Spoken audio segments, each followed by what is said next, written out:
the silent mode. Well, once again, let me take this opportunity by thanking you all for being here and extend a very, very warm welcome to BFSI Transformation Leader Conclave 2024, brought to you by Team Marksmen and powered by Marksmen Daily. I'm your host, Isha Phalan, and I am delighted to have all of you join us. You know, if we talk about what last year was like, it was indeed a very, very tough year, especially for us in the global banking ecosystem, with the sector that roiled by much change, some of it rotted by interest rate movements. However, amid all these muted global sentiments, India's banking industry seems to have favorable winds in its sails, withstanding volatility and making sure that we are on our way to growth. So let me take this moment by thanking all of you for joining us here, where we will discuss what the elements of change really are, where we will talk about how is it that we can bring about shared experiences from industry leaders and peers that will be joining us today for various sessions and segments that we've lined up for all of you. I'm sure we're going to have some fantastic key takeaways, and I'm sure it's going to be a learning experience, also an opportunity for us to network with industry leaders.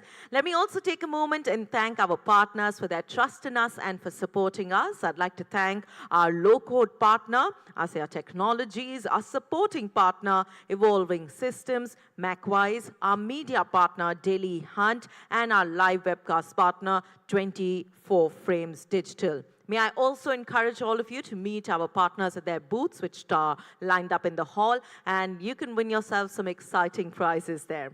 As we look forward to setting the tone for what is it that we want to achieve with today's conclave, I'd like to invite on stage a leader who believes that this industry is something that gives us the right talking points, making sure that we are there and gaining a lot of knowledge. May I request all of you to please put your hands together as I welcome Mr. Sharad Gupta, co-founder, Team Marksmen Network. A round of applause as he joins us on stage and really does talk about what made us come up with the platform and how is it that we look forward to your engagement. Welcome.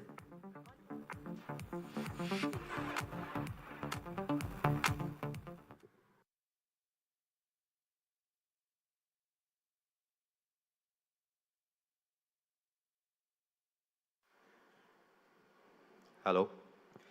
A very good morning, ladies and gentlemen, and welcome to the BFSI Transformation Leaders Conclave 2024, brought to you by Team Marksmen. As we begin, I wish to thank our speakers and partners for helping us conceptualize this industry-centric initiative, and to all of you in the audience who are here with us today. We are living in an era of unprecedented technological advancements, and the BFSI sector is at the forefront of this transformation. The rise of fintech is revolutionizing the way we handle our finances, access services, and meet our financial needs. At the heart of this revolution is innovation, the relentless pursuit of new ideas, solutions, and approaches that challenge the status quo. Fintech startups and established players alike are leveraging cutting-edge technologies such as artificial intelligence, blockchain, cloud computing, and big data analytics to reimagine every aspect of the BFSI value chain. Take, for instance, the realm of mobile banking and digital payments. Thanks to innovations like mobile wallets, peer-to-peer lending platforms, and near-instant money transfers, we can now conduct financial transactions with unparalleled speed, convenience, and security right from our smartphones. But that's just the tip of the iceberg. Fintech is also transforming lending and credit scoring, enabling more inclusive and data-driven approaches to risk assessment and credit decisioning. Robo-advisors and algorithmic trading platforms are reshaping investment management, offering personalized advice and executing trade at lightning speed and precision. In the insurance sector, telematics and wearable devices are paving the way for usage-based insurance models, while predictive analytics and machine learning are helping insurers better understand and manage risk. Make no mistake, the next generation of BFSI solutions will be powered by cutting-edge technology, driven by innovation and centered around evolving need and expectations of the customers. Those who embrace this transformation, who invest in research and development and foster a culture of continuous learning and adaptation, will be the ones to thrive in this exciting new journey. I'm very certain that you will find all these insights throughout the day from our speakers to be deeply thought-provoking, and I urge you to make the most of this opportunity today. And definitely please collaborate with your peers and network and share best practices and make the most out of it. I hope you find this today's event to be more thoroughly fruitful, and thank you very much for joining us today. Thank you.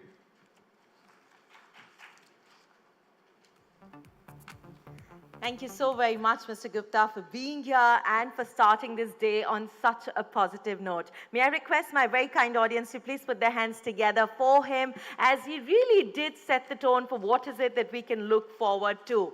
And as we get set to present to you our inaugural panel discussion, which will really talk about how one can explore technologies that drive transformation within the industry, also share with us their experiences as we are today witnessing groundbreaking banking and financial trends encompassing a wide spectrum of innovations. And that's what we're all talking about, right? So may I present to you our esteemed panelists. Please do put your hands together as we welcome Mr. Bhaskar Rao, Chief Information Security Officer, Bharat Cooperative Bank, Mumbai Limited. Thank you so very much, sir, for joining us. I'd like to request you to please take a seat as per the image at the backdrop so that it is convenient for my audience to connect when you take a seat. I'd also like to welcome Dr. Puneet Kaur Kohli, President, Information Technology and Data Office, Liberty General Insurance. Thank you, ma'am, for being present here. We look forward to hearing your thoughts. May I also present to you Mr. Kapil Jaiswal, Chief Information Security Officer and Director, Research, InfoSec and AIML, Government of India official. May I also present to you Mr. Srihar Shawadali, Chief Operating Officer, ASEA. A round of applause for our panelists. May I present to you our moderator. We have with us Ms. Swati Jain, Senior Director, Risk Advisory, Deloitte India. Please do put your hands together. And our esteemed panelists right here in this segment, I'd like to encourage all of you to please take pictures, videos, post them on your social media. Let's make sure that we are trending. Please do remember to tag us. Our hashtag is BFSIT Transformation. And I'd now like to hand over to our wonderful panel for a very, very exciting segment. All yours, ma'am.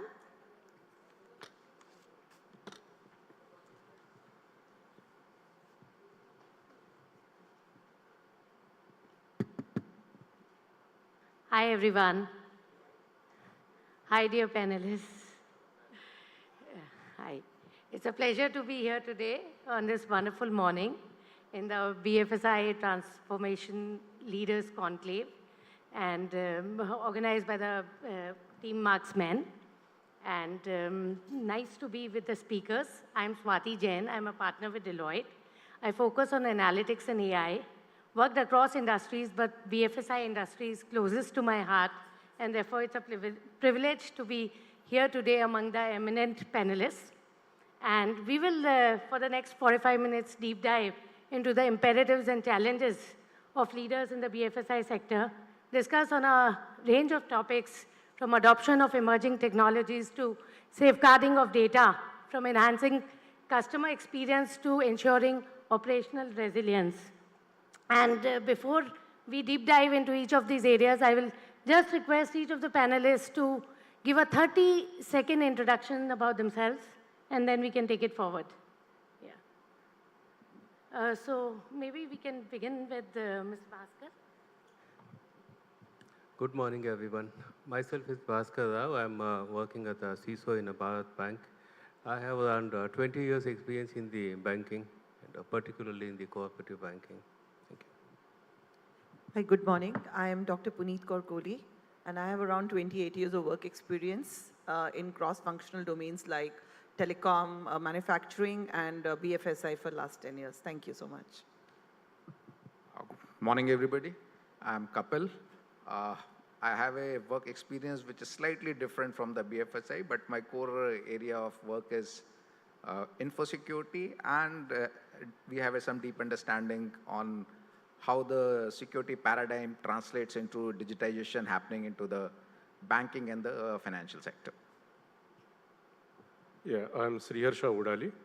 I have about 24 plus years of experience from a global IT perspective, delivering solutions for banks, financial services, and insurance across the globe, primarily for Fortune 500 customers, and across US, EMEA, as well as APAC. Thank you. Thank you so much. So with that, we have just 45 minutes for the session, so I'll quickly start with the first question, and maybe to Mr. Bhaskar I will pose. Mr. Bhaskar, your perspectives on the current state of the BFSI landscape in our country, and also views on the trends, major trends that are shaping the future of the industry. See, as far as the banking industry is concerned, if you see in last 5 to 6 years, it has grown in a different perspective altogether. See, earlier it used to be like a banking customer used to go to branches, they used to execute the transaction, but now the things have changed. If you see the figure, if you see, around 1.2 billion internet users are there in India. And out of that, 1 billion users are basically from the mobile internet users. So ultimately, what customer is expecting today, they want to do the transaction, it's transaction on the move right now. Nobody is interested in going to branches, wasting their time and all those things. Well, those days are gone, but now everybody wanted to have execution transaction on the move. This is not only transaction, if you talk about the entire arena, if you see, even like you have a money in your account, and if you want to put it in FD, it should be available on the go. Because if it's just lying in your account and you're not getting any return, so everything is moved out of the technological era. Now everybody wanted to execute the transaction, everybody wanted to use the internet for the best purpose. So many channels have been started, particularly if you see, if I talk about digital channel in last 5 years after pandemic, the digitization is completely moved out of proportion, and a huge number of transactions have taken place. If you see the overall transaction in the entire BFSI banking sector particularly, around 85% of the transactions are taking place through digitization. This is the revolution in the Indian banking arena. When you come down to my sector, the cooperative sector I belong to, because public and private, they are there in the digitization from last so many years. But we started from last 5, 6 years. And the way the cooperative banks have taken initiative, it was altogether different. The problem is that these people, technological advancement is not available in the cooperative banks. There are very less techno-savvy banks basically. And the way they have adopted the entire digitization is really amazing, and today they can compete with the private and public sector. Not exactly they can compete, but they are doing all sort of transaction, all sort of digital transaction, which private banks are doing it. But today, as I said, 85% of the transactions are taking place through a digitization. This is really a great revolution, and it is going to increase very soon, and definitely we'll going to have a large number of transactions. And if you see globally, around 46% of world transactions which are taking place within the country. India is the largest digital transaction executor in the world today. 46% out of 100, 46% transactions are taking place in India. So this is really amazing, and it is going to continue like this. Thank you. Thank you so much. Thank you for throwing light on the impact of digitization today in the banking industry. And with that, I'll move on to Dr. Puneet. If you can throw light on this current state with respect to insurance industry. So I can give a perspective from insurance and even the banking perspective. So first, thank you for that question, and good morning, my lovely audience. The banking perspective with regard to India, we can say that, like, the traditional based banking, definitely it's a myth that, like, it is just about doing transactions and walking to the branches and all. Though primitive methods have gone, banking as a service is something is required as a need of the hour. So banking as a service makes it's a predictability that $20 trillion is the marketplace which will be set in the coming decade for the banking industry. And where exactly do we are today, we have to have a long journey.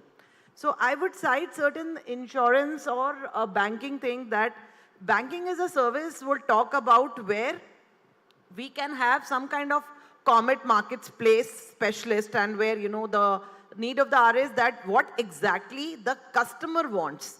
The customer wants not only a transaction, but the time where, we can take the trend from Canada, like Royal Bank of Canada.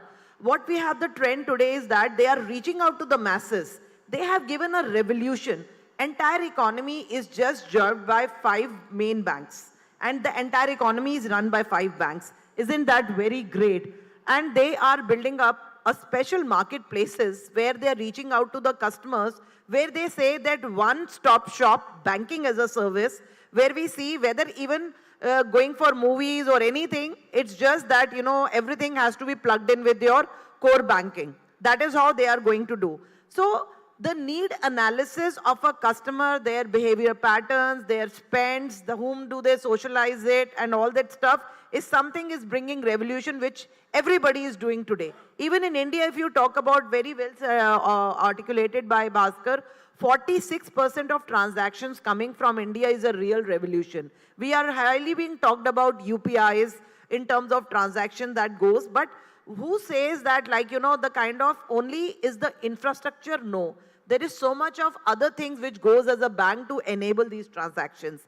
And we should not go ignorant in terms of that physical and, information security and certain guidelines, regulatory aspects do take place there.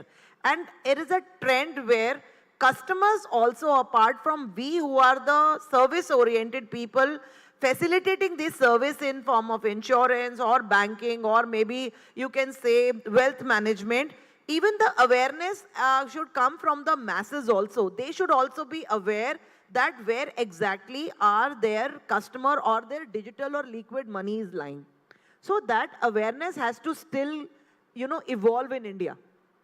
So once that evolvement will come, when we can say that we are on equal footing. Though we do get a lot of awareness, people do download on mobiles and everything, but I think the trend has come where a normal customer would be able to understand that what my roadmap for this bank is there. Do I go with 10 banks to open my account, or do I'm going to support my customer, which bank offers me the best facilities. So that type of competition, or you can say, a consolidation at a regulatory level, if we go out of competition and see that all banks take a footage together, that if we can delve in rural penetration also and understand what exactly why entire 1.9 billion team of so many people, which is the highest growth in today, which is why are we not penetrated in our rural masses. So that is also the wave coming, and it is anticipated by 5 years next, India will be the biggest banking partner in terms of even facilitating the global banks. So that is the range what we are talking about today. Thank you so much, and thank you for giving that visionary statement as well, and also highlighting the need of rural as well as other aspects. So thank you so much. And now coming on to Mr. Kapil. Mr. Kapil, technology is a key enabler of this digital transformation. So please highlight and elaborate on the role of some of the key technologies like blockchain, quantum computing, and any other technologies that you are working on. So if you look at the technology domain, as you highlighted two of them, say blockchain and quantum, and third I will add is a generative AI, which is a buzzword today. So we'll dissect them, each one of them one by one. Let's start with the blockchain. Maybe you can get the mic closer. Yeah, so let's start with the blockchain. So presently the blockchain adoption by the banks is low. Primarily it is being used by the cryptocurrency and the cryptocurrency exchanges. But the way things are, the digital currency, some of our banks have launched, some are into the planning, they're planning to launch it. Most of the big financial companies over the world, starting from JP Morgan to all your credit card companies, they are considering launching of cryptocurrencies of their own. If that thing comes up, the blockchain is going to become the main infrastructure on which this digital currency and the cryptocurrencies seamlessly will travel. Now, with the blockchain comes in, it pushes the bank from their standard comfort zone where most of the core banking infrastructure is on the premises, and adoption of the cloud, some small banks are doing, but adoption of the cloud is not that much. But with the blockchain coming in, which primarily runs in the cloud, the banks will have to plan their transition from this place to the other. And the earlier thought process that blockchain offers you the anonymity, that was a misnomer, that's no longer there. Blockchain, more or less, it gives you some false level of secrecy, that's the transaction anonymized, but persons who have access to the some of the blockchain nodes, the anonymity is not guaranteed. So that's where the blockchain is going. As for the quantum is concerned, it has got presently more of a detrimental effect. The impact of the quantum is that as in when the quantum computers becomes available, the security protocols which protect our banking transactions, they are going to get compromised. Just to give you an idea, few numbers, the last year, December, IBM has launched a quantum chip with 1,000 qubits. Last year, February, a Chinese paper was published which said with the 372 qubits available, RSA 2048, which protects all our private key or the key pair exchange over the internet, can be compromised. So we are almost reaching there. The estimate is next 3 to 5 years, we will reach a point where the present level of secrecy offered by the present generation of the InfoSec protocols will become vulnerable. So what's the way ahead? So the way ahead is the planning to shift to the cryptography protocols which are quantum safe, and they are called the PQC or the post-quantum cryptography, which are based on the fundamentals which are not compromised even with the presence of the quantum computers. So banks will have to adopt to this in coming years. So that's the transition which is going to happen in next 3 to 4 years. Second is the, it's not only the software which is going to come in there. The post-quantum cryptography want to be pretty secure. It requires some amount of hardware, some amount of quantum random number generators, which will start getting placed into the data centers of the bank, or start getting placed with the cloud service providers. So this is one transition which will come. So as far as quantum is concerned, for banking, it is not more of an enabler. It is going to give us a challenge, and the solutions are emerging, and we have to keep track of it and be ready to transitions when probably you will get a window of a year or 2 years. In that small window, the complete transition should be possible. So that's where the banking sector has to be ready. Now, coming to the third, generative AI, it is about the primarily enable the user experience. So I'm not from the core banking infrastructure. I'm more of an InfoSec researcher and some work in the AI in the domain. The present, if you see the mobile apps of different banks, the amount of friction which is available, which is a user faces on a different banks is, different applications is varying. Few are very, very seamless, and few are very difficult to handle. Generative AI has a potential to analyze the pattern of your users, identify the bottlenecks which a user is facing, generate processes which are seamless for the users based on user pattern analytics.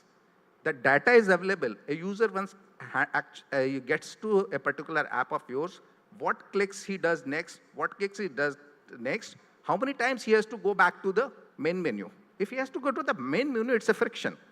A user, if he has to do a logical transaction on an application, either in a web or on a mobile, he should be, the moment he does one click, all logical options should be available to him. He should not be required to revert. So generative AI, that is where we should be looking into that. So make the user experience frictionless. That's Thank you for bringing in the role of each of these technologies. And generative AI, you talked from a customer perspective. I think right from extraction of information to classification to summarization, answering Q&A and all of these aspects. Definitely the role is immense and just been explored, and we can have a session on that. A separate session will be required on that. But now coming on to Mr. Sriharsha, you work with ASEA and focus on the low-code technologies, so impact of low-code on the BFSI sector, if you can narrate some examples. Sure. Thank you. And I think my job is relatively made easier with Bhaskar, Puneet, and Kapil having laid out the pain areas and the opportunities out there and how we can capitalize. So that thanks for setting the stage for me. It is easier now. I can relate in terms of how the low-code platform. So I come from a background from a developer all the way to a CXO role, and I've gone through the typical challenges of application development, security, and providing solutions for top 5 banks in the world, even in India, State Bank of India, SBI Life, so on and so forth.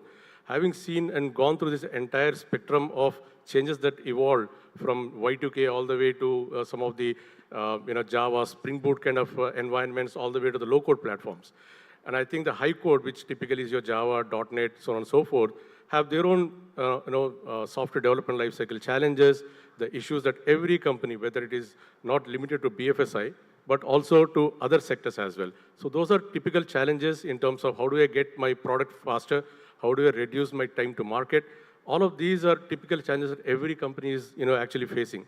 And to that, in a way, even the Gartner prediction makes sense, is that in the next 2 to 3 years, 70% of application development will move into low-code platforms. And we, as a company, have a singular focus on low-code platforms. Pega is our great capability, as well as on OutSystems. So our singular focus has given us an opportunity to look at the pain areas across geographies, across customers, and across verticals as well. Now, the reason why low-code probably will help is address typical challenges of great application backlog that we are not able to churn out, and also in terms of the ability to be agile and nimble and be able to respond to your customers and also have a competitive edge vis-a-vis your competitors. Now, I talked about backlog, I talked about long development life cycles, but with the low-code platform, a lot of those are addressed because you have rapid application development, you also have agility over there, increased productivity because of lesser development time. And likewise, you're also having a platform, like for example, OutSystems, which is one of our capabilities that we have built over years and servicing customers across geographies and primarily for BFSI. In fact, I can give one example of the entire automation capability that we have even done for a customer, S&P Global, where we have built the entire automation of right from a KYC, AML, FATCA, US GAAP requirement, where you were able to do a document digitization, have those documents into OCR, read that from the OCR all the way to ensuring that the investors are onboarded, which I think my colleague also will probably talk about a bit. I don't want to steal his thunder, but what typically we are looking at is that entire end-to-end solutions can be made much more easier rather than having multiple skills in your organization, a spaghetti of skills, and usually the orchestration, the coordination across the board. Platforms like OutSystem are probably, I would say, can address all of these issues, right from having a full stack environment where you have great engaging UI, as well as your entire business and process logic is in the middleware to the data, and therefore you can integrate anything and everything under the sun as long as there are APIs that are being exposed. And likewise, if you look at, there are quite a few other paradigms like design thinking. You're talking about some of the challenges that Puneet and Bhaskar are talking about. How do we enable the your customers to be able to get the data as when you need? And today's Gen Z and millennials, they expect everything, anytime, anywhere, any device. So to cater to that kind of segment, as well as to baby boomers or Gen Y or Gen X, I think you have a different set of segmentation and strategy.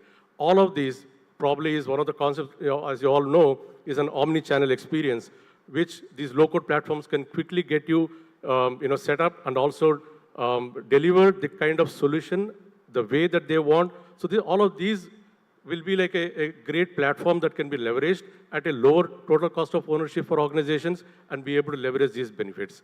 And typically, if you look at the low-code platforms, also one other aspect I would like to highlight is that differentiated service offerings and customer experiences. You could use design thinking paradigms as well, where you could understand across the board how your customers are approaching you and how you are going to create the personas, the micro journeys, and how you are going to deliver those services to them in a seamless manner so that they can experience a similar kind of services that you are providing, not having to go through. In fact, on a Pega platform, you actually see something called as a omnichannel experience where the interactions of your customers in the moment, one-on-one customer engagement at 100 nanoseconds level.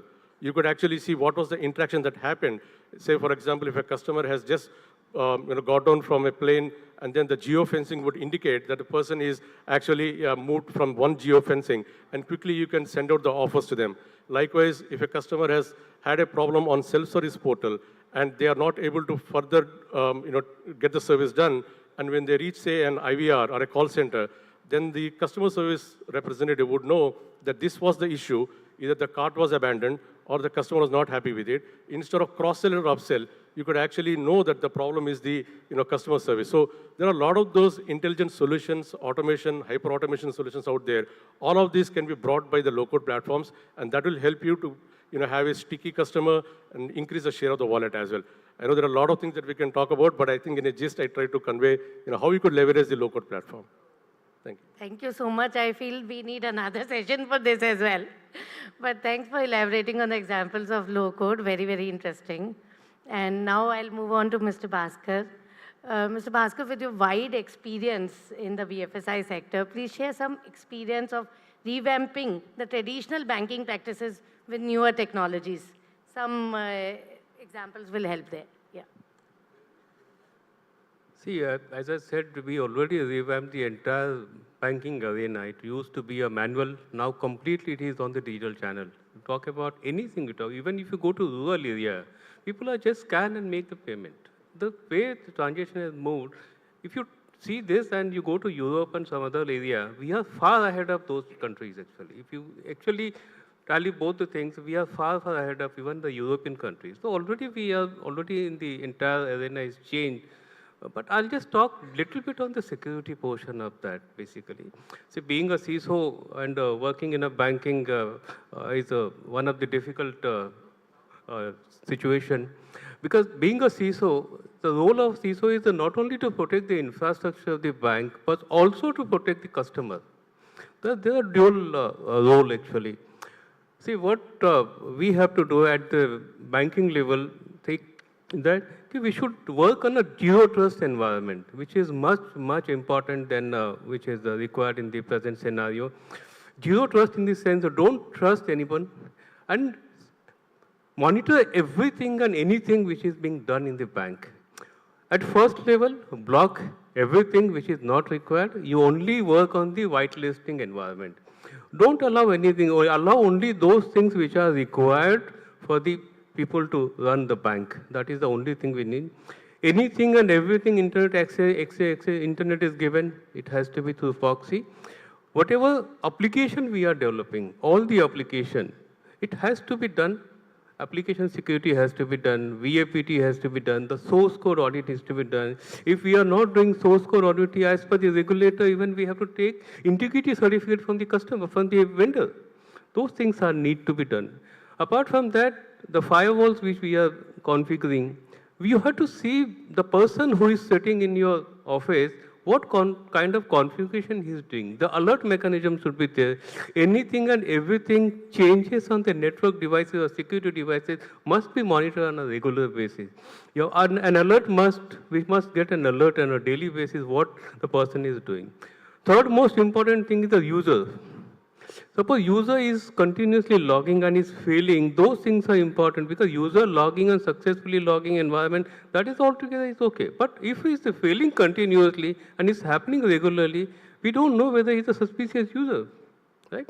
Those things we should be monitored. When you come to the customer perspective, then there are many things like we should have a web access firewall to protect the customer from the DDoS attack. Web access firewall is good. Then we should continuously do the scanning, web scanning, mobile scanning, so that check any vulnerabilities available or not. Those things we should check. See, apart from that, as ma'am said, we should have awareness creation. That is one of the most critical thing is required. Training and awareness is one of the most critical things because the way transactions are taking place is huge and the way frauds are taking place is much more than what was expected today. Particularly in my sector, if you talk, so many things are happening. And it has become necessary for us to train the customer, but before training, we should train our own people. Because until unless our own people doesn't know, it is not possible for customer to be trained. So those things are important. And even when our customer, see what is happening, the trend now is somebody give a call and he says, we have sent one OTP. I'll give a one instance actually. There was one family who were going out station. So somebody called, ma'am, I sent one OTP, can you provide me? So they thought maybe Ola ka hoga. She had given OTP. Trust me, within 15 minutes, the entire account was wiped out. And unfortunate thing is that lady was not on the UPI, the person registered on the UPI and executed transaction completely wiped off the account. So such things are happening. And when you download, the role of a bank is when you download an application, there should be scan on the mobile of a person, whether any suspicious things is installed in the mobile or not. Those things we must check on the mobile also, even the customer mobile also. We should protect the application from the customer mobile, whether any suspicious element is installed in the machine. So there are many things, if you talk, so many things are there, though it is not possible in a short time. But we must take care of it, whatever we are doing it, everything. And zero trust is one of the main criteria we should think on it. One more thing is that there should be a micro-segmentation in the bank because each server should not be talking to each other. All servers should be separate. Suppose if intruder intrudes into the system, he should not be able to talk to the other server.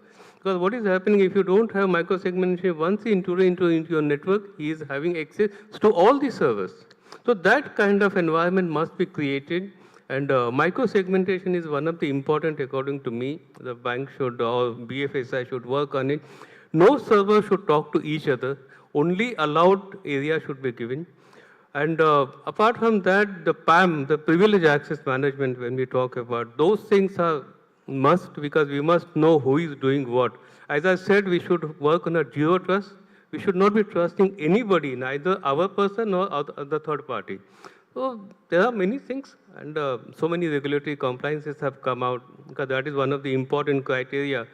And if you don't comply, you know what is happening in the, everybody knows everything, what is happening in the industry. So we must have a complete regulatory compliances. This, I keep on going, but thank you. Oh, thank you. Thank you for all these nuggets of wisdom. I think a lot has been covered here. So, but you talked about the UPI security aspect, and Mr. Kapil, I would just ask you for the steps being taken to bolster UPI security and prevent these fraudulent transactions. You can throw light on that. Yeah. Okay, so before I move on to the UPI security, as Swati has asked me, I will just extend what Mr. Bhaskar has just discussed. He said, I have to protect my core banking architecture. I have to protect my users. There's a third dimension which is coming in. He has to protect the bank from the ignorant users which are acting on behalf of somebody else. So this is a new breed of operations which are emerging. Money laundering as a service. Anybody heard of it? Probably no. Now, there's you can just go and search, Google the X-Helper. There's a X-Helper money laundering. You'll get plethora of information. What this thing does, it provides a service for money laundering to the gang of Jamtaras. People who are compromising the consumers, banking sector consumers or customers, they don't want to get it how to transfer this money. So there's a complete chain of processes which has been built by this firm. It's a proper app available on the Android. It tells a user, you join me, do some money transfer me, as and when you join it, link with your banking account, you'll get some money in your account and you'll get a message, transfer this money within 10 minutes to this account. You do a 1 lakh transaction within a day, by the end of the day, the person gets 1,000 rupees. Now consider this Indian environment where the millions of people are jobless, they are just sitting at home, sitting with a mobile. If he can connect to a network, he can. That person, a illiterate or a semi-literate or a not financially literate person, he doesn't even know that this kind of an app is not what he's supposed to do. But this kind of activity is happening. Just to give an idea, the last estimate of this particular X-Helper app was 48,000 registered users, 2 million US dollar transaction on Indian platforms every day. So that's the last year's stats of this. So that's the third dimension which you have to protect. Now coming back to the UPI. UPI technology stack was developed totally in India. It's a proud thing for a country that we have been able to develop, and as Bhaskar brought out, we are much, much ahead of Europe, public US on this, with this kind of technology. But when UPI 1 came, there were loopholes into it. Obviously, any software which is developed, and probably when it came, it was around 2015 it was developed. That time, the concept of the secure DevOps were not there. It was still in the infancy. People developed the application which was supposed to be working as per their understanding. But you have to understand few things. Any application which is on the Google platform can be downloaded, can be reverse engineered, takes 5 minutes to get the exact code how that application is working. People identified few loopholes. The one loophole in the UPI 1 was that if you are already a UPI user and if you want to transfer your UPI app from one phone to other. So that means a very legitimate. I have got a one phone, I've got one number. I do not want to use it for UPI or want to transfer it to another number. So all the user was supposed to do, enable the UPI app on the one app, second app, feed the number. You will get a SMS on the original one that you are changing your number. So that is where the fraudster used to come in because they knew your UPI ID. That's where the second flaw was there. By default, all our UPI apps, even today, including all banking apps, give you the option of using your mobile number as default UPI ID. That has to stop. Your UPI ID should not be linked to your name, your mobile number, or any identifiable parameter which is links to you. If you do that, the first level, so what happens, a user knows, okay, this guy may have a UPI ID and he knows your phone number. He tries to create activate the UPI on the second mobile. A person gets a SMS on his phone and a fraudster calls him, you would have received a WhatsApp or you received a SMS, can you share it with me? The person shares it, his complete banking, the UPI linkages shifts from this phone to the alternate phone.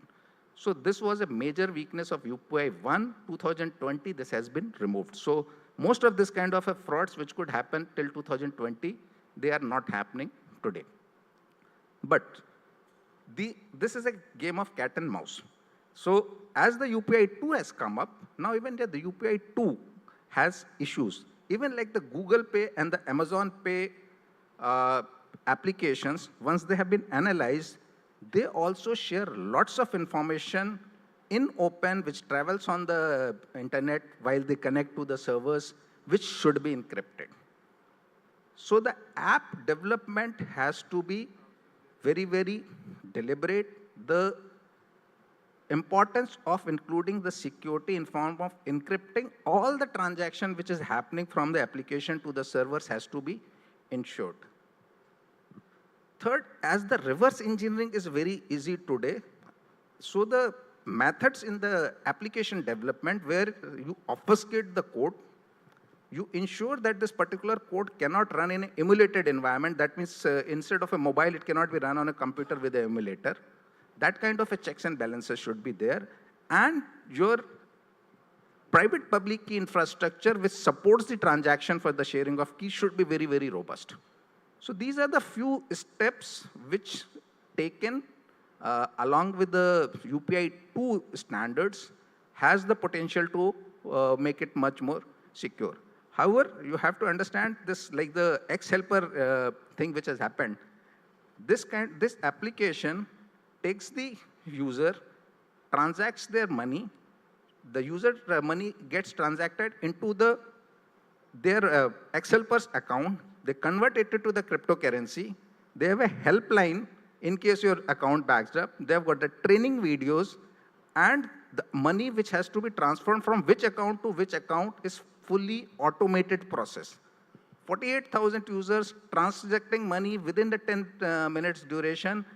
Which account the money will come up and it will get transferred to which account is fully automated process. So it is not some 2 or 3 guys sitting in a shop. This is a complete Chinese kind of a setup which has been identified. It's not 2 or 3 people sitting in some garage who have worked up. This is a full-fledged, managed, orchestrated operation being run by a team of minimum, our assessment of minimum 30 to 40 people who are expert into this field. So our banking infrastructure systems are going to face organized challenges. They are not going to come from random, some hacker or something. The complete organized cartels or the teams which are going to identify vulnerabilities in our system and attack our systems. So we'll have to, from the ground up, the way we plan our system, the way we develop our application, the way we deploy them. All 3 stages has to be coherently and securely managed. Thank you so much. Another session on this. But great, I think this was a session in itself, so much knowledge about UPI security aspects. And now over to Dr. Puneet. Dr. Puneet, how can BFSI organizations enhance their governance, risk compliance to ensure their adherence to the regulations? Okay, with regard to overall perspective? Yes, overall. Okay. Banking, insurance, Okay. anything you Thank can you. touch So the India ecosystem, I will talk in respect to, sharing the sensitive data that you talk about today on cloud. That is one of the hot topic about need of the hour, almost with the DPD, the data protection clause coming in. So one thing is, see, even in our day-to-day lives, even if we are storing that, our galleries or pictures, we are taking that also on the cloud. So one should be very clear in terms of, what we are storing on cloud. To the masses I'm talking, as a general user, we should be clear what we're using to move on cloud.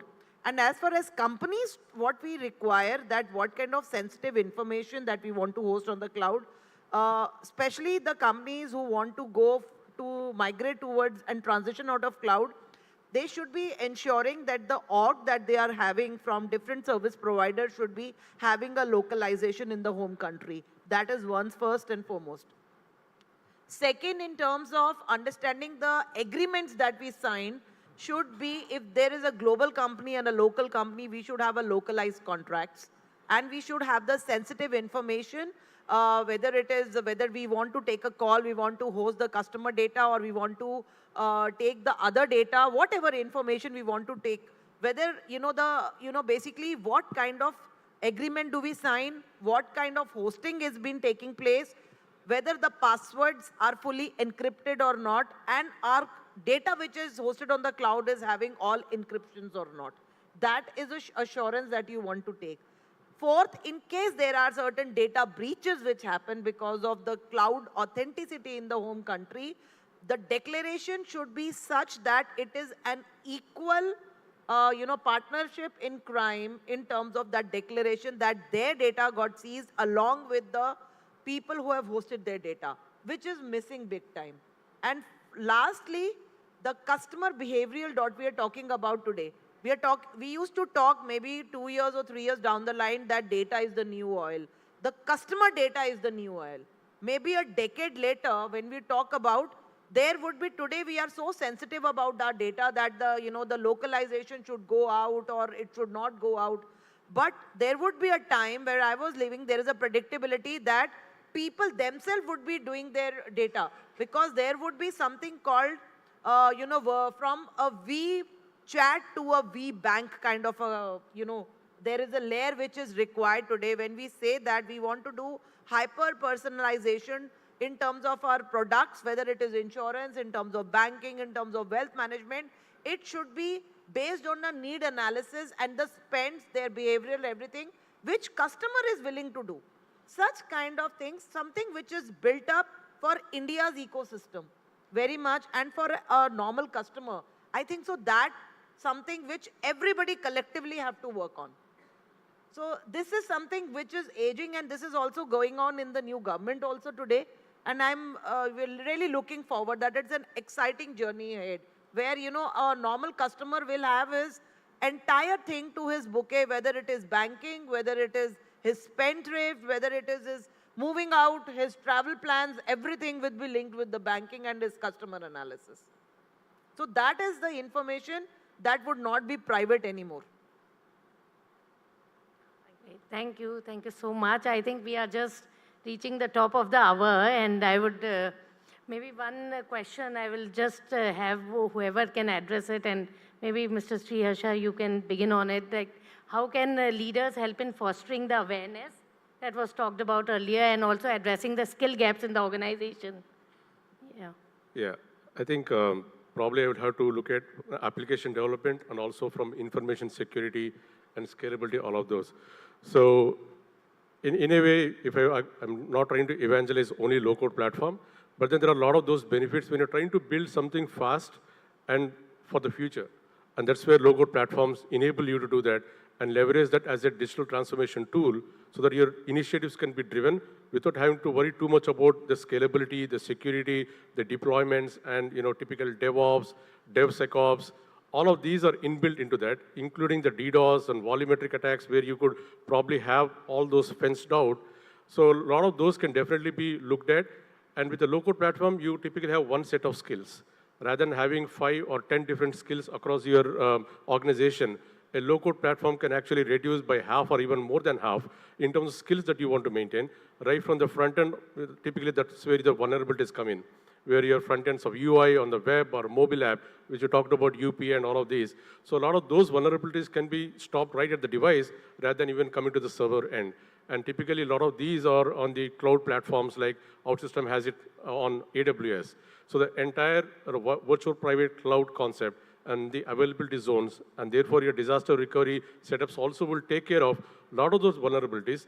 And in the past 3-4 years due to COVID, we have seen about 40% to 50% increase in cyber security attacks. All of those have been weathered very well by platforms like AWS, on which your low-code platforms also can be deployed. So from a security standpoint, a lot of those are also taken care in terms of OWASP or any of those vulnerabilities that you could have.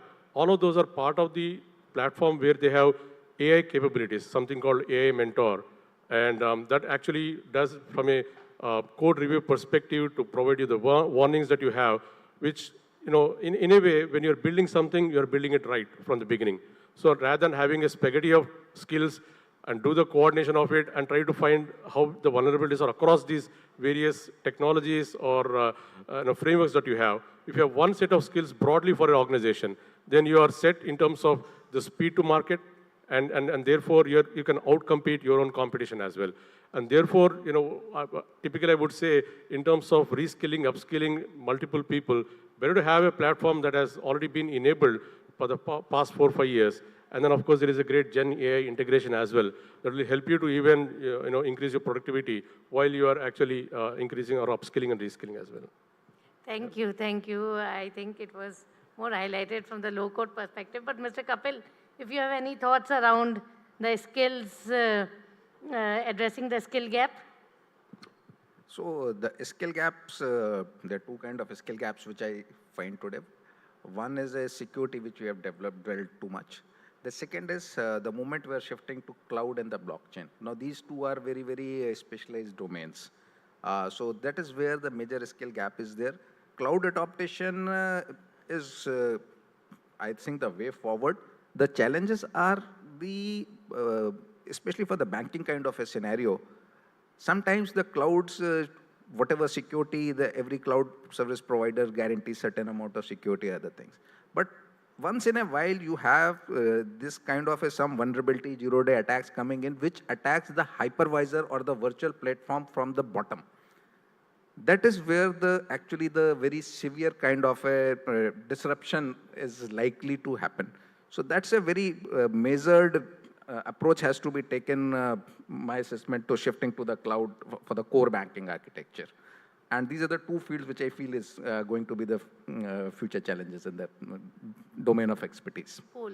Thanks for highlighting on the specific technologies. Now, I think we are just very much on the top. So 30 seconds, any piece of any learning or advice for the leaders out here in the BFSI space. Maybe we can begin with Mr. Bhaskar. Anything that you would like to share? 30 seconds. Only one thing I wanted to add, the recent DPDP Act, which is one of the important, and why DPDP? Because BFSI particularly deals with the PII, the personal information. And the protection of data is very important, and I think most of the banks also received a circular from the Reserve Bank, or maybe the regulatory, because that is not related to only BFSI, it's every across the industry. But why BFSI? Because we are directly dealing with the PII data. So encryption of the data, protection of the data, whether it is lying in your data center or lying at a cloud, is one of the most important area. And the kind of penalty imposed in that outlined is 250 CR, I think, is 250 CR for the violation. So this thing is one of the important area in the future. Sure. It is going to be. Sure. Thanks for covering it. We could not talk about it in the lack of time. 30 seconds only. Dr. Puneet. Yeah, so the trend of adopting new technologies today, so my recommendation would be that just that the wave is there for the new age technologies. We do adopt, but you must study your own ecosystem first and understand that, you know, which technology would definitely would be a next game changer for you. It's not that the world is adopting, we do adopt, and in a tradition, you know, to have an overwhelming response on trending too much. So that spend and pilots, whether it will impact our business in a long way, faster, reaping the work, and the benefits which can be arrived for the business, that definitely should be reaped in. And cross-functional technologies, what I'm talking about, emerging technology has a beauty that we don't have a residency only, having a dependency only within IT departments. The RPA enablement, the blockchain, or you talk about cloud adoption was the yesterday's concept for IT. Even the business team can collaborate with technology because they know the business and we know technology, and that is how the enablement happen for an organization. So I think so that is very much doable today. Thank you for highlighting this important point. One line. Just an interesting trivia which I just encountered yesterday, just talked about the friction user experience in the once you are dealing with any kind of a application. Yesterday I just read a news, ICICI Bank app has been able to gather 1 crore customer which are not the customer of ICICI Bank, but they give a facility to link their other bank account. That tells about how the friction or the user experience matters. Thank you. Yes, Mr. Siyasha. Yeah, so I mean, typically look at the industry, it's always about the customer. If you put customer first, and therefore what kind of technology would enable you to respond faster and churn out more products, more applications, so that at the end of the day, it's much easier for your customers. So I think it's always better to put, and typical local platforms have that customer-centric approach as well. Thank you so much. Thank you. It was a thoroughly insightful conversation. Thanks to all the panelists. I'm sure the audience would have been enriched by the insightful discussion. Thank you so much. And thank you to you as well, Ms. Chen, for weaving together this very balanced panel discussion. To thank and appreciate the presence of each of our speakers, may I please extend a very warm welcome and request Mr. Akash Tiwari, co-founder, Team Marksmen Network, to join us on stage and present each of our panelists with a token of our appreciation right here.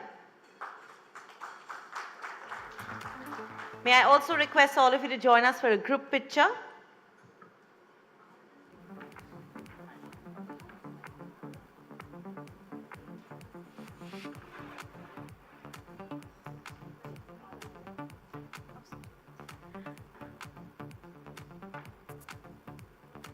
I'd now like to request Mr. Tiwari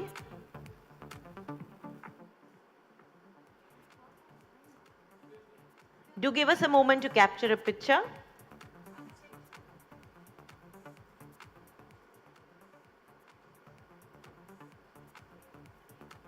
Requesting Mr. Tiwari to please appreciate the presence of our panelists, Mr. Bhaskar Rao. May we now thank Dr. Puneet Kaur Kohli for joining us and sharing her thoughts. Mr. Jaiswal, it's been such a pleasure that you shared the insights with us. We're honored.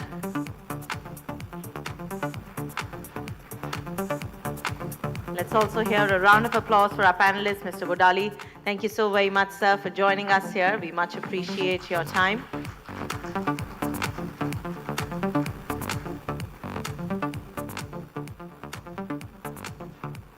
And of course, a big, big thank you to our moderator, Ms. Swati Jain.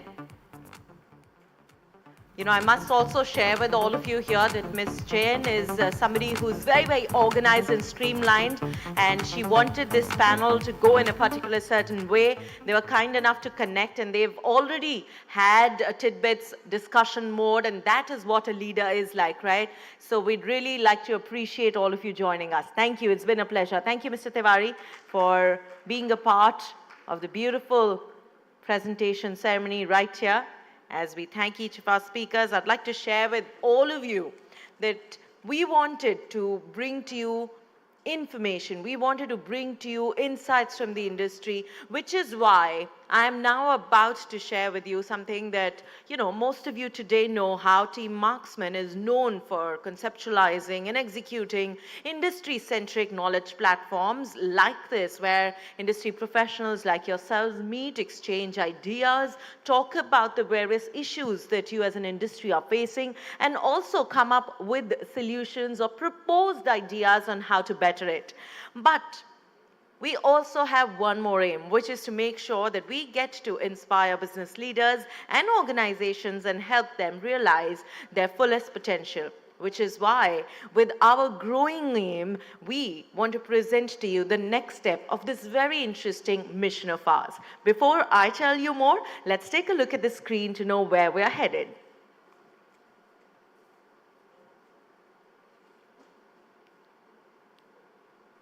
Talking to you a lot more right here, and please do allow us as we set our stage for the next segment.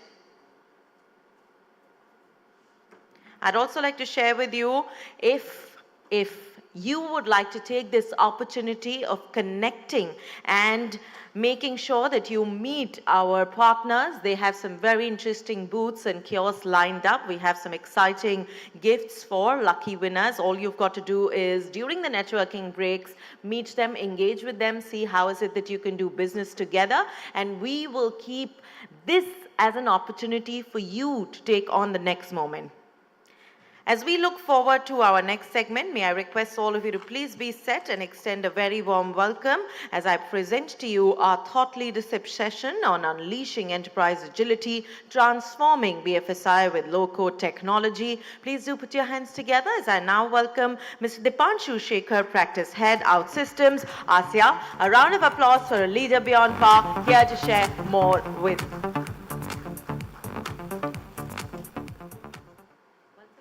Thank you. Hello, am I audible? So what a power-packed session it was. Got to know so much interesting insights. So the momentum has already been set rolling, and what I need to build on top of that and give you my perspective on what we have for you lined up for today. So what is the theme of the topic which I'm trying to address here?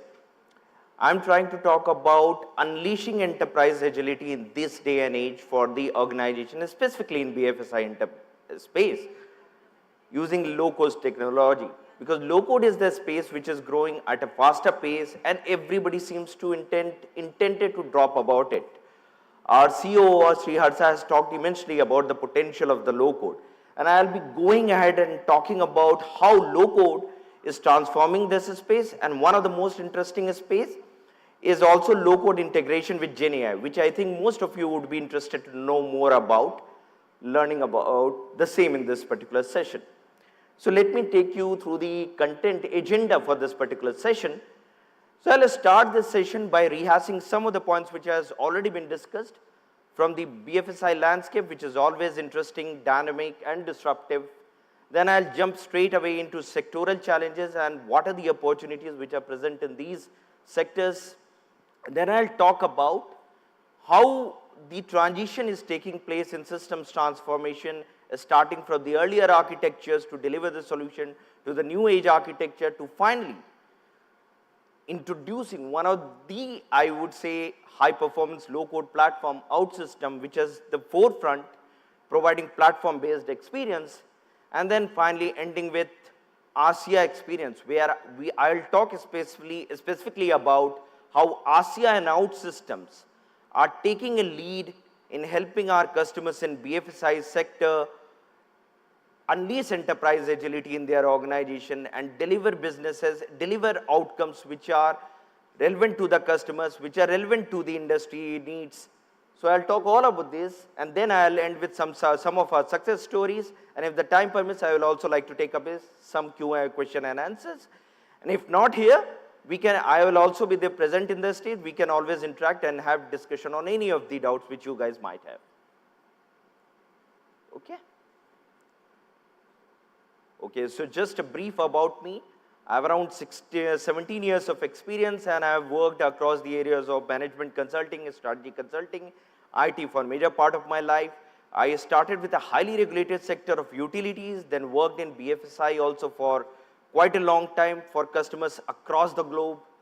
And so with this brief knowledge, and currently I'm heading the low code practice of OutSystems in ASIA.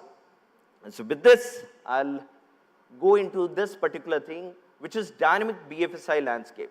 So as it has already been discussed all together in this particular session, that the BFSI landscape is continuously evolving. So let me try and give you guys a prescient thought. We are standing at the crossroads of innovation and traditionalism. How we can make sure that we address both of these pointers in an always evolving, dynamic and disruptive BFSI landscape. In this particular landscape, one of the most prescient thing is that we don't always have, we have to cater to customer expectation, but we also have to balance cybersecurity risk, which has already been highlighted. We have to provide seamless customer experience across all the channels, because that's what customer is expecting. Plus, we also have to make our risk framework dynamic so that it can handle rising or changing fintech innovations. We have to tackle all of these areas. So I would say, so we have to provide drive efficiency. Efficiency is pretty much important. We have to provide growth, but while we are providing efficiency and growth, we don't have to lose track of the trust. We have to maintain the customer trust. So we have to transform with a smart compliance, personalized customer journeys, and streamlined operations. So that's our goal, touching all parts of the landscape in a BFSI industry. Okay, now I'll deep dive into sectoral challenges. As we know, I have touched upon some of the parts in my previous slide. In this sector, or any other sector, customer transformation is always the key. We understand that the customer is always trying to interact with us in this day and age digitally. And if we are not addressing that point in a nicer fashion, then we lose the intention, or we lose the attention of our customer. Technology integration. Again, as you guys all know, all of the BFSI landscape customers have vast swath of technology.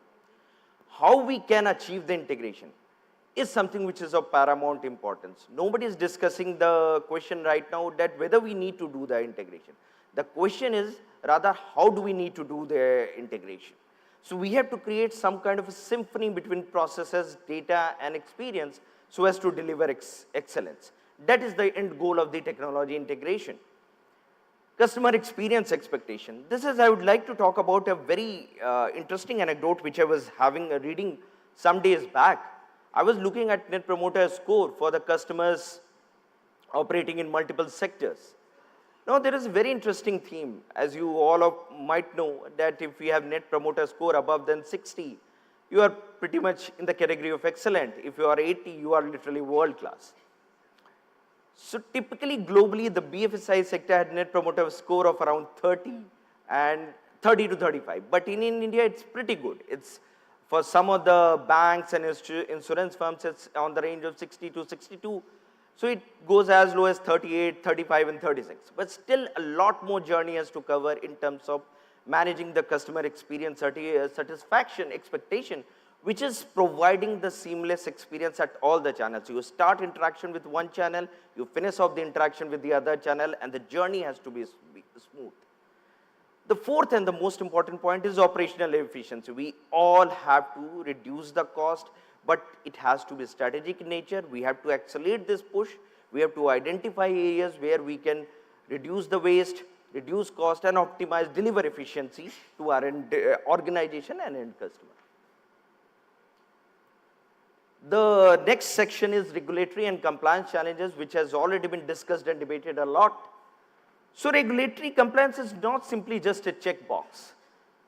While we are evolving with international changing regulations, we have to make sure the way we are handling the regulatory compliance, it becomes a strategic opportunity for us. We should be able to create a framework around that so that we can provide all the compliance related needs in a much more fine and precise fashion. The second is KYC and AML compliance. Again, these are the areas where we have to increase accuracy, where we have to increase timeliness. If we are simply doing it in the old way, we will not deliver the benefits, desired benefits. So that's where it is important. And the third and the most crucial component, which has been discussed and debated a lot, is data management and privacy. Customer data is there with us.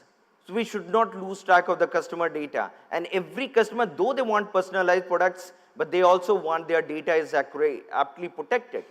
So that is something is of a paramount importance to us for any organization operating in this sector, that we have to cater to data management and privacy, and how we are going to cater to them, that's from the basis of our argument. And these are the three pillars which is kind of driving the conversation across this industry. One is cybersecurity threats, which has already been discussed and debated a lot. Threats which are rising on a day-to-day basis. How we are handling those threats is something which is of paramount importance. Risk management, I will call it as a dynamic risk management, because risk management framework has to evolve to comply with the evolving innovation in the fintech sector, in the BFSI sector. Otherwise, we'll be behind, and the framework would have, and the timelines would have changed. And the third most important point is talent dynamics. Again, as it was discussed, the industry is facing talent crunch. You guys might remember some years back during COVID era, there was a topic of great resignation debate, where it was saying people are leaving the industry, people are taking up new source. And in this sector, marked with GenAI era, we are seeing talent dynamics again playing a new role. So we have to understand that the talent is reducing. We have to find the right talent to deliver the solution which we desire and which can benefit our customer. So we have to be ready for the next level, which is transforming these complex challenges into agile solutions. Okay? So with this, I will jump into how has been the architectural evolution, because I mentioned, though the challenges are immense and they are complex, but if we did not achieve timely delivery of the same, we'll lose the customer attention. And if we lose the customer attention, our chances of failing in the product area will be immense. So we have to make sure that we evolve as the market changes. So if you guys see these two diagrams, some of the guys who are from systems, you might be able to connect both of these diagrams. The first diagram represents the early era of the banking industry and still the prevalent era, which is monolith architecture. The second is microservices architecture. So if you can see, there are 4 comparisons I have provided. All of them does not validate that microservices are better than monolith. In deployment approach and in scaling, microservices scale has more advantage because it provides independent component deployment. it provides independent scaling of services, but when we are talking about service communication and database management, monolith architecture still reigns supreme because it allows in-process communication, it provides centralized database with a strong consistency. The problem in microservices is that when it provides inter-process communication, it uses more network, and that is challenging. Similarly, in database management, it provides distributed database with complex DB management, which is again challenging. So where is low code? Low code says we provide you mix of both the worlds or best of both the worlds. Because if we will not give you best of the worlds, we will lose the intelligence. Every architecture theme has its importance, and we have to cater to both of these aspects. So with this, if you look at this particular architecture, this is the architecture which is prevalent in any particular low-code platform, and this would be applicable for BFSI sector itself. So if you can see, what I've written as a theme is balancing monolithic stability with microservice agility. So while we understand stability is the theme, but we still have to accelerate the process of delivery. So if you can see, the representation is something which we call as T architecture in low-code space. It simply shows that when you are starting to create any particular application in low-code, you just don't focus your scope for that application only. Because low-code provides you an interface so that you can build in more and more applications. So what it represents, that as I move from one application to another application to third application, my reusable components increases. So what it leads to, once my reusable component increases, my core component decreases.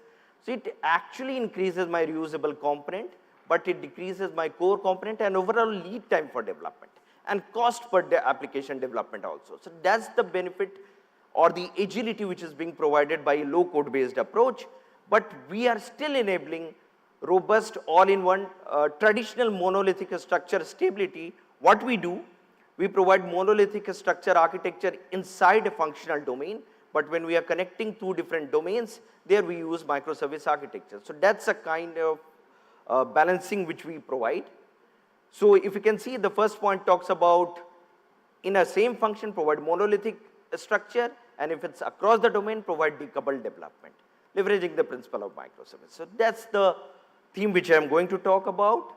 Now let's look at the very interesting representation. If you can see, this is the diagram of the old era car manufacturing process. This is the new era of manufacturing process which we are seeing right now. And see how it has evolved. Same thing with the traditional programming, big screens, writing lines of code, and you will have to hire resources with substantial years of experience, which is tedious, time-taking, payback period is huge. But now it has transitioned to something like this: clean, quickly developed, payback period is quick, and the benefit realization for the customer is immense. So that's what that's what we are talking about. But we have all talked about low code, but what is actually the low code? So here I am talking about demystifying how do we prefer to call it as a low code. So I will put it in a very simple manner. We transform complex coding into intuitive development with drag and drop experiences with pre-built templates also, but there is a very important but. In low code platforms, most of the prominent platform like OutSystem, we don't say that everything can be achieved. If for some section of the component we require to develop it in a traditional piece, most of the platforms provide extensibility, that you can write the piece of code and then you can extend the functionality of a given platform. So if you can see, so on the left hand side, it talks about all of the features for low code platform. One is the scalability and extensibility. Low code platforms provide both horizontal and vertical scalability. So you can start with an application with some section of users, and you can rapidly grow this number of volume of users to a very large number in literally a brief amount of time. Then cross-platform accessibility. So all of us talk about in these days that we have a web application. How can we quickly transition it into mobile application? So for that, the low-code platform provides something called a React and responsive development. So whatever we are creating in web application can be quickly transported into mobile application. But apart from these, we also have a native mobile application. So there are multiple ways through which we can deliver the cross-platform accessibility. Then lifecycle management. It is again very important. We are aware of the word of, interesting word of DevOps, Agile DevOps. So how low-code platform can enable this continuous integration, continuous deployment, that is also one of the features which most of the low-code platforms provide. Without losing trust on, and finally is reporting and management. So while you are developing the application, you also need to see some interesting reports on it. So that is something where reporting and management takes the cake. I remember a very interesting customer in one of the experiences or one of the engagements which we have delivered, where the customer first gave us the requirement of creating the full-fledged application. So we created the same, and before the engagement they mentioned that you have to do 4 to 5 reports, but then customer came up that you have to create almost like 50 to 70 complex reports with all kinds of visualization, with all kinds of graphics, and we did have delivered that. So that's something which we were able to deliver it. There were challenges, performance challenges, but the end outcome was that customer was satisfied with the outcome. Now, last 2 points are something which I am emphasizing. Most of the low-code platforms realize the importance of security and managing the trust. There are a numerous number of compliances existing across the world. If we don't take the security and trust seriously, we lose the attention span, specifically of the leaders operating in BFSI sector. So security and trust is an important piece of our engagement when we are delivering low-code engagement. And the last but not the least, which I have said, mentioning about integration with existing tech stack. So you don't lose sight of a tech stack. If you are building up an application using low-code, you still be able to smoothly integrate with other applications existing in your ecosystem. I'll touch base upon this more when I'm talking about the platform. So the benefits are what? The benefits is, which is the common theme with which I started, it will improve or accelerate agility, it will be intuitive and easy, the speed of deployment will literally be fast, will deliver you cost efficiency, productivity, and the the most important point is that we can also build custom accelerators. So imagine your CRM being built using a low-code platform in a time customized to your needs. That's what we can do using low-code platform, because it provides a host of pre-built templates which we can integrate, customize, and deliver something to you quick and fast. Okay, so these are the data points which you might be interested upon. This is the future, low-code accelerated adoption. So if you can see, Gartner is predicting 70% of the application development by 2025 will be using low-code methodology. Forrester is saying same, low-code market could approach 50 billion by 2028, growing at a CAGR of 33% per annum. And the third is the most important data point from McKinsey, is that organization with low-code ecosystem drive developer velocity, and which makes them more innovative than the bottom quartile companies which are not adopting low-code methodology as their centerpiece. But while I am giving you the data for all of this across the board for low-code, I need to talk about BFSI also. So here is the data for the BFSI from markets and markets. If I talk about low-code adoption, BFSI is leading the path. You can see BFSI is expected to hold highest share in the low-code platform development market, growing at a CAGR of 28.1% from 2022 to 2025. So this sector is adopting at a very fast-paced low-code methodology. So we have to tighten our belts and progress ahead in this particular market and make sure that we provide right solution based on the customer needs and customer and organization needs. So now let me talk about the features and use cases of low-code. So I'll start first with the rapid development and adaptability. So rapid development and adaptability implies speed. But are we talking only about speed? We are talking about evolving with regulatory changes, consumer trends, and competitive pressures. That's what is called as rapid development and adaptability. If we are not able to do that, we will be left behind, and our competitor will move ahead. That's the most important point. Automation and process optimization. This has been the theme for past, I think, past decade or so. We need to optimize our existing process, but also identify areas which can be automated. Repetitive areas, automated, so that workforce employed in doing those tasks can move to doing strategic tasks. That's why automation and process optimization is pretty much important. Then comprehensive digital transformation. As I've been mentioning about low code is not just a tool, but consider it as the building block of a digital transformation initiative of any particular organization. If we don't have full-fledged digital transformation listed out and low code does not find an attention there, then we are missing out on something, specifically the agility. As I have been highlighting, customer preferences are evolving because customers compare their experience which they are receiving in one domain with that of the another domain. So if we are not evolving at the speed of which customer is expecting something, then we lose the pace and we lose their attention.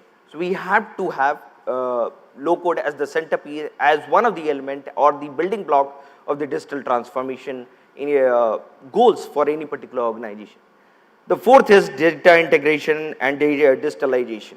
So what I am talking about here is that we need to break down the data into silos and integrate it with systems and processes, and that's what we need to achieve here. So while I'm talking about platform, I would say, so I would specifically mention how do we do the integration, why I've been emphasizing a lot about data integration and how does it actually happen.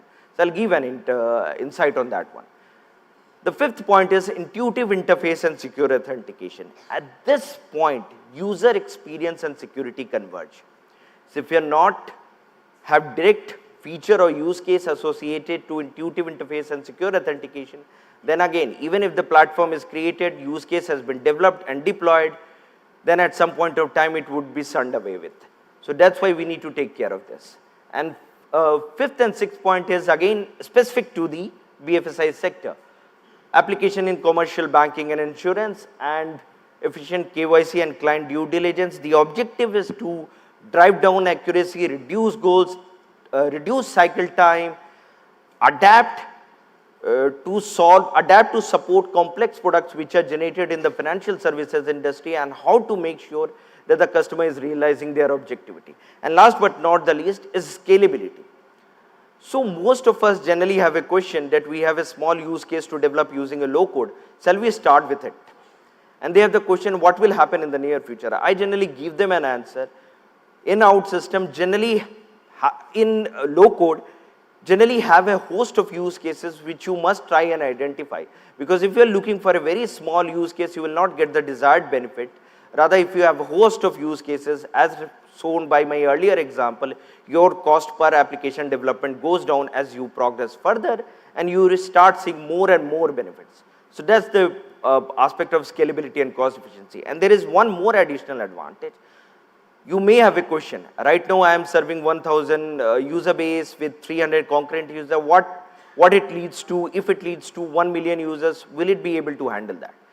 So some of the low code platforms are equipped to provide that scalability, which I call it both horizontal and vertical stability, and handle that user volume increase in a very short time, or you can say very in a long time also. So it depends on the needs of the marketplace.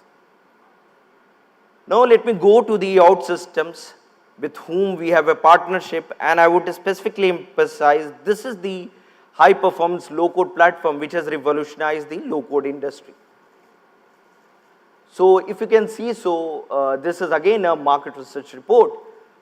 You can see the color dotted red is something which OutSystem represent, and the OutSystem has been consistently rated as one of the topmost platform, either providing multi-platform experience, low code platform which is preferred by professional developers for mobile low code application in literally in all of the areas. OutSystem is one of the leading low code platform. Now this is something where I wish to spend time on, because you guys might remember I was talking about integration, I was talking about full stack, I was talking about DevOps. Here I will sew all of the pieces in. So if I look at the very first umbrella of the OutSystem platform, it provides you full stack development. What it simply means that in the platform you can create pixel perfect UI, you can create the database, you can create process and logic layer, process and logic in the middle layer. All of this you can do it in same platform, in the same thing. The second component is integrate and extend. So what OutSystems does, it provides a plethora of custom connectors. By custom connectors, I can say, suppose you have created an application, you want to integrate it with SAP, you can do so using one of the custom connector. You want to connect to Azure OpenAI, you can do so using a custom connector. Even if there is not a custom connector, OutSystems provides you that if your application can expose themselves using REST or SOAP API, OutSystem will be able to connect with the same using API methodology. But not only the integration with the application, it can do the integration with the database. What I simply mean, I have said, then in the same platform you get UI, you get the database, you get the process and logic layer.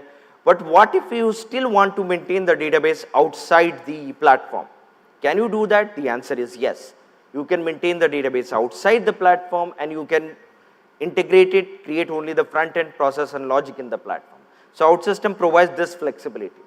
You can integrate it with any other enterprise system and cloud services also. So for example, in this day and age, we are looking at cloud migration of some of the legacy platforms. So you are always at the point, at what pace do you adopt? What you should do first? So OutSystem provides all kind of flexibility so that you can migrate first, let's say database, then user interface, or you can migrate in whole rather than in parts. So it provides all the flexibility to you.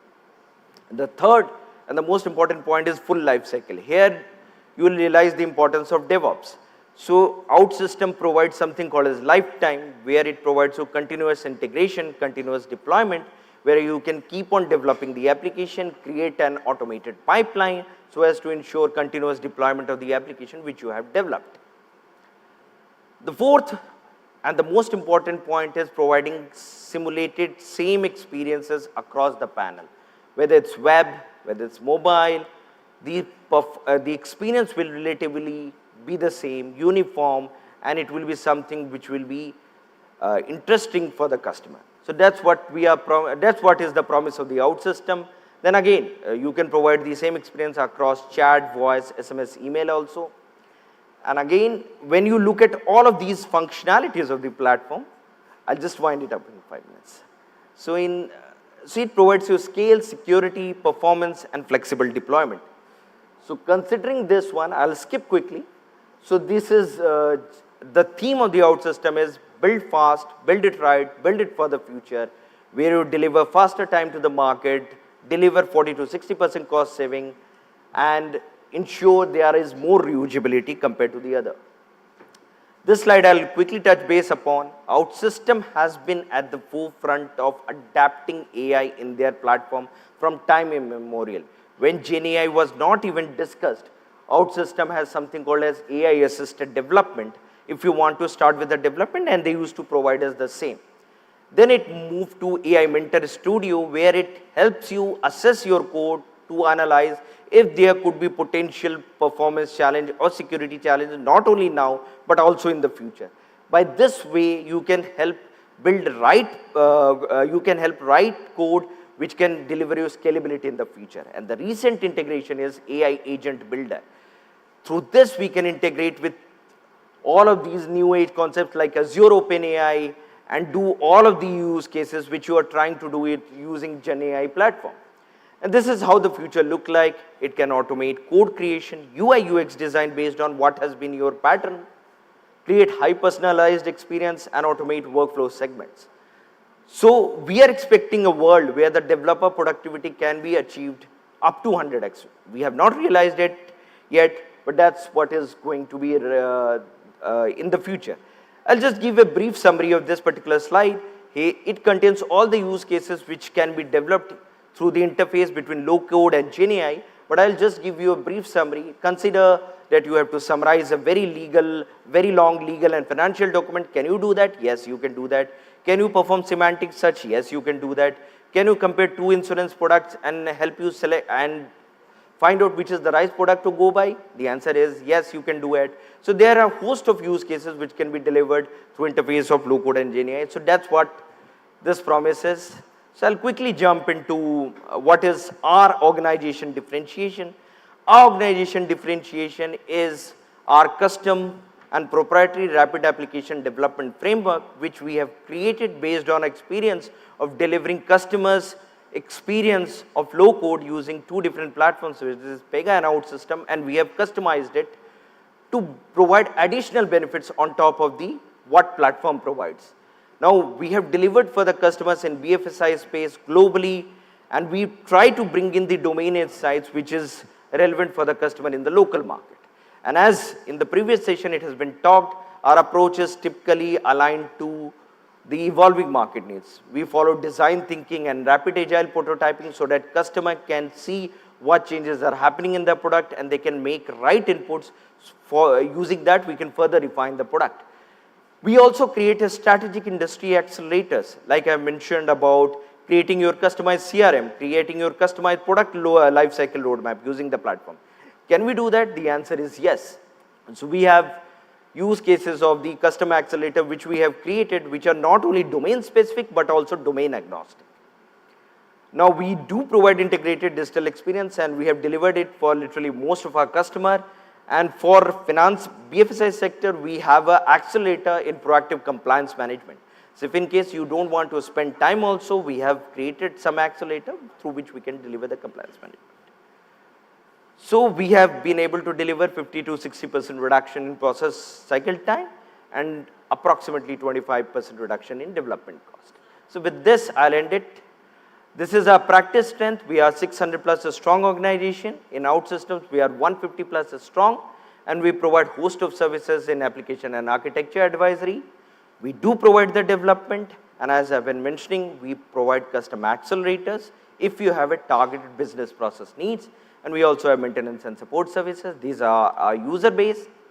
And I'm ending with this slide, which is our success stories.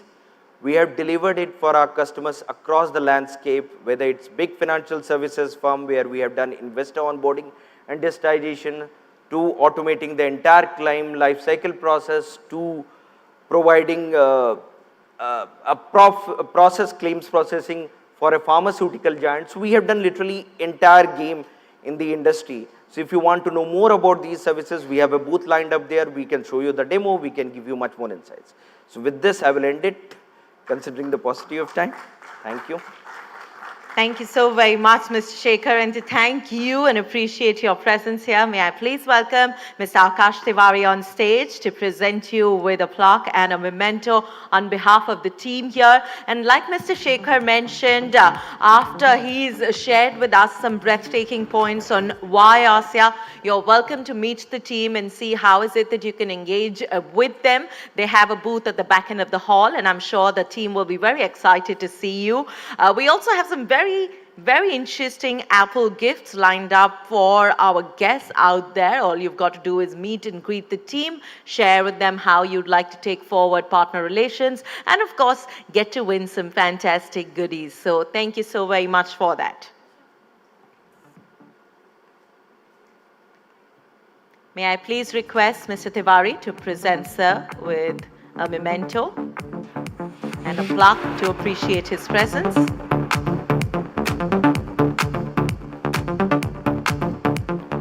Thank you. It's been a pleasure having you here. Thank you, Mr. Tiwari. Thank you, Mr. Shekhar. And as we move forward, we'd now like to share with you and unveil a very exciting moment for our entire team as we put in our heart and soul and put in a lot of effort behind the next edition of In Focus, which, as you know, is a business leadership lifestyle print magazine that's focused on delivering insights for innovative business leaders. And our next edition talks about India's growth story over the past decade or so, and it's time for us to gaze into the crystal ball and understand what lies in the prospect of the country in the next decade. Let's take a look towards the screen to know more about In Focus.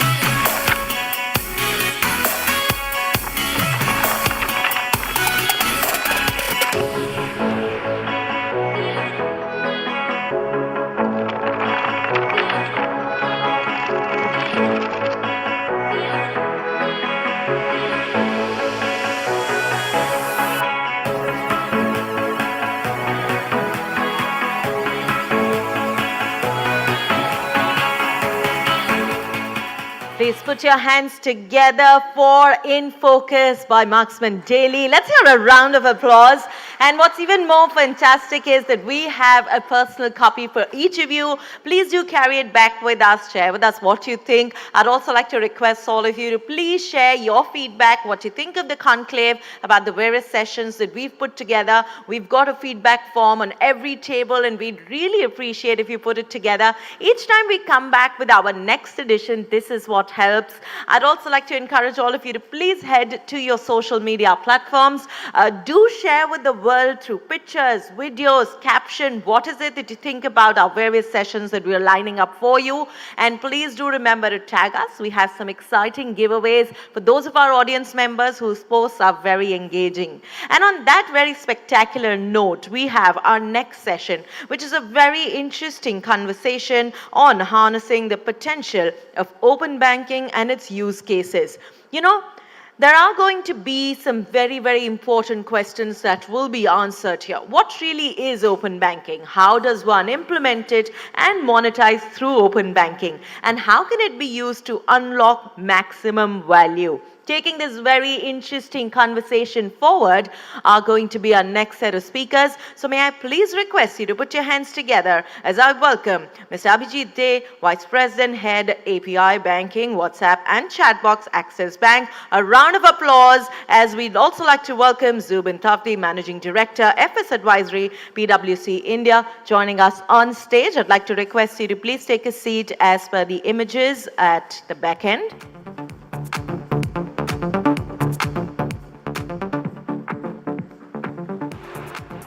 All yours. Hello, yeah. Thank you. A very good afternoon to everybody. And maybe to get started, Abhijit, why don't you start with a quick kind of intro? What is it that you do today at Access? Yeah, good afternoon. And thanks for all those nice words. Probably she has spoken many good things about me. So in Axis Bank, I take care of API banking, WhatsApp, and chatbot, right? So WhatsApp and chatbot, as you know, it's a messaging and communication platform through which customers' queries and their resolutions being provided. We also do a couple of acquisition and onboarding through WhatsApp, right? API banking, where that connected banking ecospace, or we create a ecosystem around our banking where our customers can do the transactions, or customer can be onboarded through a external ecosystem, right? Mostly in Europe, we know it as open banking. In India, it is coined as API banking, right? So that's all. Let's move on to the next questions and all. Sure, thanks Abhijit for that. And just as a quick intro, Zubin Tafti, I'm an Managing Director at PwC, part of a team called Payments Transformation. So typically we look at work, we're a large team of 100-odd people who look at stuff in the payment space, right from advisory, strategy, technology and regulatory areas. And because we've developed this large team based out of India, we do get pulled into some international projects. Per se, I have worked in 2 projects in open banking, one in Indonesia and one in Saudi Arabia, just for context. And maybe Abhijit, we can start with what is really open banking? I mean, and why did it come into existence, and what's this new trend about? Maybe I can explain you from a very practical perspective. So let's talk about 25 years ago, right? Those days, I have seen my dad. He used to go to the one of the PSU bank branch, and it was very near to our house.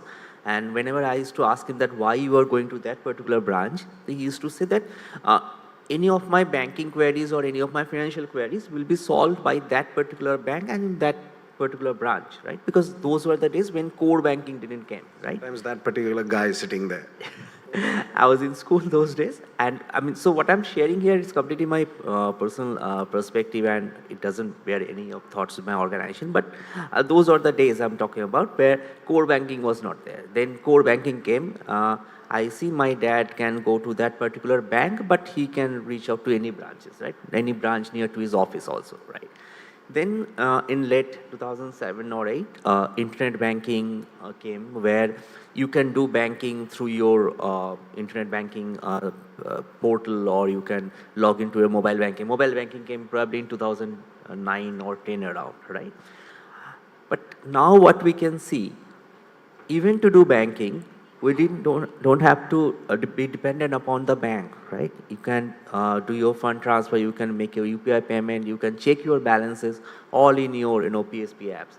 So this is one best example of open banking, where banks are externalizing their services, their offerings beyond their ecosystem, right? So, I mean, we are showing our offers into multiple other channels. Through this, customer can be engaged with us, customer can be onboarded through those platforms, and it's beyond the border, right? So this is the best example of open banking, right? Sure, thanks for that. And just adding some more context to that is, and given that we've done some studies and all and looked at, why did this come into being? So I think some of the reasons were, of course, as you said, everything is getting digitally connected. Earlier, the custodians of providing financial services pretty much a regulated bank. Today, we've seen the emergence of possibly other players who could also do this. So I think regulators, in certain places, it's regulatory driven, where the regulator says, let's give open opportunity and let's push some of these banks who are custodians today of a lot of customer data. Can somebody else outside use it, right? And at the end of the day, the objective is that the customer or the citizens of those countries can get a service in a better way than maybe they were getting it today. So I think that's, I would say, the North Star of open banking.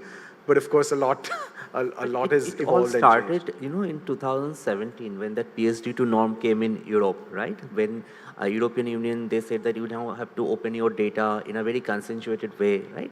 And at the same time, UPI revolution also happened here, right? Yeah. So I think let's now look at India. So in your case, what are these open banking mechanisms, frameworks that India has put into place, and how are banks, non-banks, collaborating on the open banking front? If you can add some context there. So nowadays, what I know that every organization who are harnessing their open banking initiatives, right? They all are having a framework, right? So and open banking is 90% about your APIs, right? So whenever you are building your APIs, be it a payment API or a servicing API, right? There has to be a severity, criticality regions. You'll have to assign those criticality regions to your APIs, right? You should know that which all data you will be able to publish through those APIs. So your framework should have a PII tenant. It should have a severity tenant. Also, you need to first identify the use cases, right? Until and unless you're having a use case just to get along with a buzzword of open banking, you shouldn't start it, right?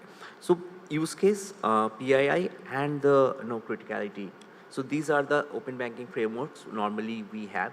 Also in open banking framework, the moment we are externalizing our APIs, API has to be encrypted one, and it has to be via a gateway, right? Normally, what I have seen, all the large organizations, they're having their API gateways, and all the security measures are all there implemented, right? So these are the frameworks normally we work, right? Yeah, thanks for that. I think if I zoom out a little bit from a country level, I think broadly I see two, I would say infrastructures created. One is from a data standpoint, which is the aggregator framework, which is consent-based data sharing between information providers and consumers or people who use the information. And I think for payments, I think indirectly UPI has become that open banking default framework for payments, because unlike in other countries, like you talked about PSD2, where regulations just said you need to open up authentication services, you need to open up a payment initiation service. But I think here we had NPCI create that framework and put it up where banks, non-banks can both initiate transactions. Of course, the custodians of the money will be with regulated entities, predominantly banks or PPI users. But I think these two broad country level frameworks. And of course, I think the collaboration between banks, non-banks, from an individual bank perspective, besides these two, as you said, I think that what you all do at Axis in terms of opening up many services beyond just this basic, UPI payment initiation or just data sharing, but a lot of other use cases. And that brings me actually to the next question in terms of what are these use cases? Let's assume you can give some examples in your case, in Axis, and also you see the industry, right? How are banks looking at this, and maybe also looking at from a startup fintech side, what are the use cases that they seem to believe has a lot of potential? So I'll break it into two parts. One from the bank's end, right? Normally in bank's end, we know that the connected banking where any SME customer, they can link their bank account with any of the ERP they are using, and through the ERP only they will be doing the transactions. They need not to be completely dependent upon banking login and all, right? So this is a very common use case, but account aggregator, another common use case. Nowadays, we all know what account aggregator is, right? I can link my account, I can see my other bank balances, transaction statements, everything in one single app. But one use case I do believe is that WhatsApp banking. If you see, although open banking normally never coined WhatsApp or this type of message banking as a open banking user, but personally I do believe that WhatsApp banking is a huge use case of open banking, because until and unless I'm externalizing my APIs, I'm publishing my APIs to the third party, my customer will never have this essence of banking in those platforms, be it a ERP or be it a messaging platform like WhatsApp, right? So let's say maybe in any given point of time, my apps or my browsers are not working, but still I can manage my account through WhatsApp. I can check balances, I can see my statements and also. So this, and the way GenAI is coming up, where messaging and human-like conversation will be the key, right? So WhatsApp banking has a huge future on open banking, and this will be the next gen use case, right? Other than this, another part from the fintech's angle. So normally when we talk about fintech collaboration and all, we all think that the co-origination of journey or co-building the brand and all. But I think in this space, fintechs are helping bank to regulate many other things. For example, the video KYC platform, right?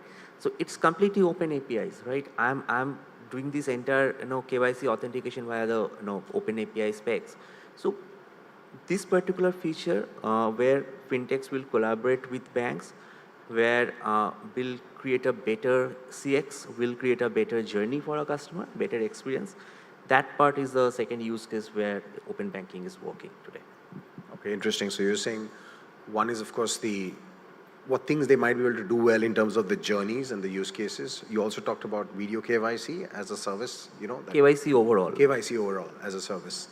And of course, you said as a bank, you looked at being able to service your customers through social channels, of course, WhatsApp being a big one, and possibly other channels too. Yeah. I think adding to that list, I would say that some other areas that we've seen, at least in globally and also in certain players in the Indian context, one is this whole expense analyzing place, right?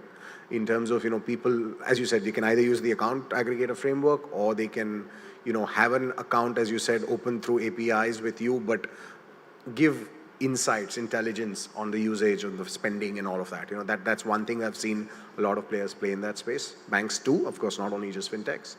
And I think we're slowly moving beyond just, payments and information, but it's also moving into investments. It's also moving into insurance. I think I see use cases moving beyond just pure banking, and it's moving into these other arenas too. Insurtech is one area where open banking is having a huge potential, right? Yeah, absolutely. So I think coming to the business side of things, and how does a bank look at it from a monetization perspective, right? Because the old way of thinking was, these are my customers, or I'm wall guarded, and I will cater to them, service them, may not share the data. At the same time, I don't want somebody else to get a customer, because then he will own it or she will own it. And so monetization strategy, right? Because I think it's very important at the end of the day, we're all here to do business, and there has to be an economics attached to it. So just wanted to hear your context on what does it take in terms of monetization. Also, there are costs involved, right? To be able to facilitate or enable such things. So if you can shed some light from a bank perspective, what are monetization potentials that they look at, and how does it work? I'll share the cost part first. In case of open banking, whenever you're externalizing APIs and all, so there are no reiterative development. So once your API is developed, hardly there will be 1 or 2% cases where you will have to rebuild that API for a particular use. That too for a very niche use case, right? So cost-wise, it's very effective. And if you see, even for your own consumption, so let's say a particular service you want to expose into your mobile banking app or your internet banking platform, right? For that also, you need to build an API, right? And if the same API you want to externalize, there is hardly any cost because you just have to create a wrapper around, right? It's a little technical, but it's very easy. So it's very cost effective. Now on the monetization part, definitely if you are, open up your services into multiple channels, your adoption will be high, right? Your uptake will grow up. Also at the same time, your cost of acquisition also impacted because you are going with one single integration, you are going into multiple channels and those channels are beyond your ecosystem, right? So direct monetization is there. Also, it's cost effective, but also at the same time, you need to see the use cases and the contextuality, right? I mean, to very honest, the way the cloud adoptions and all are happened in last 3-4 years in BFSI, the cost of building something has reduced, but also at the same time, the creation of new cloud native applications is also high, right? So that's why I think cost per se, it's okay, but you need to have the proper use case. Then only you should expose your APIs and put it into your open banking platform. Okay, and do you believe from a bank's perspective, using APIs to externalize service for other players to consume and, build on top, right, to provide end customer services? So you seeing revenues from there, you see that will substantially grow as compared to your, BAU running direct banking to customers, or do you believe it will be just a small addition? No, I don't think it's a BAU kind of thing because whenever you are externalizing your services, you are going to the market where you are not there till date, right? So it's a new market for you. Every new market is a new opportunity, and obviously you are going to that market because of the expectation with a high revenue, right? So to be on a very positive mindset, revenue will go high, but again, you should identify the right market before you are externalizing your open banking platform. Understood. I think it was a short session, but I think we'll have room for one more question. I think we talked about monetization, we talked about business, we talked about REST. I think there's an important aspect on, risks, compliance, regulatory compliance. How do you solve for that? Because, earlier it was all done within, it was fine, but now we are opening up outside. So how do you take care of these risks or mitigate them? And anything from a regulatory standpoint, do you believe today should be done differently? If you could add to that. So the one answer will be framework. Before you are starting your open banking platform or your open banking initiative, first you need to have a clear framework and you should have a complete clarity about your framework. You should know that which all services you will be externalizing. You should know which all data you are externalizing and in which shape and manner. There can be some data which you cannot just give them in a clear text, right? There can be few APIs. Maybe it has a huge use case, maybe it has a huge revenue prospect, but you cannot just expose it, right? So this framework is the most important thing. And nowadays there are lots of regulations also around there, and we all are adhering to those regulations, right? And your framework and your strategy should be around that regulation only. You just for the sake of innovation, you cannot just put your customers' data and their money into risk, right? Because the moment you are allowing any particular entity to access your APIs, that means he has already entered into your system. So before giving that access, there has to be 100 checks, right? There should be a complete risk assessment portfolio, and there should be a complete gateway where all the requests coming to that particular gateway should be monitored and tracked. And there should be a complete zero trust policy, right? So these are the checks we are following. I mean, the BFSIs are following. Also at the same time, this framework has to be weighted across the organization. So normally in organization there are multiple teams working around it, right? So there should be one single framework that should be routed in the organization, and everyone should have to adhere to that regulation. Okay, thanks Abhijit. And last single line question. if there's one thing that you believe, banks as a fraternity, or let's say India, could do differently or change so that, there's an uptake of open banking which is, exponential. What do you think that could be? A common standard of APIfication. Standardization of APIs. Yes, because the API a bank A has published, the signature of that API sometimes or most of the times are not similar to bank B. So people who are consuming it, for them, it's a iterative development, right? So that one thing we should think about. Okay, thanks Abhijit, and thank you very much everybody for please listening to us. We've run out of time, otherwise we would have taken a few questions. Sure. Back to you. Thank you so very much, Mr. Tafti. And like you said, that even though it was a very crisp session, we had a lot of fantastic thoughts coming our way. So thank you for that. And I'd like to extend a very warm welcome and present to you Mr. Sharad Gupta, co-founder, Team Marksmen Network, to join us here on stage and appreciate your presence. Once again, taking a moment and thanking both our speakers right here. Mr. Abhijit Dey, thank you so very much for sharing your thoughts with us. And of course, a big thank you to Mr. Zubin Tafti. While the two of them could not take questions online right here, but please feel free to connect with them offline, and I'm sure they'll appreciate taking a chat.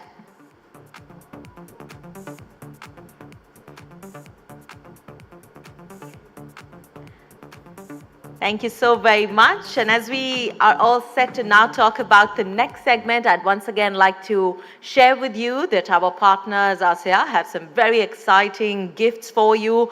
And if you'd like to take home those gifts, very soon we will be announcing which winners are get to go. Of that, we will be announcing the winner's name post-lunch session. And as we do that, I'd like to share with you that there's some very exciting Apple AirPods. So I'm excited for you all to win that. And as we look forward to our next segment, which is going to talk about financial inclusion, we do know that today it is a global issue with millions of people around the world who are still lacking access to essential financial services. And fintech companies have emerged as powerful agents of change, leveraging technology to overcome traditional barriers. And that's what our next segment will talk about. So may I please present to you our speakers. Let's hear a round of applause as I welcome Mr. Hitesh Sachdev, Head Startup Engagement and Investments, ICICI Bank Limited. Please also put your hands together for Ms. Gitika Raheja, Executive Director, Financial Services, PwC India, taking this very interesting conversation forward. Thank you, the two of you, for your presence, and we're looking forward to this session.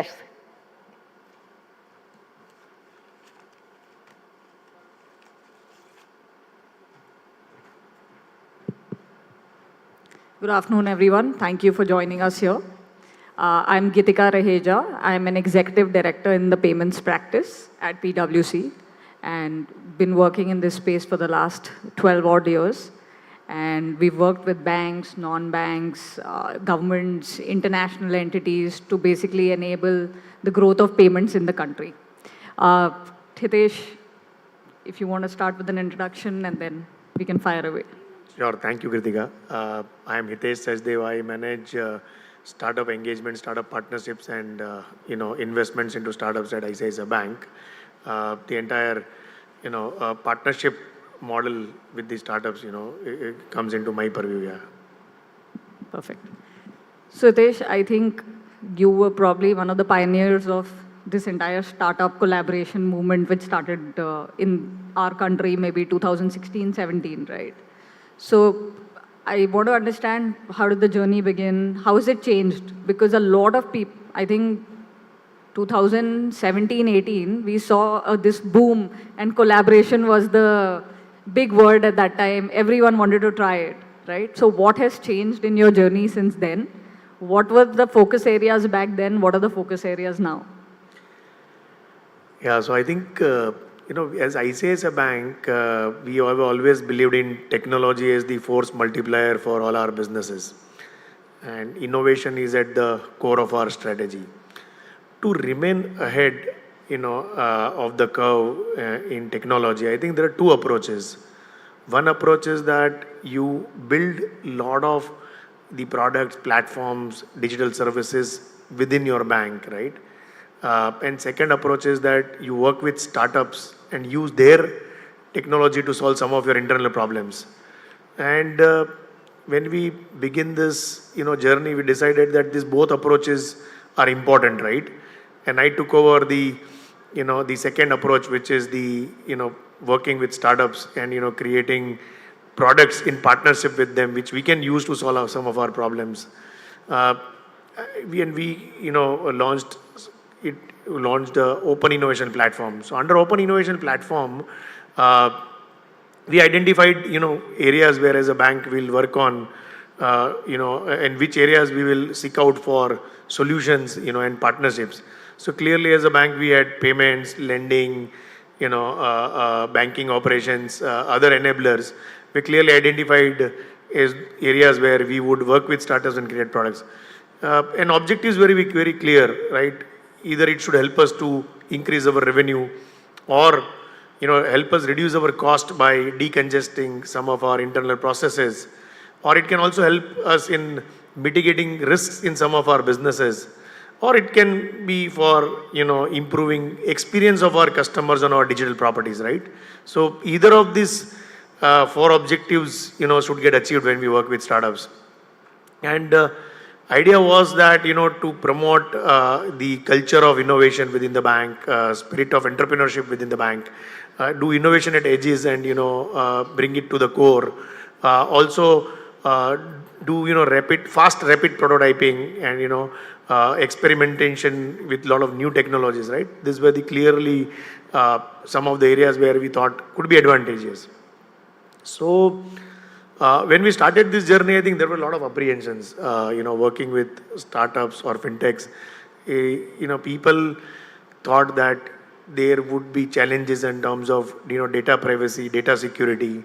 Most of the startups, the failure ratios are very high. So if you start working with them, what happens if, you reached a certain stage and then, they don't have enough funding and they fail? Or there can be a scenario where they can get acquired by, the large organizations and the product which we created or the platform we created may not be the priority for them. So these were a lot of apprehensions, right, from our technology team, from our other, teams, right? I mean, but I think you all guys have seen this movie, Three Idiots, right? Where Amir Khan kind of says, right, all is well, all is well, all is well. So like putting, one hand on our heart, we said, let's begin on this journey. Things would work out well. And indeed, it worked out well, where we saw the results, right? The agility which the innovation, what startups could bring on table. I think it helped us to, roll out products very faster and in a very innovative manner, right? So once we saw those benefits, everybody started, believing in it. And from that onwards, I think we have been working with startups and have created many products which are kind of industry innovations, right? Want to mention some of them? So let me give you a few examples, right? So we worked with a startup called SatSure. So when we met them, they were into satellite data analytics, but we discussed with them that can we use satellite data in banking. And they also got excited that, we don't know anything about banking, but if you can help us, design, this entire product where we can use satellite data, we'll be more keen to work on it. And that's where we launched, SatFarm, a product which is using satellite data, you can actually assess the farmer's income without even, asking any financial details from the farmer, right?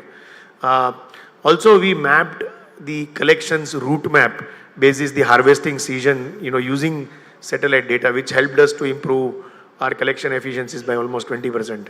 So, very, unique way of using satellite data in banking, right? I mean, the other examples are,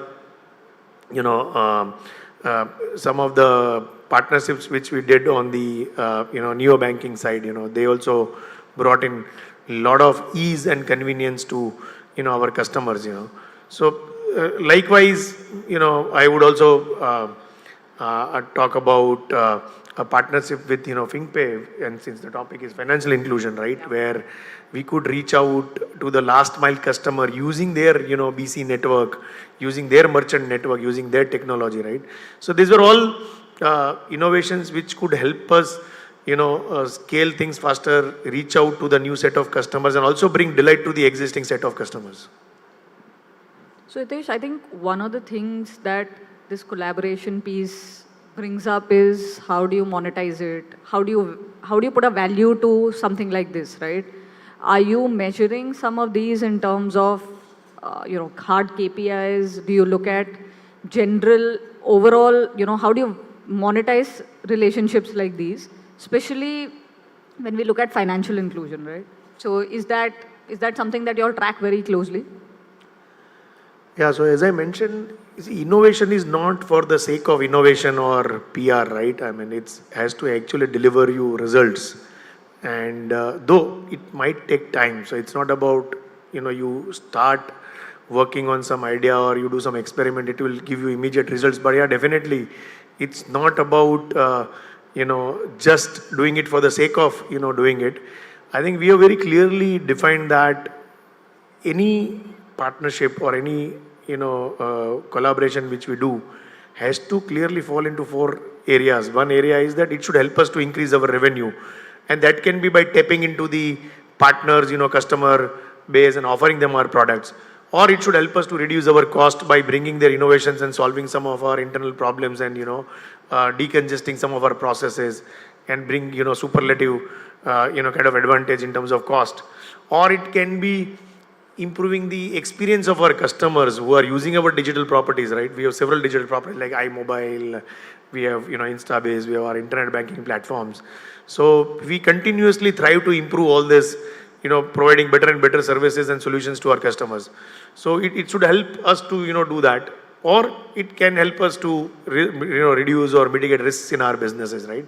So it has to clearly fall into some of these areas, and then only we take up, and largely I think our idea is to create multiple sets of channels and solutions, right? I mean, we have the customers which are present in the most rural areas, and we have customers which are present in the most urban areas, and we have customers who have low, income-wise, the lower strata, right, from the highest income strata, right? So we have different sets of customers. In the gender also, we have, ranging from young, customers to the very old customers also. So different and diversified customer base, and we have been working across our products and services where we design how do we do more hyper personalization for each of these segments, right? How do we contextualize it so that those products or those services or those platforms are more and more relevant to those set of customers. NRI again is a different customer base, right? I mean, we have different sets of solutions and products for them, different platform for them.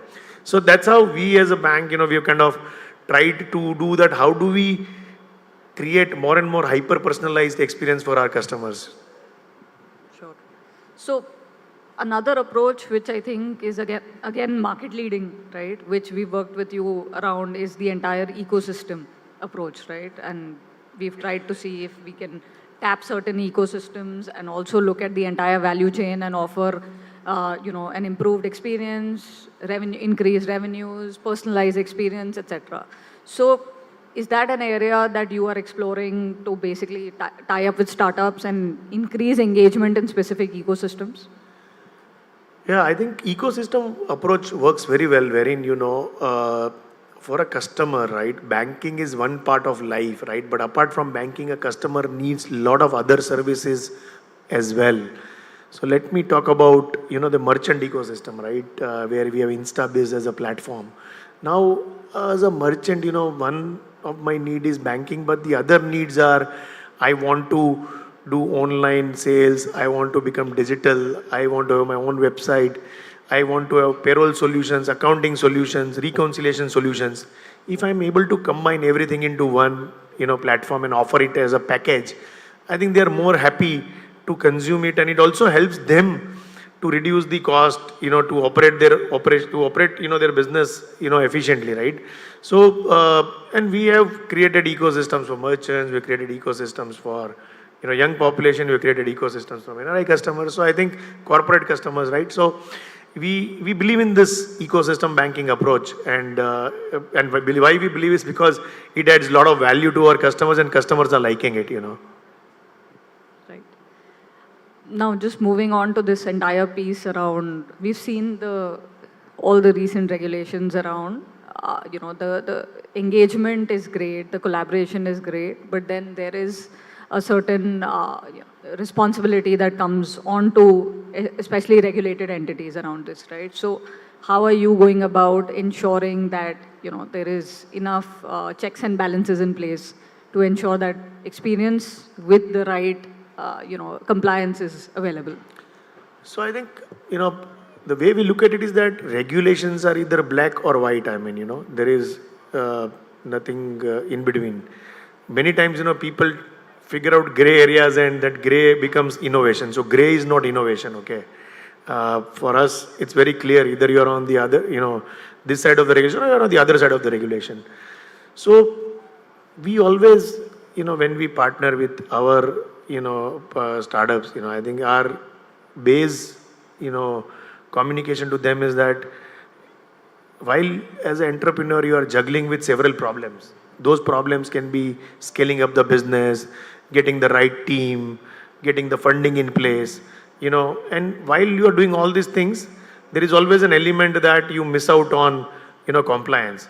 But for us, I think that's the base hygiene factor, It has to be inbuilt into the culture. Compliance is not something which you can take it for granted and you say that, okay, let me build my business, let me create a scale, and then I will think about compliance. No, it doesn't work like that. I think, and as an entrepreneur, they go through this dilemma every time, right? I mean, whether you balance compliance or, then it will be a trade-off with the innovations which you are doing. So, but for us, we are very clear that this is a balance which we need to create right from the day one. It cannot be something which can be left, as a future item, and we have our own set of, checks and balances when we work with all our partners in terms of they go through all our InfoSec, audits, guidelines, checklist. And believe me, once they pass through our, guidelines and checklist, they are so comfortable because then they get green, kind of welcome or, roaring welcome everywhere, wherever they go, because they've passed through such a exhaustive set of, checks, from us. It's cakewalk for them to work with any other organizations, right? So in a way, they appreciate it also, right? And we are seeing that now that, culture, there is a shift in that culture where people are becoming more and more conscious that, this is something which, one needs to build it right from the day one. Now, Hitesh, coming to India in terms of fintech, right? It is booming. It is one of the largest ecosystems for fintechs in the world. How are you going about identifying the right fintechs that you work with, the use cases that you want to target? And I'm sure over the years, those would have changed, right? You mentioned payments and lending was the key at some point. Today, it may be something else, right? So how do you go about that entire approach of shortlisting and finalizing the fintechs that you want to work with? So, see, there are 2-3 approaches, right? I mean, so one approach is that we have our set of problem statements repository, right? In all of our businesses, we identify areas where, what are the challenges which we are facing and how do we address those challenges using technology, right? So there is a clear set of problem statement which we, kind of prepare every, quarter or every 6 months, and we know which areas we need to kind of, if we sort out some of those challenges, we can create a exponential growth in those businesses or, solve the problems in terms of either cost or process or stuff.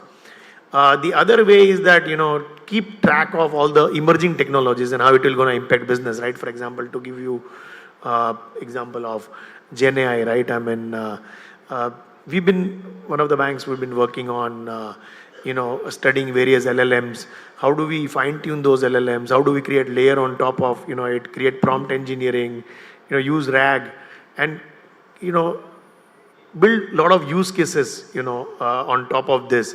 So wherever there are such, emerging trends which are available, we are always ready to embrace them, work on it, right?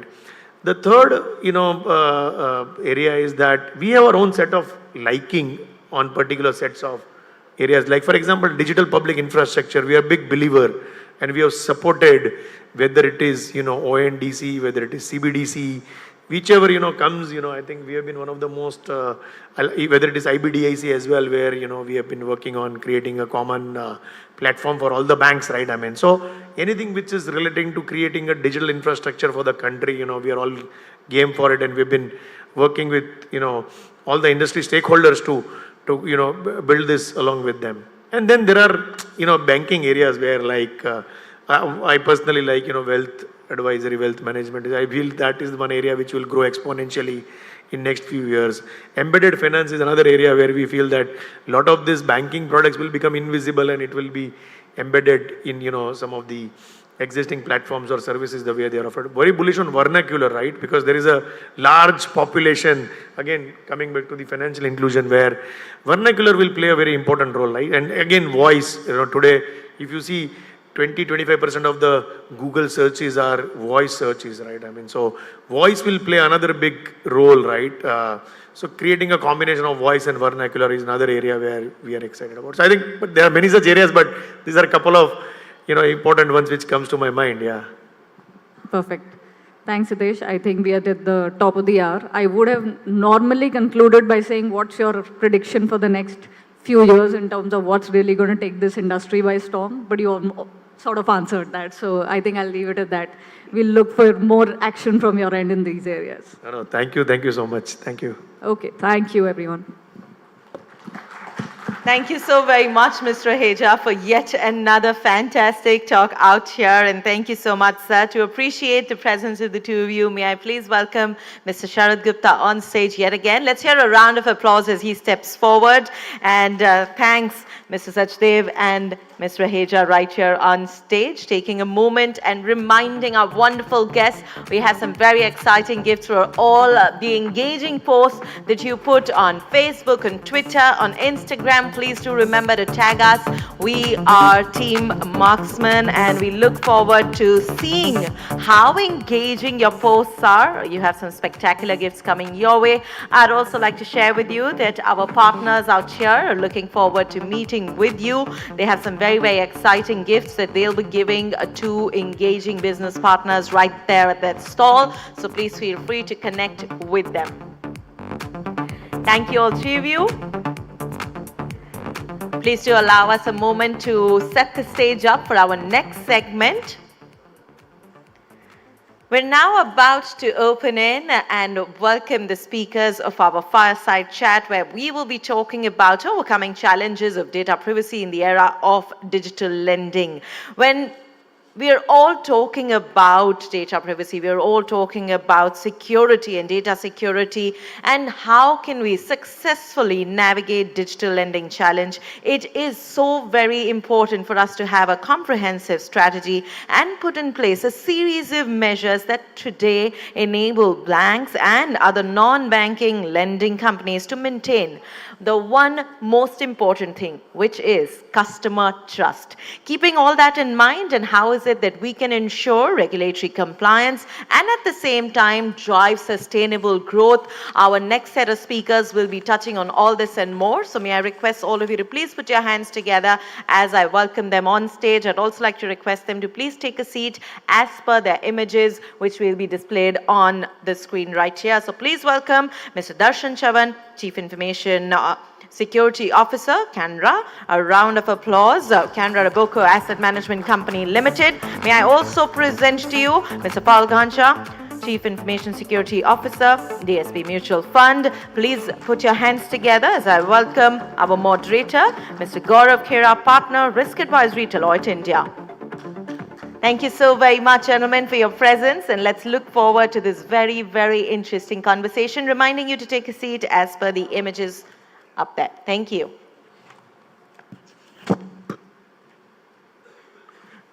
Great. Good afternoon to everyone, and a warm welcome to Darshan and Fal. It's a pleasure to be sharing stage with the two of you. To the audience, please please hold and then bear with us for the next 15-20 minutes that we are here. I know we are holding you and lunch, so we'll try and keep it interesting so that you don't rush off for lunch. And in fact, the topic that we have of overcoming challenges of data privacy in the area of digital lending, I mean, I believe that it's actually a very interesting topic. So, I mean, I recently opened an account with one of the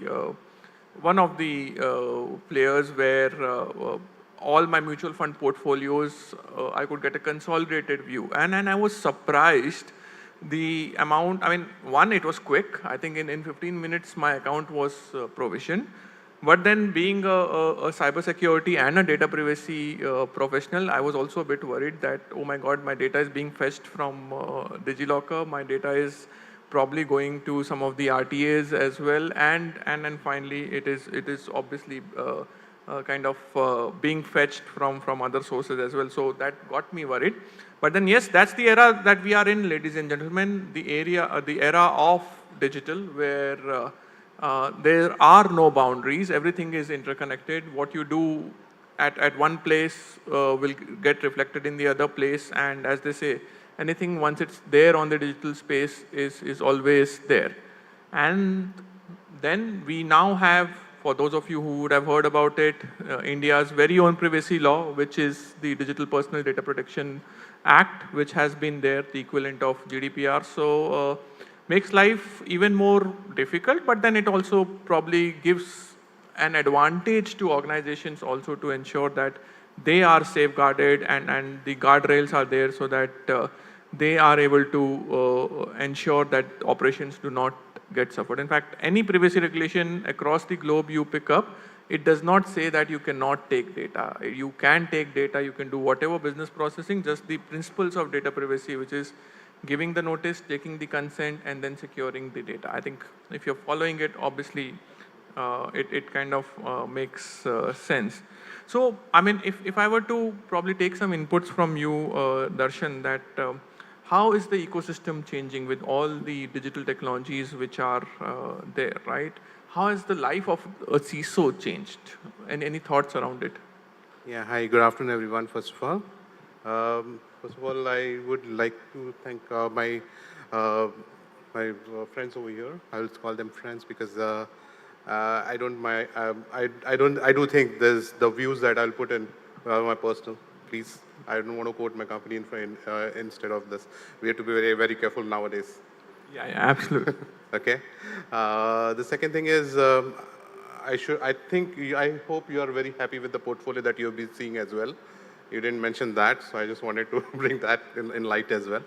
The transformation that Gaurav had spoken about, we have seen, we have been in this industry for roughly around 20 odd years, and we have seen multiple things changing throughout the landscape. We have started right from DOS operating system, 3.1, Windows XP, a lot of things have changed. Something that nobody noticed was we stored a lot of data throughout that period of time, right from DOS days, then 3.1, and hackers have been targeting this data since eternity.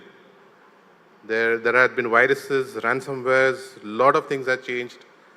But data was, I would not say that it was never important. It was always important, but there was no emphasis, there was no regulations, there were no guidelines or frameworks around this data. And that was the major missing point. When we started realizing that data is the new oil, and there are people who are getting affected by data loss, it was like too late, too little. Till then, the data was everywhere, right from on cloud, on local systems, on different servers, different websites, different applications. And then you see that it has been utilized by a lot of hackers to do impersonation attacks, do a lot of fetching, a lot of hackings. We are seeing such a huge exponential rise in cybercrimes that it is alarming for almost every single country in the world. When we say that, hence the entire regulations frameworks come in picture, which are mandating us to ensure that this data is protected. So when you call about EU GDPR or Singapore authorities or even the Australian data privacy laws, or even the California data privacy laws. These are very stringent laws. I would say stringent in the sense that customer data is of prime importance. You have to build your technology and how to ensure that the entire data is protected. You have to build your processes how this data is to be protected. You have to have new things that come into each and every enterprise, new thing that the CISO has to learn right from the way we are approaching data. We have to go for our data flow assessment. We have to go do our data risk assessment. We have to build our technology space to ensure that top-notch encryption is in place so that this data is always secure. We have to ensure that third-party vendors like cloud service providers like Microsoft's, the Amazon, the Azure, the Googles are always audited, are always on their toes, and hence these things that obviously I would not call it stringent. It is necessity of today's world, but then these things that has been evolving throughout the space of information security is something that is putting a considerable amount of strain on the entire security landscape on the CISOs, the technology partners, and even the service providers. But all said and done, it is a necessity. No, absolutely. I think totally agree. We'll have to look at it, and as you said, that you have to keep upgrading the skills as well to ensure that you are aligned. So, Fal, your views on this? I mean, what does the CISO have to do differently now? Sure. I think Darshan have covered, and Gaurav, you have covered very well initial talks that the data buzz is around, right? But how I would see this as a structure approach. I won't say that, let's say, before 10 years, CISO would not be handling the data properly, right? We had DLPs and data classification over the period of time. I see from a CISO angle is this will give us structure, saying that, look, there are regulations around it, and with the help of penalty as well, right? Because whenever you add any of the work, tools, or technology, everything is a cost, right? It's a cost of doing a business. If there is an investment of $10 million, you are expected to do it. You don't have choice. However, to take the decision, the rule really helps. The DPDPA will really help us to go on a structure way. The second aspect is now the structure also helps you to define your way forward for next 3 to 5 years, right? You will be given a timeline of, let's say, 18 months to implement your controls. However, that will also give you support from resource and tools perspective, saying that, okay, now you're allowed to hire resources, buy tools, buy whatever you want based on organization's maturity. And end of the journey, like you really mentioned earlier, of the ease of data, your visibility, everything, we are guardian of the customer information, right? And let's say, be it in mutual fund or insurance, it's a trust business, right? If you store some customer information, you are expected to ensure that the data is well within your limits, plus all the boundaries of regulations. No, agreed. You have to, and I think the word that you used is the business of trust. Yeah, that is important. But then, if I were to take a different angle, right? There's so much of data all around, right? You walk into a mall, someone says, I'm offering you a free gift, and we would have given our phone number and email addresses and everything, right? So, do you think that data privacy is a myth? Does the customer really care about their data? And if yes, then what does the organization need to do to protect it? So this is very interesting area. I would say my personal experience is technically, if we are living in like Mumbai or probably Ahmedabad or Pune, tier 1, tier 2 cities, people are still, taking care of data a little, right? People still gives the data when you walk into the mall, saying that, okay, there's a lucky gift or so. Mobile number, email ID, I mean, these are like basic things, right? However, I've seen that the tier 3 cities or rural areas, people are still okay. I mean, for, let's say, SIM card issuance, they just give their Aadhaar number to someone, random person, saying that, you get my things done. And they're less worried about it. 2, I would also see from an organization standpoint, when there is a structured data of millions customers, including Aadhaar, PAN, or passport, or whatever information part of KYC, I've seen that organization nowadays, after, let's say, Aadhaar came in 2019, you can't store Aadhaar with a straight 12 digit. That helped from a unstructured to structured movement. Now, having said that, today, still, there's a lot of data lying across the ecosystem, right? I don't know if you have heard that meme. There was an attacker who called a person saying that I have all your passwords. The person was very happy that, yeah, I did it, right? Because I don't know my passwords either. So I think like that, organization also doesn't know that how much customer data they are having. Imagine your organization having databases, Excel files, textbooks, print out so much data. Imagine the CEO would be asked whether do you have structured data, he will be or she would be confused, right? I mean, that's the state we are living in. No, absolutely. I think data is all over, right? And you many a times organizations do not really know where exactly is the data lying, and that's the fundamental, right? If you look at any privacy regulation, they're saying the right to be forgotten. I can delete it from 10 databases, but if there's an 11th one which is lying, I mean, that's where the challenge would be. So if I were to come to you once again, right?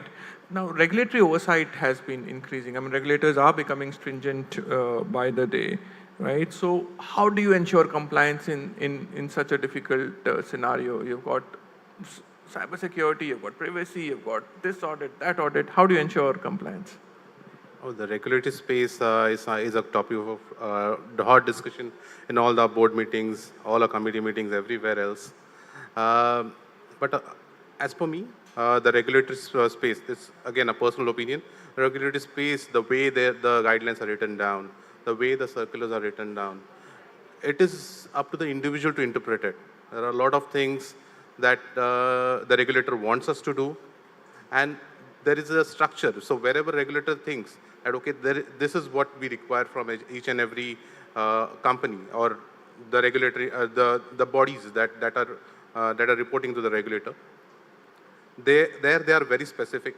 This is what is required. Please ensure that you comply to this. Say, for example, it is data sharing. You need to have this sort of an encryption. You need to have this sort of technology. Like SEBI came up with their own methodology when it came to encryption. They said that we need 256-bit encryption. We need an HSM in place. It has to be there with every single entity who is managing PI data. So there are fixed guidelines which gives us a right indication of what we need to do and what we need to put in place. But then there are a lot of ambiguous clauses. There are a lot of things related to different aspects in technology, and as well as the guidelines, like in case of remote working for that matter, right? In case of how we are managing a cyberspace, cyber resilience framework for that matter, how we are managing your vendors for that matter. There are different guidelines which are quite ambiguous, and it is based on the interpretation of each and every CISO and the auditor, how you interpret it. This interpretation has to be drafted rightly in the policy and the process, which I believe. Once it is drafted rightly in the process, it gives a proper guidelines for the auditor to audit and the entire framework. It helps the auditor as well to understand what is the entire organization's understanding of that framework, of that regulation. Regulations are here to stay, number one. There's nothing that we can't argue on that. And we would like to accept it that it is a very good thing that there are regulations. Number one, it makes business understand why it is required. And number two, it gives importance to us. No, absolutely. So very quickly, Darshan, just 30 seconds on this, the interpretation that you talked about. One is the interpretation. But to comply to it, getting the right people on the job, do you think skills is a challenge? Oh, skills is a big challenge. Hence, in our organizations, throughout the mutual fund space, or even the banking or insurance space, the skills is a big challenge. What CISOs nowadays are doing is they are outsourcing as a maximum of their activities, which helps them to ensure compliance, as well as ensure that the work is done within timelines, because there are timelines as well. The regulator expects some things in timelines, and we have to, and every single skill cannot be built in-house. It's very difficult to do that. Hence, maximum CISOs are outsourcing their activities to vendors. Sure. Thanks, Darshan. Sorry, I had another question for you, Fal, right? That in today's world, probably technology is not an impediment, right? You think about it, you'll have some solution to protect the data and everything. but then privacy is also about a lot of business process changes, right? So how in the organization do you ensure a balance between technical controls and business controls? How is it that you're doing it? Sure, you rightly mentioned that privacy and all the controls are expected to driven through processes. But I would also like to add one more bigger element, which is the mindset change, right? So when you build a DNA which says that you are expected to handle your customers' information carefully with due diligence, and you're not expected to, let's say if you have 5,000 PAN numbers, right? Technically, you should not have it, right? The system should have it. And you only should have access to view it or stuff like that. Now, what I have seen over my experience over the period of time, that when you create this mindset, when you create a lot of case studies with the experience of market hacks or whatever is happening with, let's say, Domino hack or Zomato and all that stuff, the business, we should enable business in a way saying that, look, the data information you already have, right? You are expected to ensure that the mindset also go through processes, right? Whatever need to have basis or list privilege or whatever fundamental things we try to put on the table. But the idea is people will also have to own up things. Right now, over the period of time, what we have seen is only CISO is responsible for everything. If something goes wrong, CISO is on fire or CISO is fired, right? So now, but with DPDPA coming into the picture, a lot of new guidelines, let's say if you have customers of GDPR and GDPR is applicable, I've also seen that product owners or operation teams are now more vigilant toward handling this information, right? They just, if some external party asks for PAN numbers of 1,000 customers, they normally don't send over email over the night, right? So that's one culture change what I've seen. B, I've also seen that people don't know what are the repercussions if they send the data over email without password, right? I think that awareness is something which we'll have to keep on doing. So far, we were doing with the good faith, saying that, look, since we are custodian of customer information, we'll have to handle it. But now with DPDPA, now this is a rule, right? And then people will also help us to see, oh, if something goes wrong, technically you and us both are liable, right? With all heavy penalties of 250 crores. I don't know what number that goes into, because it says that per instance 250 crores. I don't know what that number ends up into. Actually, it adds up to 1250 crores. We did the maths once, yeah. 1250 crores, wow. Yeah. Right, so I think thanks Darshan and Fal for the interesting session.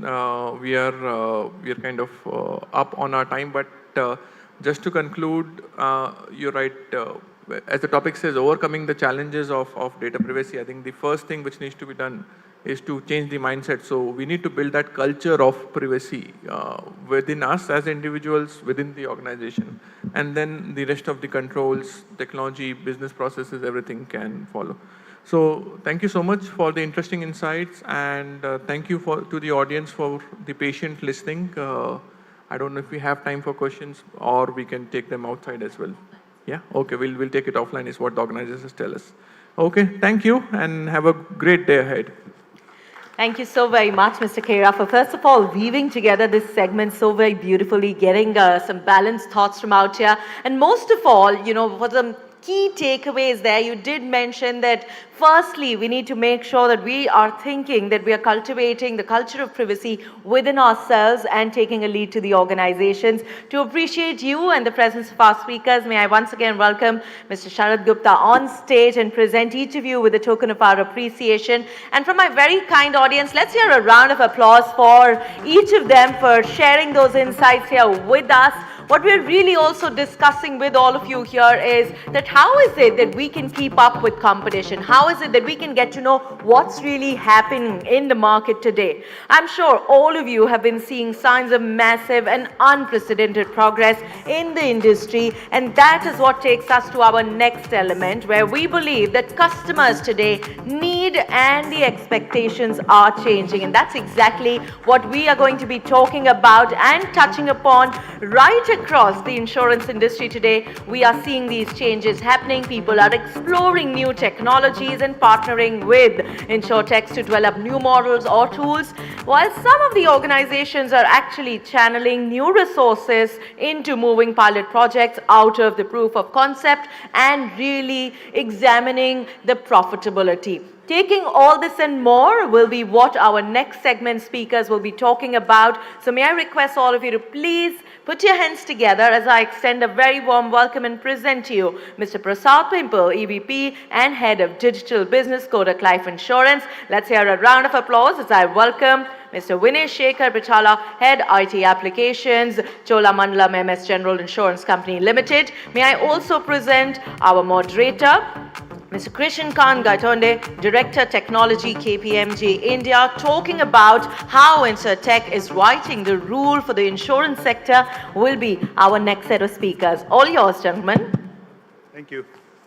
Thanks, and like the previous session reminded us, this one's standing between you and lunch, so we'll definitely try to keep this very crisp. Thank you for your patience, and thanks, gentlemen, for joining me.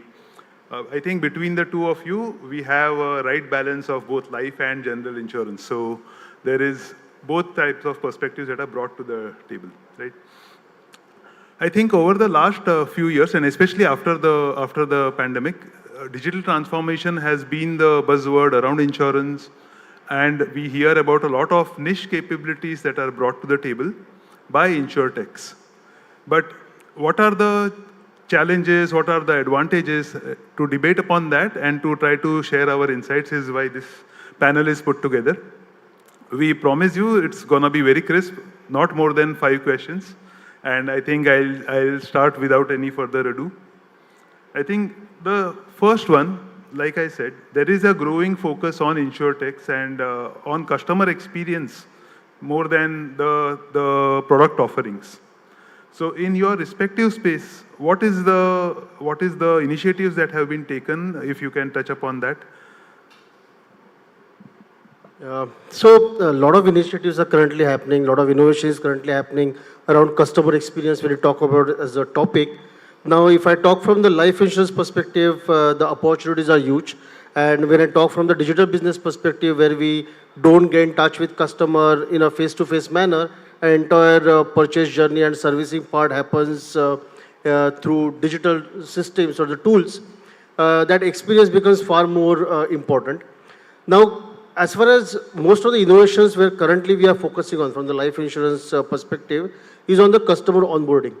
Life insurance is not a easy topic for customer to immediately understand. And that's why a role of an advisor and insurance intermediary has been quite profound in life insurance industry. But there are a lot of innovations what we are currently experimenting with to do that entire onboarding journey with the help of technology and insurtech companies, right from when I talk about need analysis or the discovery phase of life insurance. We have tied up with some of the insurtech companies who help us with that need analysis tools. And those are simplified tools without asking too many inputs from the customers, and on basic understanding or the details what customer is providing, fetching lot of information from the open ecosystem and creating a recommended solution for the customer. That's one part where currently the innovation is happening, and we are definitely taking help from some of the insurtech companies to do that need analysis and the discovery phase management.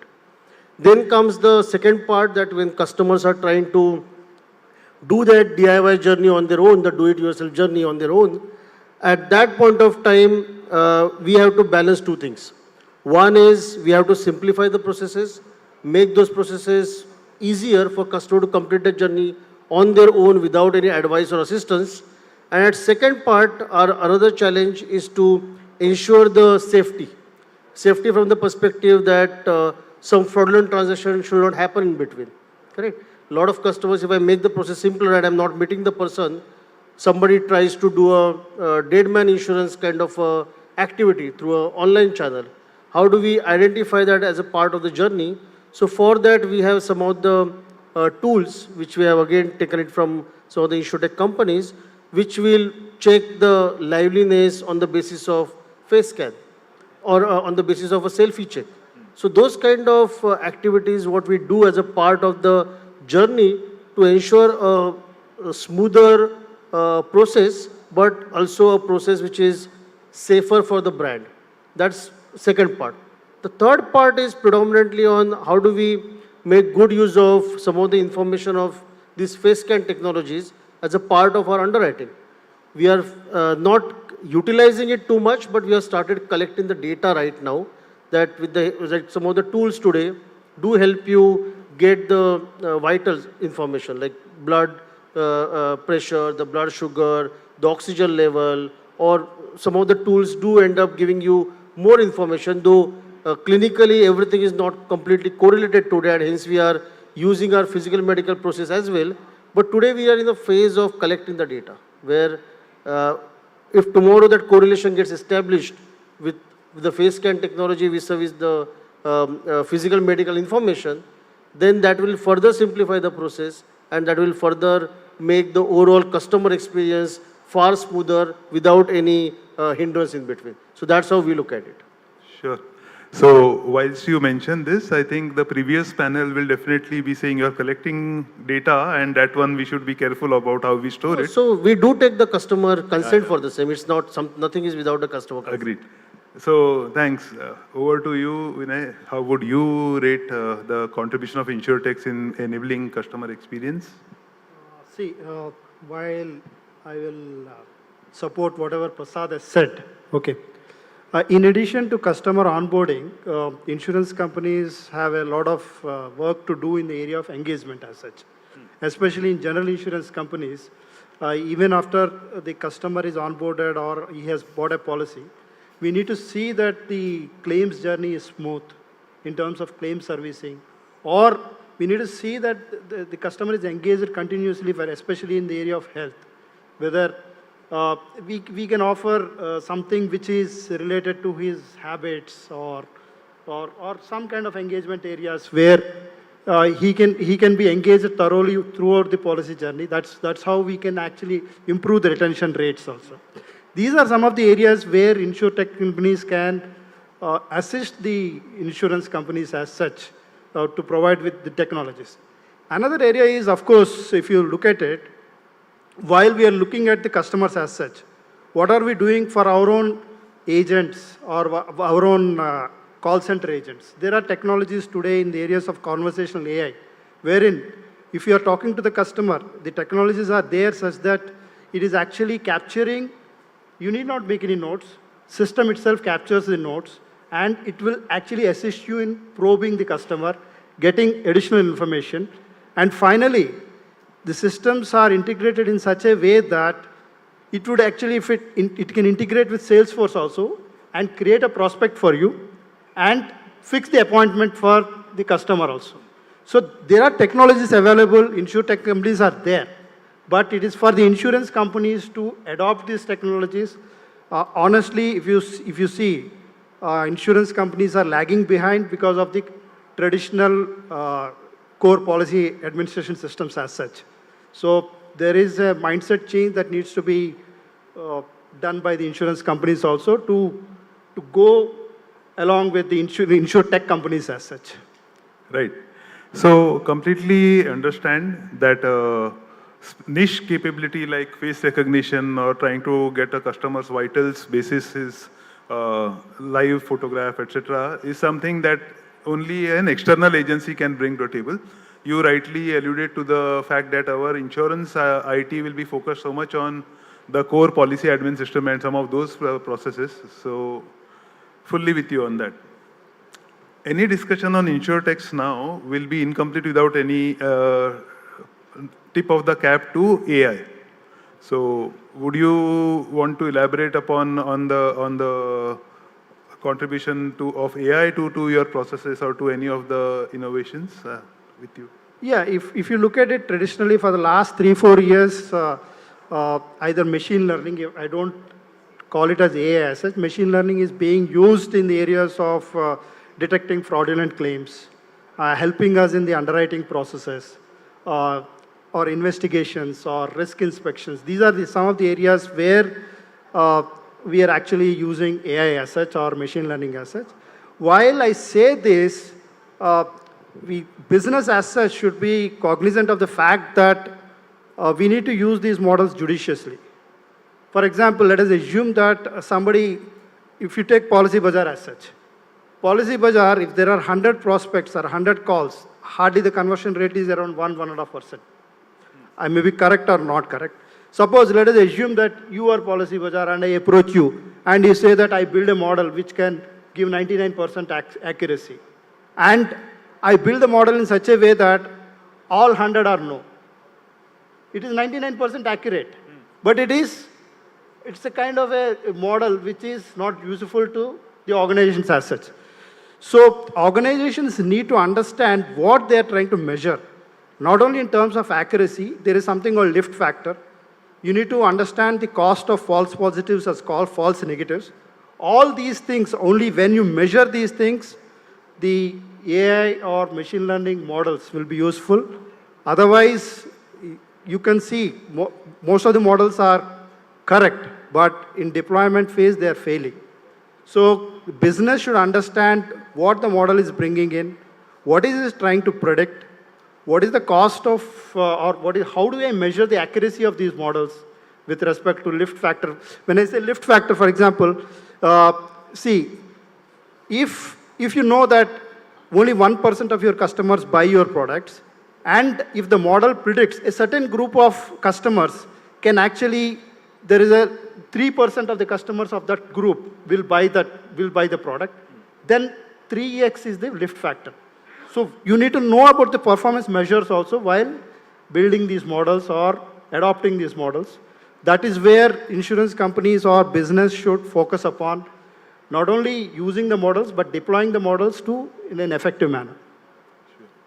How about the life industry, Prasad? Yeah, I think I completely agree with what Vinay mentioned, that especially at the discovery phase, where most of the life insurance companies will try to get the customer into the funnel, which is the funnel of awareness, consideration, purchase intent, and finally purchasing the product. Now, bringing that customer into that funnel requires a lot of AI ML support, right? I think Vinay mentioned about something like only few of the customers are finally converting, right? A lot of customers end up showing the interest, but only few percentage of customers are purchasing the product. How do I identify that cohort, that in-market audience who is currently actively looking for purchasing a life insurance product, because far more important. Because life insurance as a category is not such that in the morning I'll get up and say that today I'll purchase life insurance. It doesn't have that kind of attraction towards it, correct? So from that perspective, identifying the customers who are currently in the market looking for life insurance, that becomes very much important. And today there are so many tools, there are so many MarTech, AdTech solutions which are available, along with some of the InsurTech solutions on top of it, which help you identify those customers and target them at the time when they are ready to either consider purchasing a life insurance product or they are in the process of purchasing a life insurance products. So that's where there is fantastic use cases which are getting opened up on AI/ML. Sure. Just to add one thing, while people are interested in the insurance selling as such, AI is actually contributing in many ways. For example, take the case of cattle insurance. You would be astonished to know that each individual cow or a buffalo can be identified by AI with the help of their nose or the muzzle they call. Okay. So earlier there used to be ear tags. The plastic ear tags used to be there. Now that there is no need. Actually, we can use AI for the benefit of claim servicing and, of course, speedy processing of claims also. So these are some of the areas where even marine also there are areas where we are actually using video streaming data to identify the marine claims. So these are the areas where AI is actually helping us to be productive.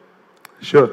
So I think Prasad is talking about marketing automation. You are actually driving it towards the fact that claims also can be processed first. Yes. Sure. In terms of the engagements that an enterprise will do with InsurTechs, what's your guidance or experience on the actual engagement? What are the pros and cons? What are the pitfalls that one has to watch out for? Because you are actually engaging with a third party, using their tools as part of your core processes, and deriving outcomes. So are there any rules that have come up in your experience of engaging with InsurTechs? No. So we normally go by the use case, correct? So some of the things where we are going to take a lot of time to build. Right? Like I'll give one of the examples. We wanted to bring a small ticket size product, a savings product, and we're not having that much time to build an entire system because that product was not going through all the systems of underwriting and the rule engine and everything. Correct. It was more of a straight through process which we wanted for that kind of a product. Now, if it's a new product and I need to bypass some of the systems, it's a lot of development at the core IT application level, correct? So from that particular perspective, when we looked at one of the insurtechs who can do the journey directly from the customer purchase journey to the core policy admin system, we went for an insurtech company to help us with that kind of an integration. And later on, simultaneously, we created that functionality as a part of our workflows as well. So go to market, if I need to quickly enable something, we go for that. So that's the advantage you generally get out of insurtech. The second thing, if it is not my core proposition, like some of the AI/ML systems and tools, though we do a lot of things in-house, but creating something like face scan is not my core strength or my core expertise, I'll go for an insurtech system. But disadvantage, sometimes what happens, it's a leap of faith. Correct? Many of the times when innovative insurtech comes into the system and you're exploring this solution, it's more of a leap of faith rather than complete evaluation. There is no RFP to go through the entire technical evaluation, commercial evaluation, and then select one of the top 3, top 4 partners. But it's all about that leap of faith, believing that, okay, they can deliver it. There are chances of failures as well. Luckily, we do not have too many failures today, but you do face those challenges of having failures in the process and delaying some of the aspects of it. Sure. So what I would like to add is insurtech companies should realize that not only IT or the business, they need to deal with CFOs and CIOs or CEOs, where they should actually bring in the ROI as such. Unless until they demonstrate the value that they're going to provide and how their product is measured after it is deployed. And then only they can actually bring in value or to the table. Second thing is, how do we move the needle? You can move the needle bit by bit, right? You cannot make huge changes. So that they should not make any over promises with respect to the technology as such, because still we are in a nascent stage as such. And of course, the third aspect is the data as such. People are worried about the data being shared. Correct. So that is one area where maybe insurance companies should have SOC compliance and other things, which will actually give kind of assurance for the companies also that their data is not going outside. These are some of the areas where we need to keep in mind. Sure. I think our time's up, and the audience is still patiently in the room, so we should be thankful for them. You guys have been a wonderful audience. Thank you, everyone. And I think we'll conclude this one. Thank you. Thank you so very much, Mr. Gaitonde. And to thank all 3 of you, may I once again request Mr. Sharad Gupta to please join us on stage and acknowledge our speakers right here for sharing their insights. And to my very kind audience, I know you're all excited to be a part of the networking break, which I'll be inviting all of you to very soon. But I'd also like to remind you that we have some very, very exciting gifts coming your way. Post-lunch, we will be taking out the lucky draw. So please do join us at sharp 2:15 p.m. for our next session.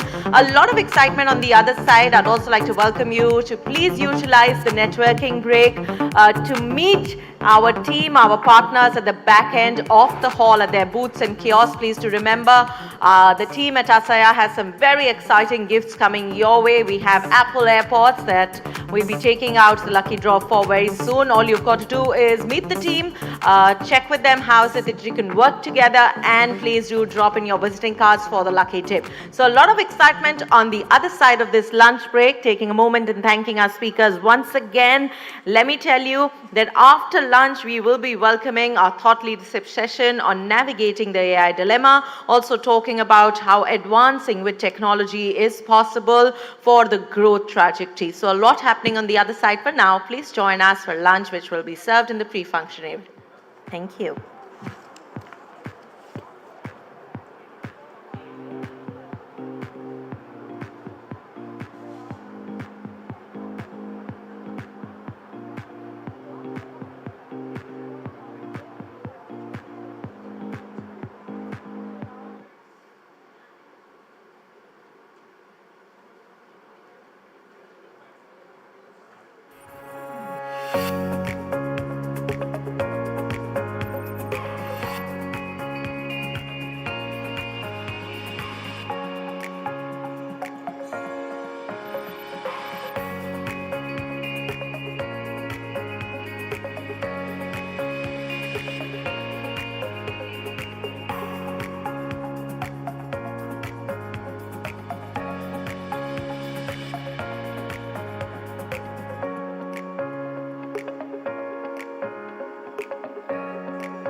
Leaders are often seen as the heroes of the corporate epic, championing change, growth, and their followers.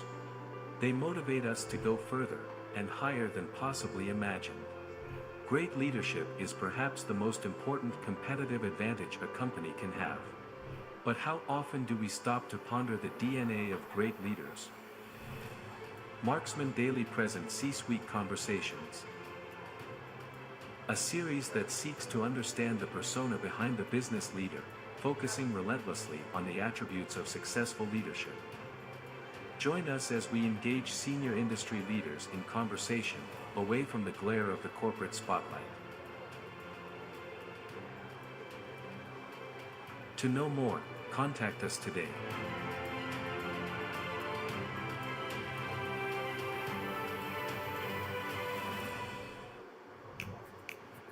Why do we like parathas more than pancakes? Why does Vanakam feel warmer than a hive? The answer is simple. We relate to what is ours. Our language, our people, our news, our Bharat. And we bring exactly that. Daily Hunt, India's #1 news and content app. 40 years ago, consumers were exposed to 500 messages a day. Today, the average person sees around 10,000 ads per day, though only a quarter of that or less will be relevant. No matter how long your brand has been around, cutting through the clutter can be a challenge, especially in today's noisy marketplace. Team Marksmen's diverse offerings, such as its daily news website Marksmen Daily, quarterly print magazine In Focus, and video IPs such as C-Suite Conversations and CXO Chatter, can help sharpen the ABCDs of your brand. What's ABCDs? Well, that's attention, branding, connection, and direction. We drive attention to your brand, offering a potent cocktail of print, digital, and audio-video mediums to put your brand front and center. Through multiple opportunities to get noticed and be remembered, we ensure frequency and variety to create more impact for your brand. Our stories help create connections, because as humans, emotional context can quickly create connections and engagement with demonstrable benefits.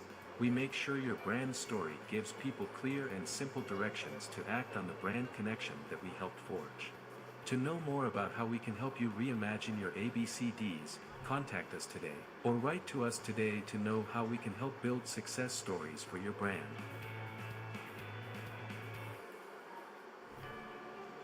The smallest of ideas can have the biggest impact, changing the world. It can help economies flourish and empower people, serving to accelerate growth. At Team Marksmen, we believe in the power of ideas, bringing together great minds to inspire change that leaves a lasting legacy for this generation and the next. Through diverse industry platforms, we engage with leading minds to delve into the most pressing issues facing industry and society. Our understanding of diverse industries' global and institutional context, their sector dynamics, and macroeconomic environment helps us create solutions that advance industry and the practice of management.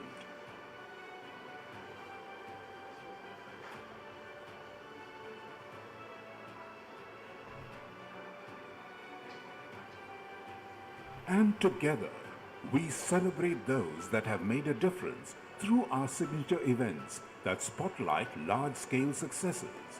No matter the challenge, we focus on delivering value and helping the next breakthrough idea see the light of day. Because ideas mark the forward progress of mankind, and we never know where the next great idea might come from. Marksmen team. Team Marksmen. Team Marksmen. Team Marksmen. I would like to thank the Marksmen and marksmendaily.com. I want to say a big thank you to Team Marksmen for having me here at the 3rd edition of the Most Trusted Banks. Thank you, Team Marksmen, for organizing this brilliant event. Thank you for having me as a keynote speaker. Team Marksmen has hit the bullseye.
Leaders are often seen as the heroes of the corporate epic, championing change, growth, and their followers. They motivate us to go further and higher than possibly imagined. Great leadership is perhaps the most important competitive advantage a company can have. But how often do we stop to ponder the DNA of great leaders?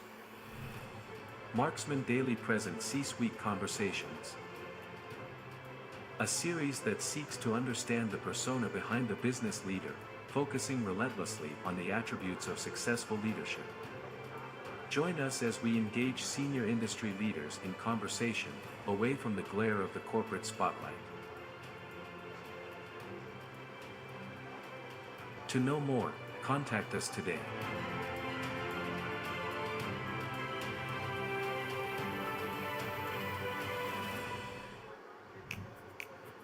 Why do we like parathas more than pancakes? Why does Vanakam feel warmer than a high? The answer is simple. We relate to what is ours. Our language, our people, our news, our Bharat. And we bring exactly that.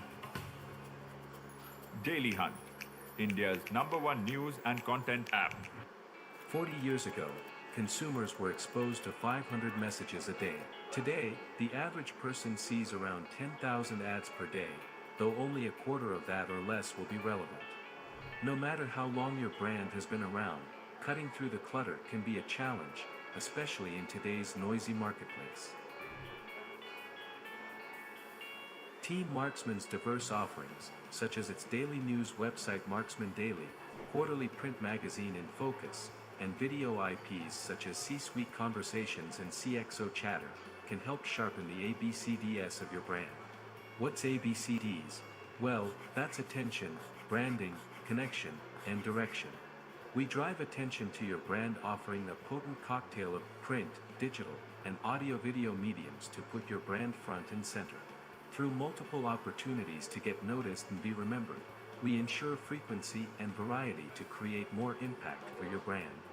Our stories help create connections, because as humans, emotional context can quickly create connections and engagement with demonstrable benefits. We make sure your brand story gives people clear and simple directions to act on the brand connection that we helped forge. To know more about how we can help you reimagine your ABCDs, contact us today, or write to us today to know how we can help build success stories for your brand.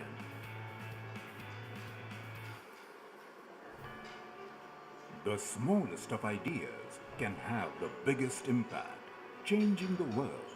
It can help economies flourish and empower people, serving to accelerate growth. At Team Marksmen, we believe in the power of ideas, bringing together great minds to inspire change that leaves a lasting legacy for this generation and the next. Through diverse industry platforms, we engage with leading minds to delve into the most pressing issues facing industry and society. Our understanding of diverse industries' global and institutional context, their sector dynamics, and macroeconomic environment helps us create solutions that advance industry and the practice of management.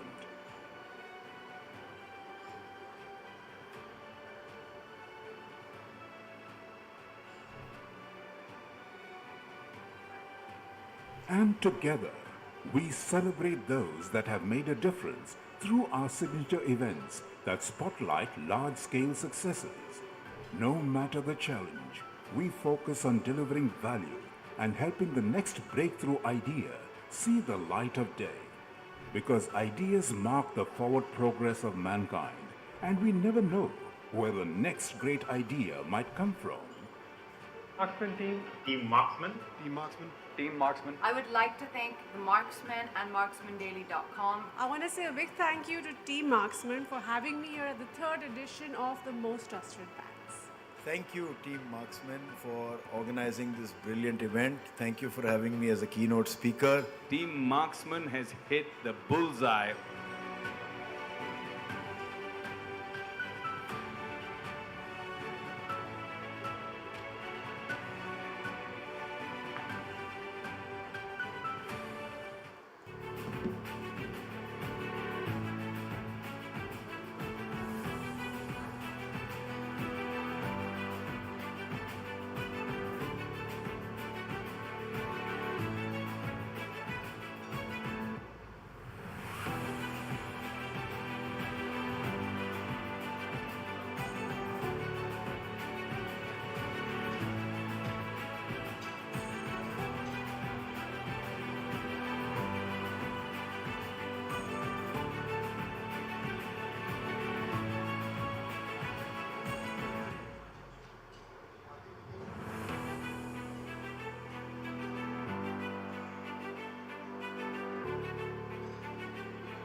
Leaders are often seen as the heroes of the corporate epic, championing change, growth, and their followers.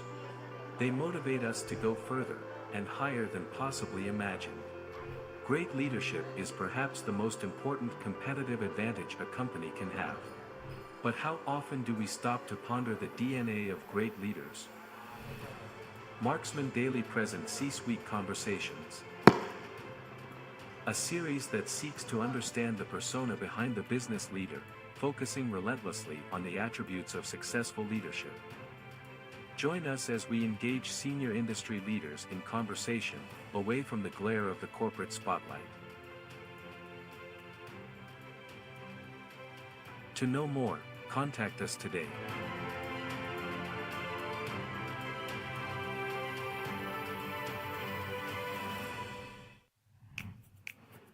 Why do we like parathas more than pancakes? Why does Vanakam feel warmer than a high? The answer is simple. We relate to what is ours. Our language, our people, our news, our Bharat. And we bring exactly that. Daily Hunt, India's #1 news and content app. 40 years ago, consumers were exposed to 500 messages a day. Today, the average person sees around 10,000 ads per day, though only a quarter of that or less will be relevant. No matter how long your brand has been around, cutting through the clutter can be a challenge, especially in today's noisy marketplace. Team Marksmen's diverse offerings, such as its daily news website Marksmen Daily, quarterly print magazine In Focus, and video IPs such as C-Suite Conversations and CXO Chatter, can help sharpen the ABCDs of your brand. What's ABCDs? Well, that's attention, branding, connection, and direction. We drive attention to your brand offering a potent cocktail of print, digital, and audio-video mediums to put your brand front and center. Through multiple opportunities to get noticed and be remembered, we ensure frequency and variety to create more impact for your brand. Our stories help create connections, because as humans, emotional context can quickly create connections and engagement with demonstrable benefits. We make sure your brand story gives people clear and simple directions to act on the brand connection that we helped forge. To know more about how we can help you reimagine your ABCDs, contact us today, or write to us today to know how we can help build success stories for your brand.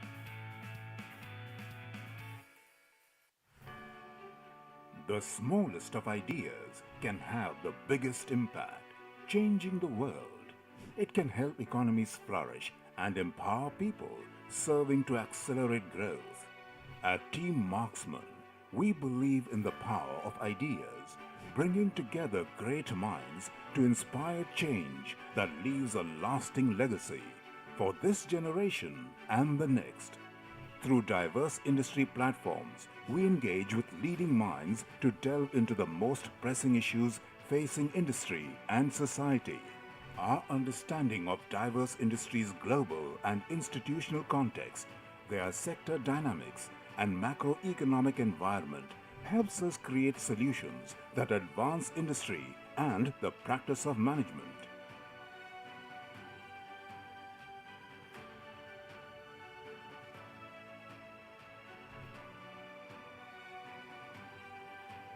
And together, we celebrate those that have made a difference through our signature events that spotlight large-scale successes. No matter the challenge, we focus on delivering value and helping the next breakthrough idea see the light of day. Because ideas mark the forward progress of mankind, and we never know where the next great idea might come from. Marksmen team. Team Marksmen. Team Marksmen. Team Marksmen. I would like to thank the Marksmen and marksmendaily.com. I want to say a big thank you to Team Marksmen for having me here at the 3rd edition of the Most Trusted Banks. Thank you, Team Marksmen, for organizing this brilliant event. Thank you for having me as a keynote speaker. Team Marksmen has hit the bullseye.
leaders are often seen as the heroes of the corporate epic, championing change, growth, and their followers.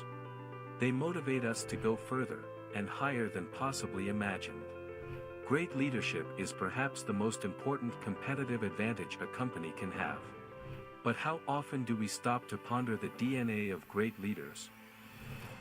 Marksmen Daily presents C-Suite Conversations, a series that seeks to understand the persona behind the business leader, focusing relentlessly on the attributes of successful leadership. Join us as we engage senior industry leaders in conversation, away from the glare of the corporate spotlight. To know more, contact us today.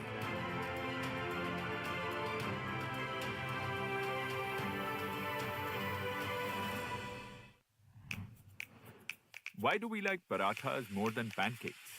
Why does Vanakam feel warmer than a high? The answer is simple. We relate to what is ours.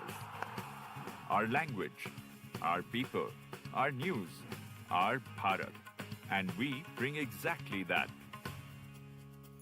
Daily Hunt, India's #1 news and content app. 40 years ago, consumers were exposed to 500 messages a day. Today, the average person sees around 10,000 ads per day, though only a quarter of that or less will be relevant.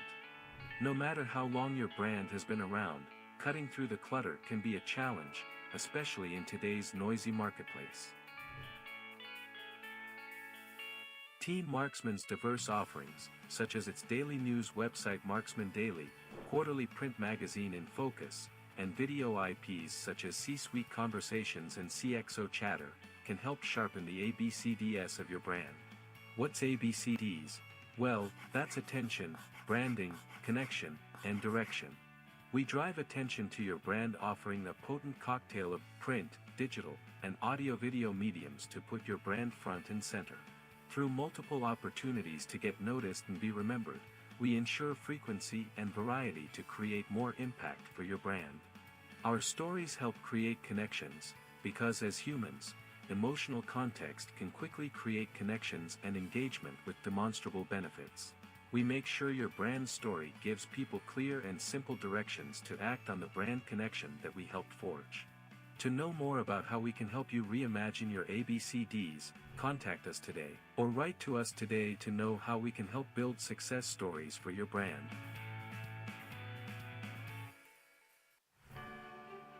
The smallest of ideas can have the biggest impact, changing the world.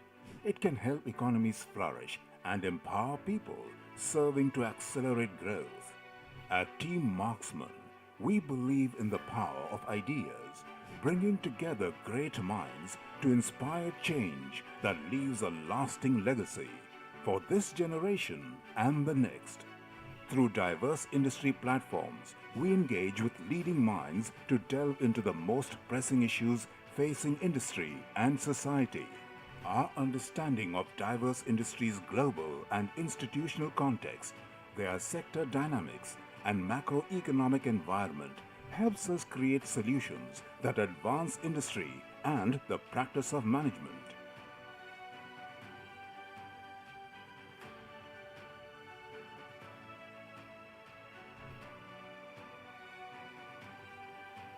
And together, we celebrate those that have made a difference through our signature events that spotlight large-scale successes. No matter the challenge, we focus on delivering value and helping the next breakthrough idea see the light of day. Because ideas mark the forward progress of mankind, and we never know where the next great idea might come from. Marksmen team. Team Marksmen. Team Marksmen. Team Marksmen. I would like to thank the Marksmen and marksmendaily.com. I want to say a big thank you to Team Marksmen for having me here at the 3rd edition of the Most Trusted Banks. Thank you, Team Marksmen, for organizing this brilliant event. Thank you for having me as a keynote speaker. Team Marksmen has hit the bullseye.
Leaders are often seen as the heroes of the corporate epic, championing change, growth, and their followers. They motivate us to go further and higher than possibly imagined. Great leadership is perhaps the most important competitive advantage a company can have. But how often do we stop to ponder the DNA of great leaders?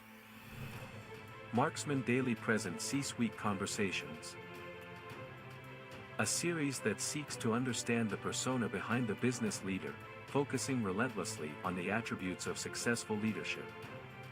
Join us as we engage senior industry leaders in conversation, away from the glare of the corporate spotlight. To know more, contact us today.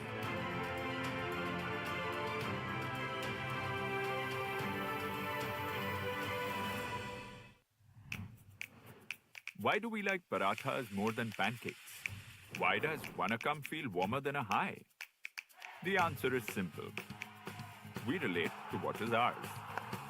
Our language, our people, our news, our Bharat. And we bring exactly that. Daily Hunt, India's #1 news and content app. 40 years ago, consumers were exposed to 500 messages a day. Today, the average person sees around 10,000 ads per day, though only a quarter of that or less will be relevant. No matter how long your brand has been around, cutting through the clutter can be a challenge, especially in today's noisy marketplace. Team Marksmen's diverse offerings, such as its daily news website Marksmen Daily, quarterly print magazine In Focus, and video IPs such as C-Suite Conversations and CXO Chatter, can help sharpen the ABCDs of your brand. What's ABCDs? Well, that's attention, branding, connection, and direction. We drive attention to your brand, offering the potent cocktail of print, digital, and audio-video mediums to put your brand front and center. Through multiple opportunities to get noticed and be remembered, we ensure frequency and variety to create more impact for your brand. Our stories help create connections, because as humans, emotional context can quickly create connections and engagement with demonstrable benefits. We make sure your brand story gives people clear and simple directions to act on the brand connection that we helped forge. To know more about how we can help you reimagine your ABCDs, contact us today, or write to us today to know how we can help build success stories for your brand.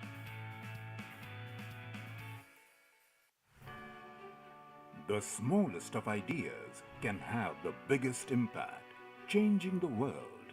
It can help economies flourish and empower people, serving to accelerate growth.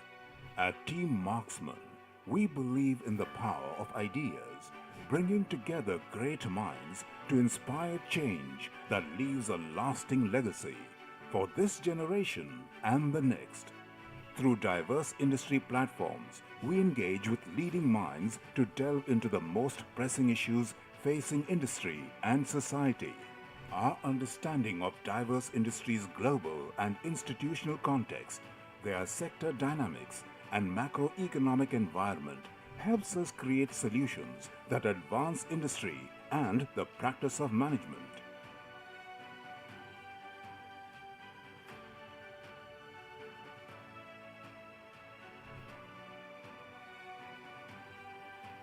And together, we celebrate those that have made a difference through our signature events that spotlight large-scale successes. No matter the challenge, we focus on delivering value and helping the next breakthrough idea see the light of day. Because ideas mark the forward progress of mankind, and we never know where the next great idea might come from. Marksmen team. Team Marksmen. Team Marksmen. Team Marksmen. I would like to thank the Marksmen and marksmendaily.com. I want to say a big thank you to Team Marksmen for having me here at the 3rd edition of the Most Trusted Banks. Thank you, Team Marksmen, for organizing this brilliant event. Thank you for having me as a keynote speaker. Team Marksmen has hit the bullseye.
leaders are often seen as the heroes of the corporate epic, championing change, growth, and their followers. They motivate us to go further and higher than possibly imagined. Great leadership is perhaps the most important competitive advantage a company can have. But how often do we stop to ponder the DNA of great leaders? Marksmen Daily presents C-Suite Conversations, a series that seeks to understand the persona behind the business leader, focusing relentlessly on the attributes of successful leadership. Join us as we engage senior industry leaders in conversation, away from the glare of the corporate spotlight. To know more, contact us today.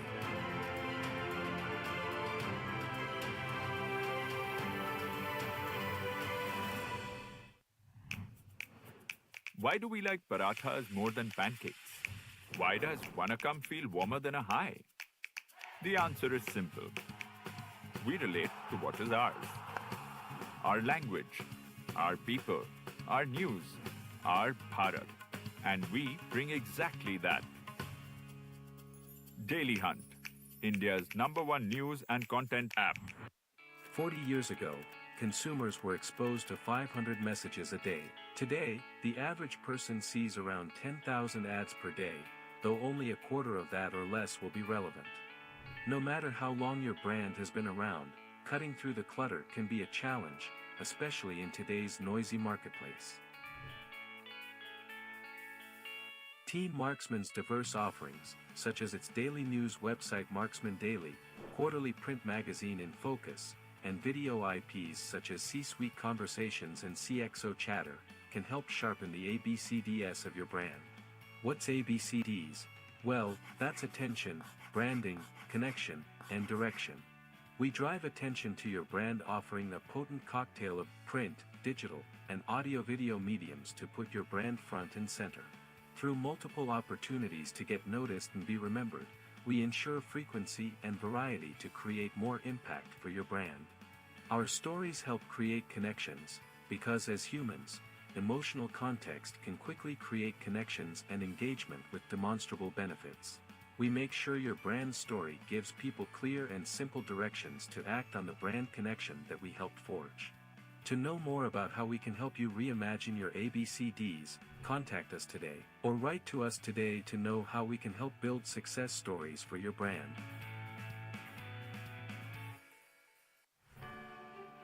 The smallest of ideas can have the biggest impact, changing the world. It can help economies flourish and empower people, serving to accelerate growth. At Team Marksmen, we believe in the power of ideas, bringing together great minds to inspire change that leaves a lasting legacy for this generation and the next. Through diverse industry platforms, we engage with leading minds to delve into the most pressing issues facing industry and society.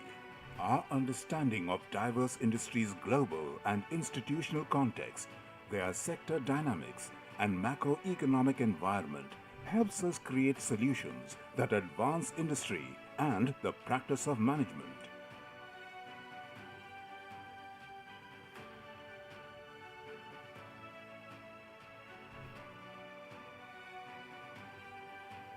And together, we celebrate those that have made a difference through our signature events that spotlight large-scale successes.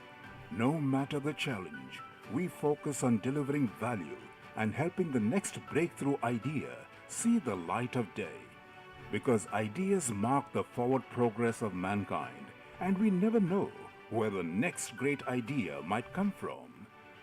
Marksmen team. Team Marksmen. Team Marksmen. Team Marksmen. I would like to thank the Marksmen and MarksmenDaily.com. I want to say a big thank you to Team Marksmen for having me here at the 3rd edition of the Most Trusted Banks. Thank you, Team Marksmen, for organizing this brilliant event. Thank you for having me as a keynote speaker. Team Marksmen has hit the bullseye.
We'll be starting with our next segment in the next 5 minutes. So I'd like to request all our guests in the pre-function area to please join us inside. You're welcome to meet our partners at the booth. We have the team of Asaya at their booth, so please do join them.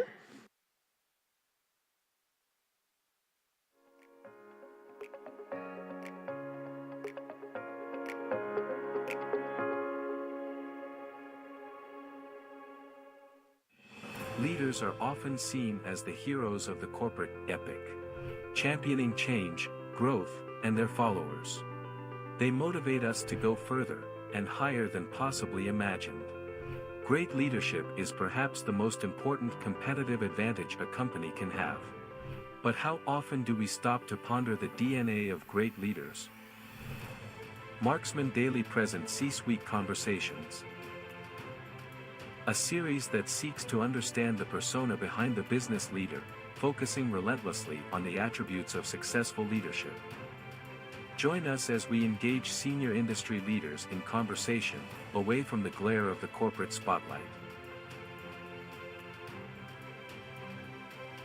To know more, contact us today.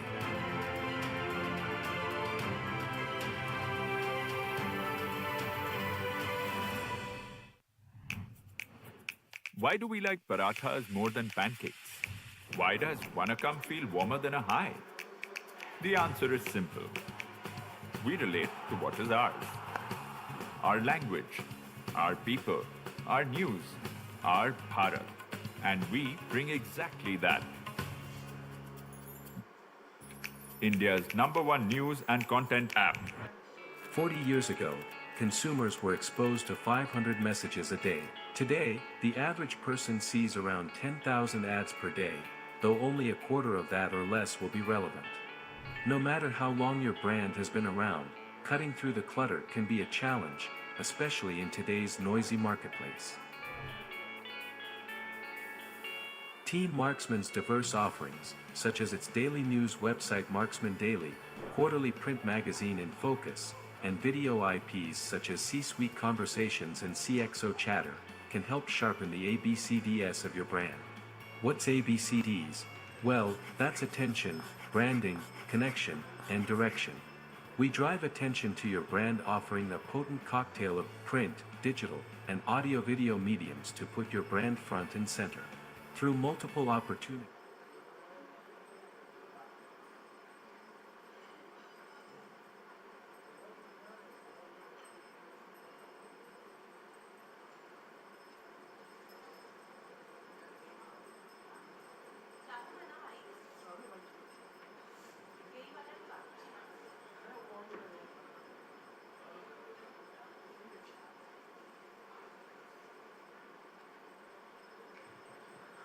Once again, I'd like to request our guests in the pre-function area to please join us inside the hall and take a seat. We're about to begin.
Leaders are often seen as the heroes of the corporate epic, championing change, growth, and their followers.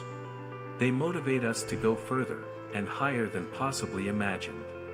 Great leadership is perhaps the most Once again, important requesting our competitive guests in the advantage a pre-function company area can to have. please join us But inside. how We're all often set do to we stop begin. to ponder the DNA of great leaders? Marksmen Daily presents C-Suite Conversations, a series that seeks to understand the persona behind the business leader, focusing relentlessly on the attributes of successful leadership. Join us as we engage senior industry leaders in conversation, away from the glare of the corporate spotlight. To know more, contact us today.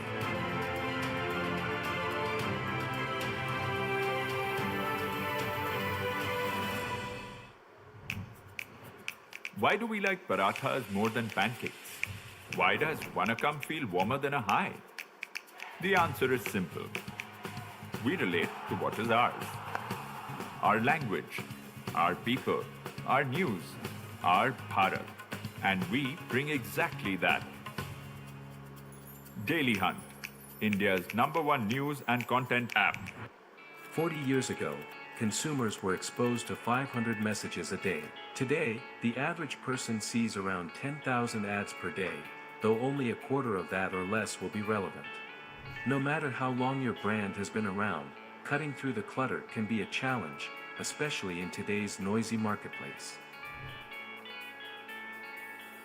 Team Marksmen's diverse offerings, such as its daily news website Marksmen Daily, quarterly print magazine In Focus, and video IPs such as C-Suite Conversations and CXO Chatter, can help sharpen the ABCDs of your brand. What's ABCDs? Well, that's attention, branding, connection, and direction.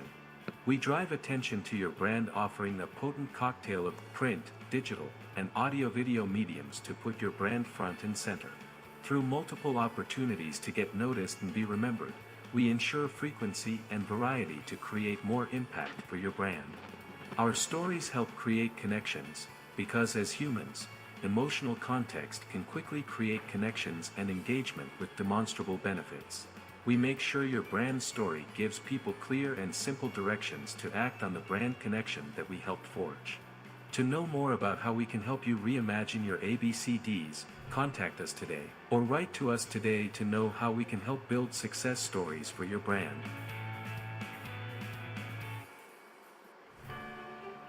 The smallest of ideas can have the biggest impact, changing the world. It can help economies flourish and empower people, serving to accelerate growth. At Team Marksmen, we believe in the power of ideas, bringing together great minds to inspire change that leaves a lasting legacy for this generation and the next.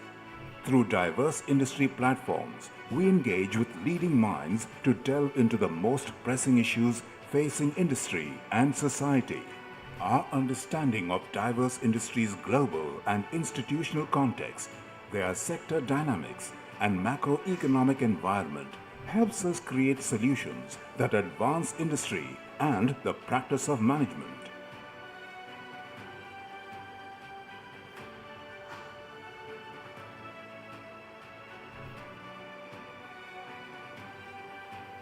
And together, we celebrate those that have made a difference through our signature events that spotlight large-scale successes. No matter the challenge, we focus on delivering value and helping the next breakthrough idea see the light of day. Because ideas mark the forward progress of mankind, and we never know where the next great idea might come from. Marksmen team. Team Marksmen. Team Marksmen. Team Marksmen. I would like to thank the Marksmen and marksmendaily.com. I want to say a big thank you to Team Marksmen for having me here at the 3rd edition of the Most Trusted Banks. Thank you, Team Marksmen, for organizing this brilliant event. Thank you for having me as a keynote speaker. Team Marksmen has hit the bullseye.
Leaders are often seen as the heroes of the corporate epic, championing change, growth, and their followers. They motivate us to go further and higher than possibly imagined. Great leadership is perhaps the most important competitive advantage a company can have. But how often do we stop to ponder the DNA of great leaders? Marksmen Daily presents C-Suite Conversations, a series that seeks to understand the persona behind the business leader, focusing relentlessly on the attributes of successful leadership. Join us as we engage senior industry leaders in conversation, away from the glare of the corporate spotlight. To know more, contact us today.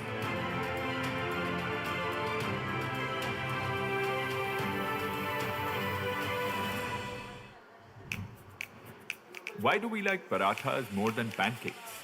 Why does Vanakam feel warmer than a high? The answer is simple. We relate to what is ours. Our language, our people, our news, our Bharat. And we bring exactly that. Daily Hunt, India's #1 news and content app. 40 years ago, consumers were exposed to 500 messages a day. Today, the average person sees around 10,000 ads per day, though only a quarter of that or less will be relevant. No matter how long your brand has been around, cutting through the clutter can be a challenge, especially in today's noisy marketplace.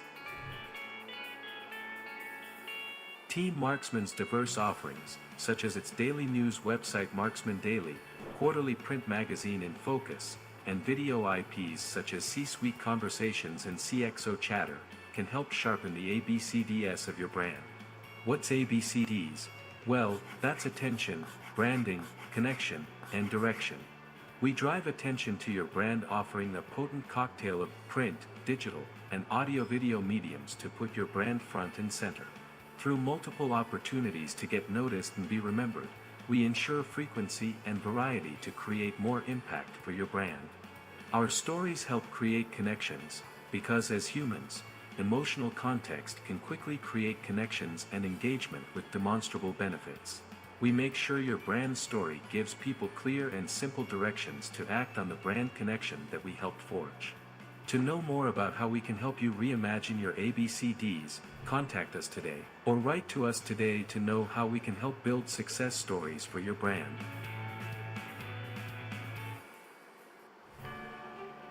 The smallest of ideas can have the biggest impact, changing the world. It can help economies flourish and empower people, serving to accelerate growth. At Team Marksmen, we believe in the power of ideas, bringing together great minds to inspire change that leaves a lasting legacy for this generation and the next. Through diverse industry platforms, we engage with leading minds to delve into the most pressing issues facing industry and society. Our understanding of diverse industries' global and institutional context, their sector dynamics, and macroeconomic environment helps us create solutions that advance industry and the practice of management.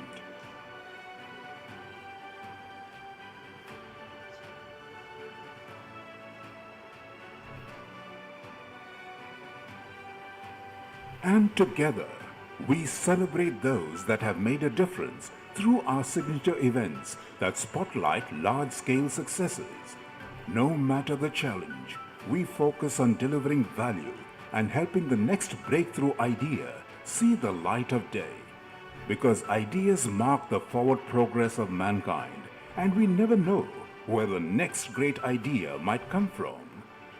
Marksmen team. Team Marksmen. Team Marksmen. Team Marksmen. I would like to thank the Marksmen and marksmendaily.com. I want to say a big thank you to Team Marksmen for having me here at the 3rd edition of the Most Trusted Banks. Thank you, Team Marksmen, for organizing this brilliant event. Thank you for having me as a keynote speaker. Team Marksmen has hit the bullseye.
May I request all our guests to please take a seat? We're about to begin. Up next, and a lot of excitement in store for you as our next speaker sets tone for what the industry's future is when we talk about AI. So requesting our guests to please take their seats.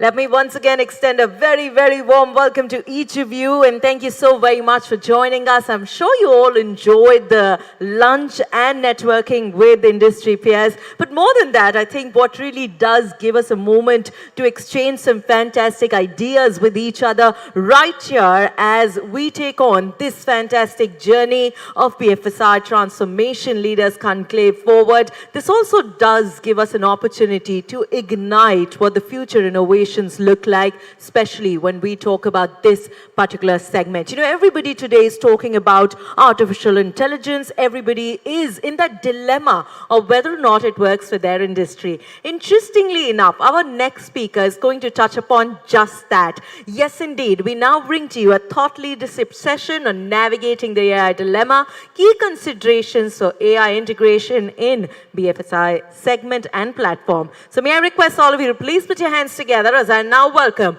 Mr. Keshav Rao Avani, President, Digital Banking, Yes Bank. A round of applause as he joins us here on stage, and we are so very delightful that he'll be our speaker for one of the toughest sessions by far, which is the post-lunch caveat session.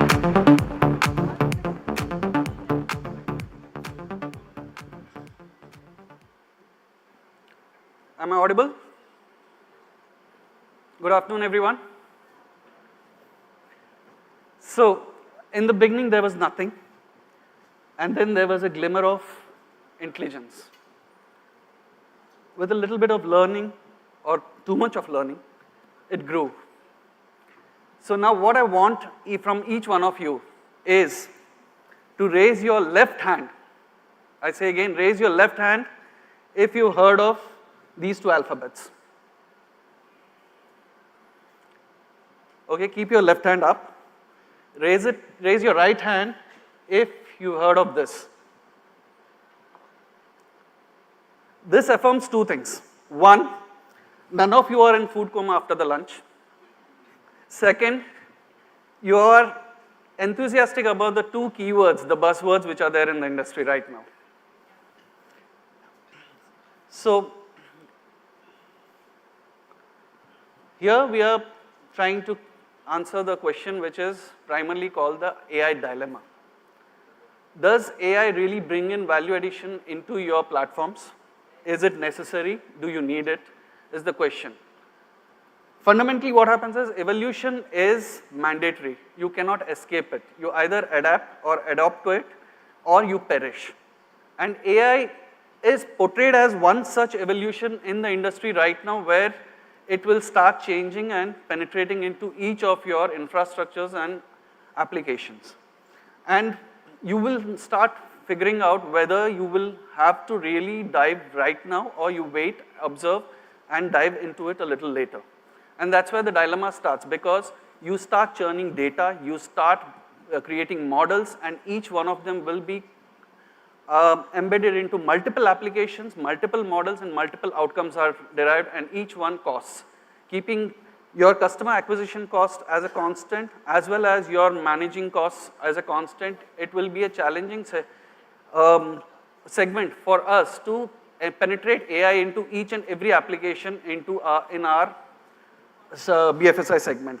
And that's why we will have to start taking hard calls, and this is what this whole session will be about.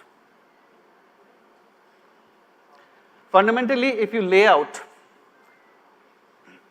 a BFSI architecture, you will have your customer-facing segments, which are your channels, the service, self-service centers, the branches, or the call centers. You have your customer onboarding platforms on the bottom layer. You have your product management applications, and then you have your enterprise applications which come at the bottom.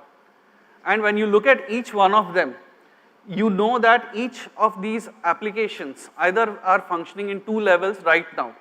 One, where you take a look at the current processes, and they are either physical or digital, and you try to automate them using robotic process automation.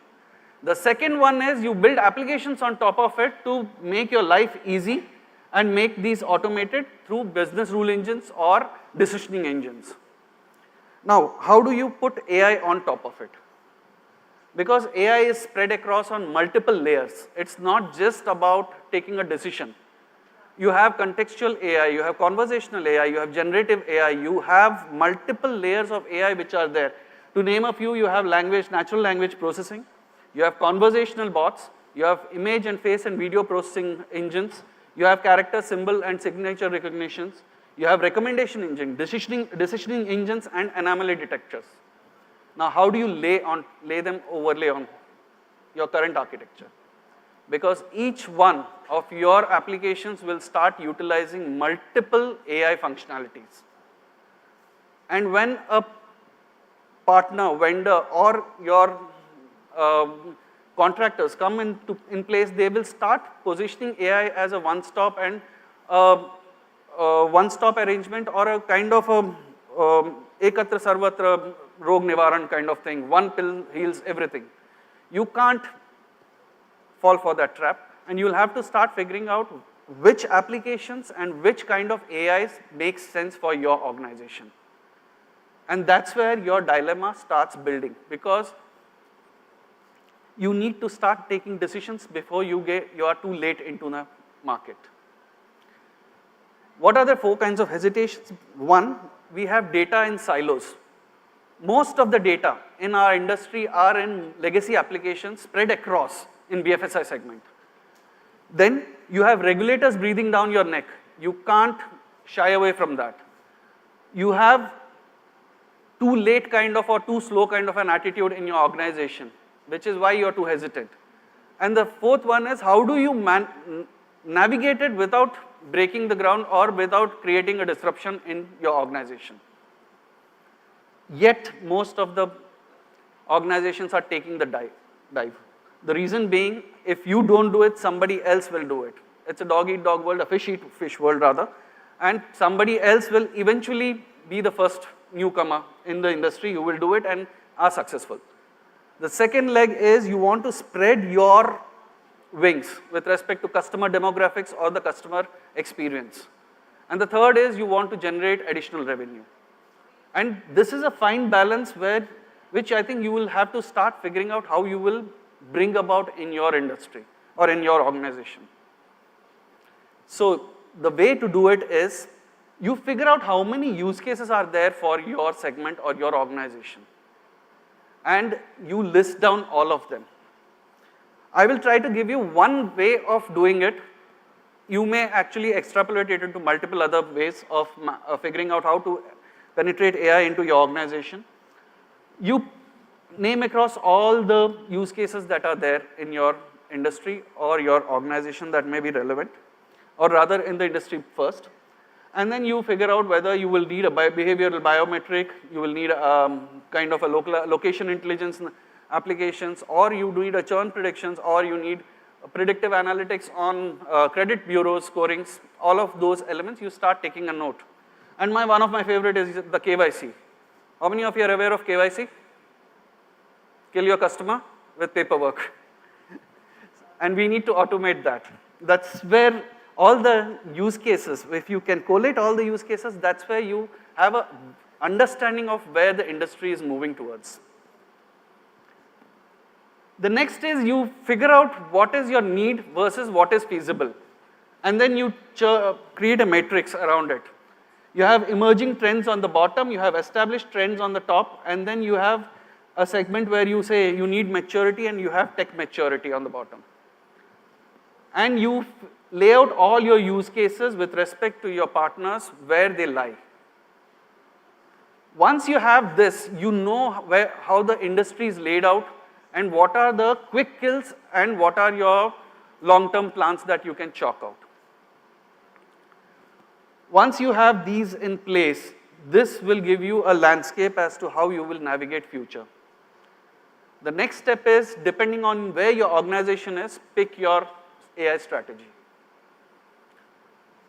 KYC AML, personalized finance management, location intelligence, whichever aspect you want to target, you start figuring out how you would want to implement each one of them. And this is one of the easiest ways to understand where the AI landscape is or how the AI is evolving in the market. So we will take one use case out here, which is the personalized finance management.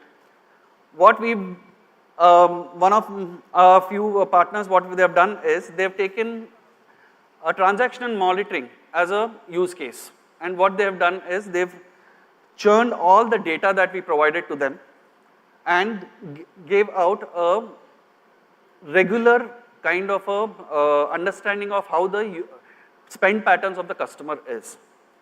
Then they went and registered a small focus group onto an unstructured data management layer where they gathered data on the behavioral patterns of the user through social media and other channels.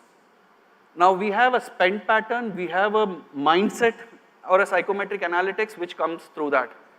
Now we blended them, we get a predictive analytics as to how his trends would be. Now the unstructured data element can also come from where his spends are. I mean, every bank statement when you look at it, he may have spent 1,000 rupees in DMart, but if he also uploads the bill, we know what his spends are in DMart. And we know where his main kind of spends are happening, whether it is on the groceries, whether it is on the drinks, or whether it is on chocolates, or whatever may be his preferences. And that's where the predictive analytics starts kicking in, and they start helping you. And then that is pushed into AI decisioning metrics. Now what happens after this is, you start creating stories around those.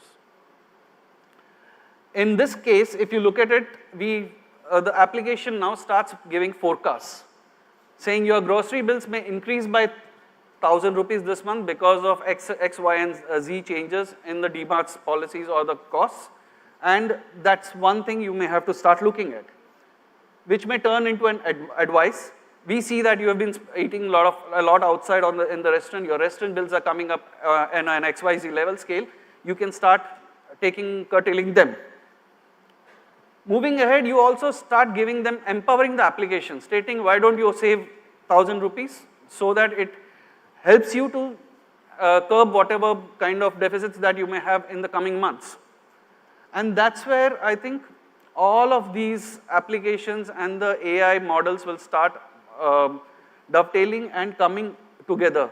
And this is one of the models as to how people are working in the industry to kill the AI dilemma. You take a view on the landscape, you narrow it down, you go step by step, and without creating a disruption in your existing organization. But with a caution. The BFSI segment always comes with a caution because regulators always breathe down our neck. We have to be very careful on two levels. One, AI ethics, whether we are using the data in the right way, whether the data is being compromised or not, how do we respond back to the regulator, and how do we ensure that we do not fall in the trap of non-compliance.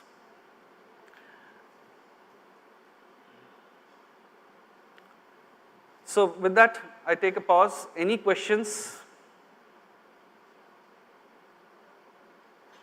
Thank you.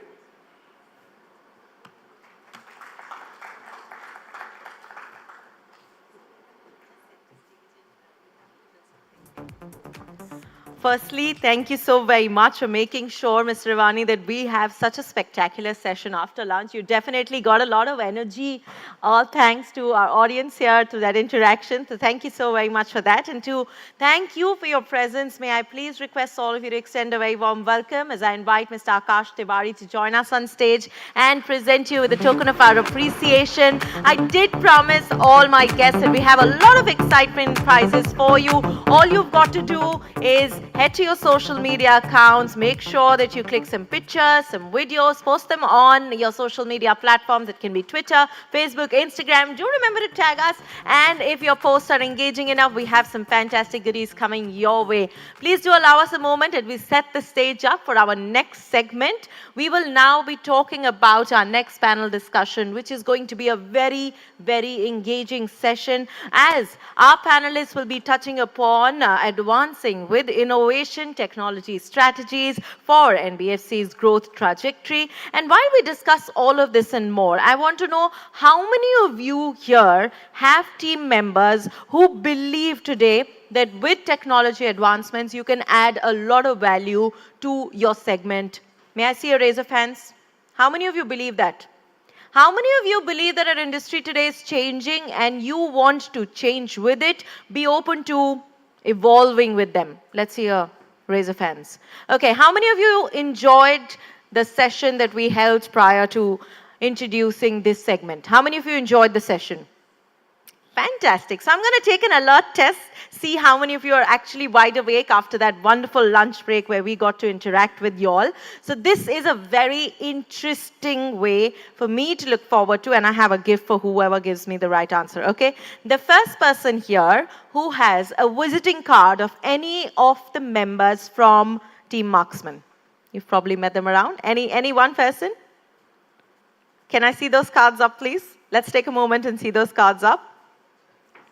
Well, I have a gentleman here who definitely deserves a prize, which will be coming your way, sir. We'll take your coordinates for that. Okay, how many of you here have met our partners, Asaya's team? They have a booth back end. Let's see a raise of hands. Okay. Fantastic. Well, if you haven't had a chance yet, I'm sure the team's going to be delighted to have you at their booth. So please feel free to meet. That is also a way for you to win some very exciting Apple AirPods. And I hear that there's a buzz around it. In the next 35 minutes or so, they will be announcing the results of the same. So right after this session, we'll give you a little more time to interact with them, after which we'll be announcing the results. For now, may I request all of you to please extend a very warm welcome as we present to you our esteemed panelists. A round of applause as I welcome Kinjal Shah, Chief Technology Officer, Yes Securities. Let's hear a round of applause for Nawed Hussain, Chief Technology Officer, Adani Capital. Let me present to you Ram Jayaraman, Chief Technology Officer, Aditya Birla Finance Limited. May I also welcome Vishal Bhatia, Chief Digital Officer, Canara Bank. Let's hear a round of applause as I welcome Vamsi Krishna Raju, Chief Technology Officer, Axis Asset Management Company Limited. And moderating this segment will be Parag Kulkarni, Director, PwC India. I'd like to request all of you to please take a seat. If we could have the image background up, we'll make sure that we have a very, very engaging session coming our way. Thank you so very much for being here. Right after the session, we would like to have an open house, give our audience members an opportunity to connect with our panelists. May I request the hotel staff to please clear the stage?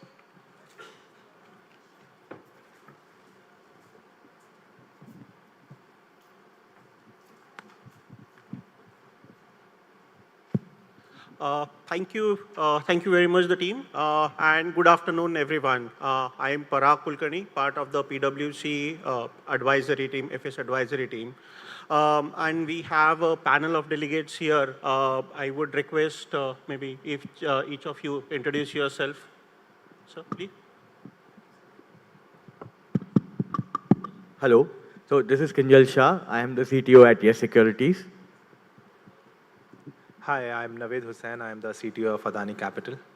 Hi, I'm Ram Jayaraman, CTO for Aditya Birla Finance Limited. Hello, hi, this is Vishal Bhatia, CTO of Canara Bank. Experience across the technology, private banks, and now the PSU bank. Thank you very much, sir, and warm welcome for the session. As we know, we are talking about the technology strategy, especially how it can help the growth of the NBFCs, right? So for till last decade, we know technology was considered as the enabler for the business growth for the NBFCs, whereas last few years we have seen that technology is becoming kind of catalyst for the development. It has taken a front seat and it is driving all the transformation initiatives that NBFCs are taking, right? Obviously, our panelists who have worked extensively in the technology sector, defining the tech strategies for their existing organization, their previous organizations as well, we would like to discuss about how the tech strategies are developed, what are the key areas that we consider while defining the tech strategy, and we will touch base upon all those areas as part of our conversation today. So maybe, Kinjal, I would like to start with you, and obviously we'll come to everybody. What, as per you, are the key areas that we should consider or we consider when we are defining a technology strategy for our organization?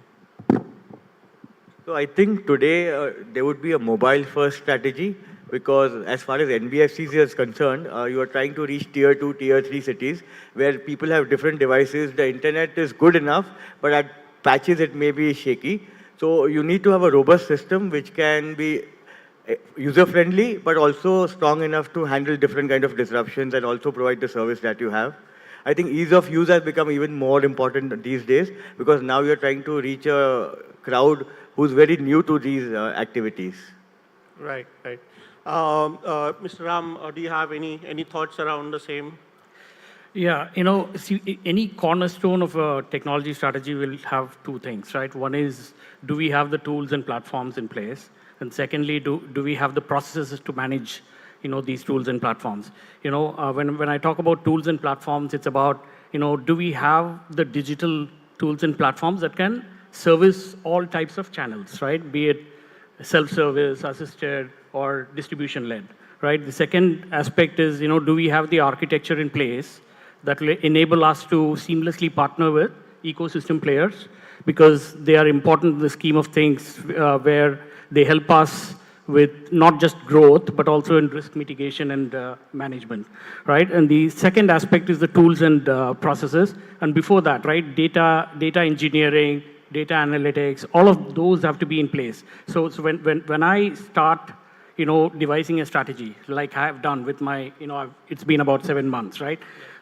So you take stock on where you're lacking and where you're strong, right? And you have to plug those gaps.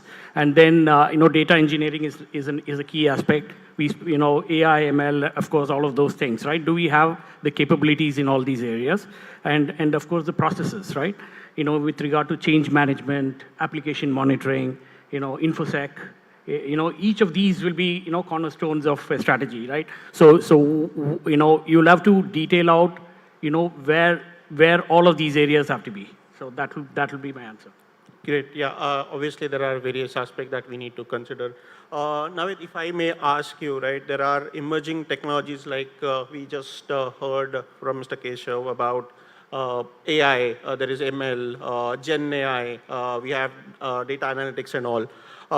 What is your view on this emerging technology, how they're helping NBFCs to grow, and how it can help to do innovative product offering and improving the customer experience? Right. So, being an NBFC and a regulated entity, anytime we have to look for an emerging technology, we have to make sure that it is secured, approved by the regulator.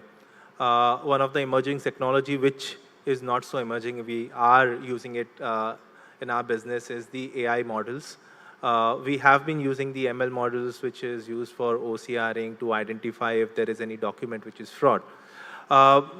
For us at Adani Capital, we do products which is for farmers. We underwrite loans for our farmers, and we use several technologies which uses models and captures details through satellite imaging, and we are able to determine what kind of crop cycle are there, what kind of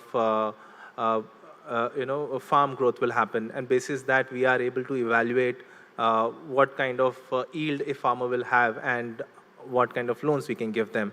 That's one aspect which is for underwriting. We do business loans as well, in which we have credit underwriting models. We try to experiment with different models on certain data sets available in our portfolio. and try and identify ways to quickly underwrite certain segments of customers. So that's into underwriting. Then, we also use AI models for early warning signal. We use external data. We try to see if there is a customer which is good on us, bad on others, bad on us, good on others, and try and identify the reason of any delinquency that is happening, and also to certain extent predict if a particular customer that we have is may become delinquent. Lastly, there are customer service aspect where we use emerging technologies, which is to do with chatbots and automated methods of customer servicing, as basic as trying to get a statement of account or to get information on his loan or foreclosure details or any of such things. We try to see if that can be fulfilled through an app or chatbot without human intervention. Further, we have also invested into calling, for delinquency, for repayments, and if there is a way to take the payments without any human calling our customers. So yeah, these are the places where we've already implemented, invested.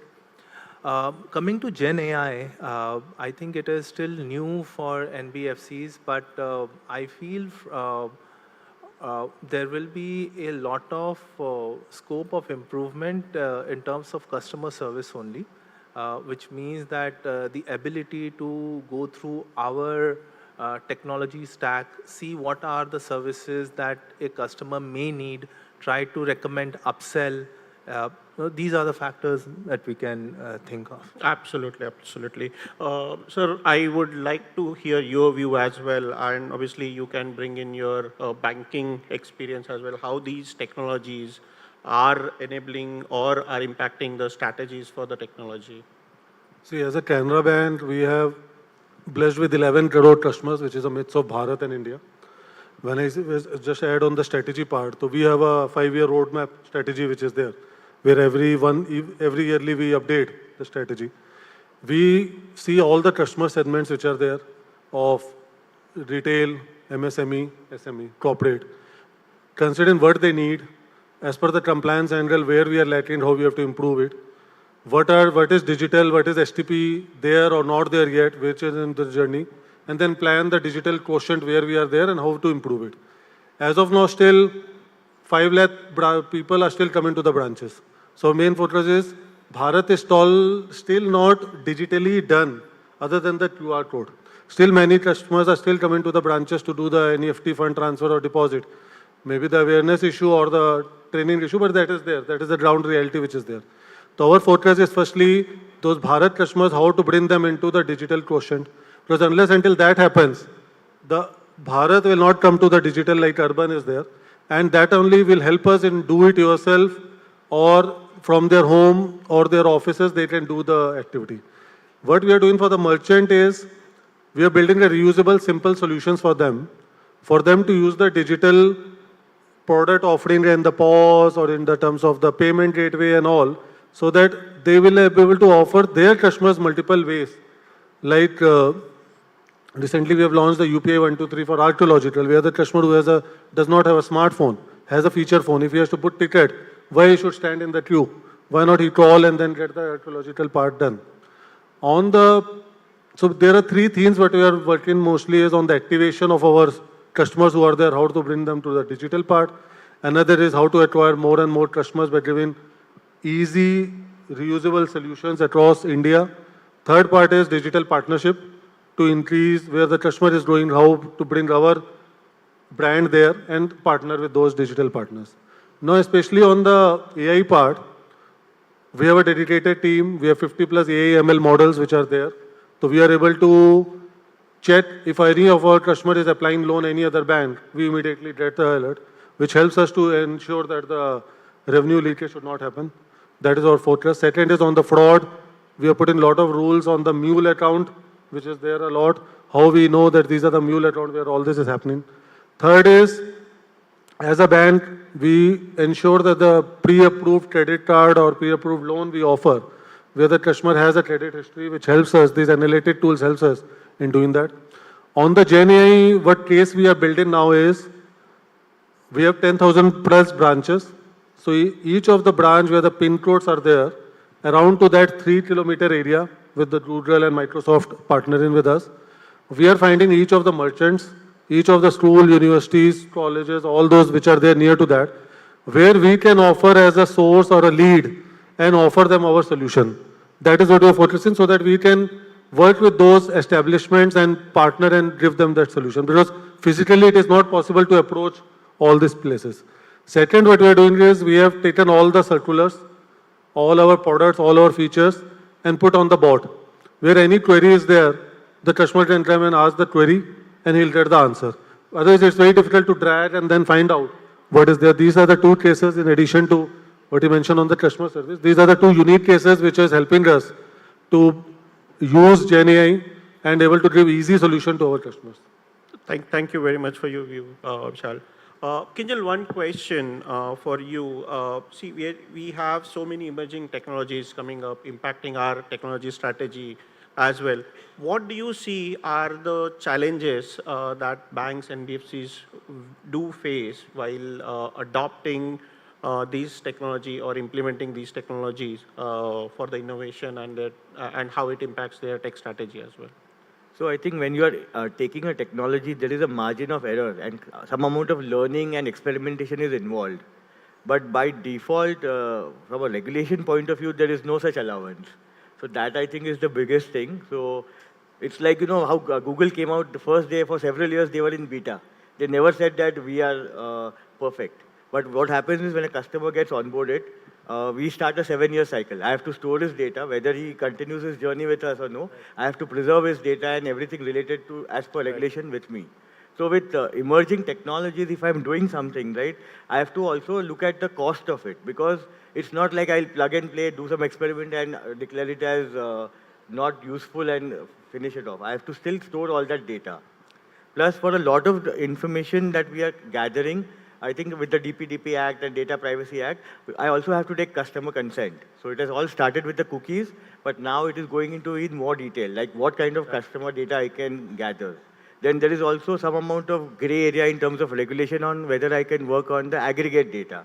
Correct. Say I have 1,000 customers. Do I want to do their profiling based on age or something, based gender or something? So are there any exclusivity, like I cannot do a profiling based on certain things? That clarity is not there. Right. So it's all based on good faith, but unfortunately, it can go against us as well. I agree. And obviously, maybe Ram, a question for you. There are multiple regulations coming out. We've heard Kinjal saying about DPDP. There is a master outsourcing policy, master governance policy, which is published recently by RBI, right? So how difficult it is, or how does it impact your technology implementation or technological initiative that you have, which you have planned? Yeah, so what we are trying to do is relook at all our customer journeys, because we have number of businesses that we support, right? Retail, corporate, SME, and so on and so forth. We have a number of partnership models as well as self-service, assisted journeys as well. So the key is to make sure the journey, the key critical aspects of the journey are all in-house. So while we build a very digital platform, there are certain things we cannot compromise, right? So we need to make sure that some cases have to be referred to underwriters from a risk standpoint. The KYC, we have to do video KYC as and when required. In fact, we are actually trying to mandate 100% video KYC for all our applications, right? It may or may not be possible because it depends on customer availability and so on and so forth. So if we do all of this, right, I think we should be on the right side of the regulators. The other aspect is that, we're also trying to build those, artificially intelligent bots, right? Which, run in the background and look at the enormous amounts of data that's there in the system to see, if there could be any discrepancy with regard to the data that's collected, right? From an origination standpoint, what ends up in the servicing platform is it what the originator sent, right? And with regard to the KYC documents, be it Aadhaar or whatever, right? Do we have the right document in place in our repository, right? Those kind of things. And also, I think data is very important here. From a data engineering standpoint, we now have the capabilities to not just process structured data, but also semi-structured as well as unstructured data, right? This helps us in a number of ways. We will get there, right? So, I'm not, it's obviously not 100% perfect. We have to keep refining and improving. I think if we do all of those things, I think we'll be in the right side of the regulators. And of course, the first part where I spoke about the technology strategy and the processes, right? So as long as you have your InfoSec strategy in place, your change management strategy in place, you don't compromise on all of it, I think it will hold you in good stead. Right. Thank you. Navin, a question for you. How do we what role the partnership with fintechs and the technology vendor will play in driving the innovation for the NBFCs? As you are a new age NBFC, you must be working with multiple fintech organizations and the technology partners. So how do you think that, obviously, and along with the partnership, obviously they are posing a challenge as well. They are coming up with their new age technology solutions and all. How do you see working with them, doing a partnership and deriving the models, business models with them, especially from a tech perspective? Right, I think a collaboration with a lot of fintech and technology partners help us in optimizing our processes, helps us in shortening or reducing our go-to-market time, and also to not reinvest or rebuild or reinvent something which is already there.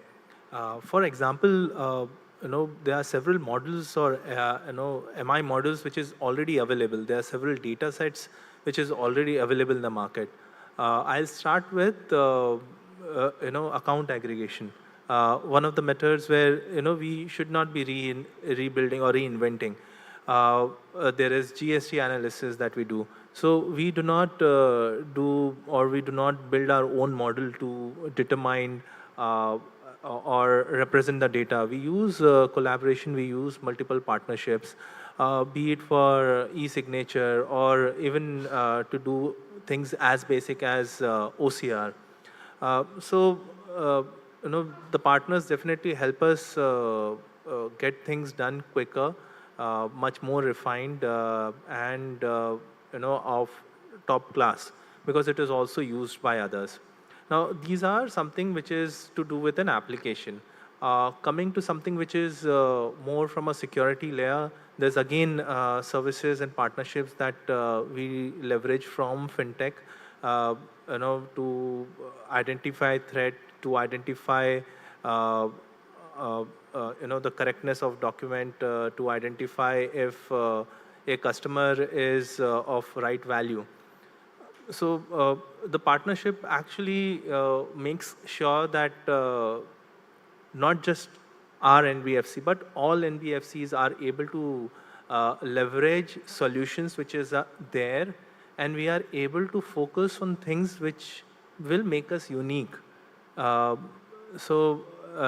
will try to better my business processes. I will try to better my branch, try to reach more locations, try to penetrate into tier 3, tier 4 cities. And that is where I will be able to spend more time if I am able to leverage all the partnerships and fintechs who are available. Okay, thanks. Yes, obviously, fintechs do play a key role, and we need to look for the partnership. Just to add on this, what has happened recently also, my request is fintech should not pitch into the KYC and compliance area. It is a bank area, let bank focus on that. Fintech should be like a DPI where there should be a technology improvement provider and assist in the customer journey. Like we are collaborating with NPCI, we are collaborating with RBI Innovation Hub, we are collaborating with IDRBT, NABARD, everybody. So only my request is fintech should not own the KYC and compliance part, let bank manage it, even though I don't know why that perception is there that every account should open within few seconds. I don't think that nobody wants in few seconds account open. Even if it is open in one day, customer is comfortable that I am able to open and after 30 minutes or after one day I am able to do it, that is fine. Even you add any beneficiary, it takes 30 minutes for you to do transaction. There is a cooling period. So I don't think there is unnecessary, we are creating undue pressure on ourselves by bypassing the basic KYC compliance, which is creating problem for the fintech entity later on. Fintech is there for a purpose. There is I would say the fintech and DPI both have brought good paradigm shift in the way we are thinking the customer journey. It is helping in the customer convenience. It is helping us to focus on the key area of the bank and take help from the fintech or DPI where they can assist us. Like in the journey, let bank do the KYC compliance. If I have to do the statement analyzer, let's call the API and do it. If I have to do the payment, I'll call your API and do it. If I have to call the UPI, I'll call NPCI UPI and do it. So that way it is easy from the everybody's ownership responsibility to make it compliant for everybody. That is my humble request is fintech should not pinch into the areas which they are not, should not be owning that compliance part. It is a bank responsibility, let banks manage it. That's the interesting point of view, Vishal, obviously. And there is again an initiative on your, just continuing on your point, RBI has come up with a new circular where they are looking for setting up a regulatory body, SRO, what they are calling, right? So that will also help in defining how fintechs should work and how they can collaboratively work with banks and NBFCs, right? That will surely help. Like I'll tell you, we have launched a product in, we are the only one who has launched a self-help group product where 20 women come together. We go with the tab to those houses and we want to enable them in the credit facility. They don't have any credit score and all. So we take all their Aadhaar. Within 30 minutes, we open their account. We link them as a self-help group. We give them the loan within 30 minutes. That is what we want to help them, and it's a full STP journey, and we are not asking them to come to our branches.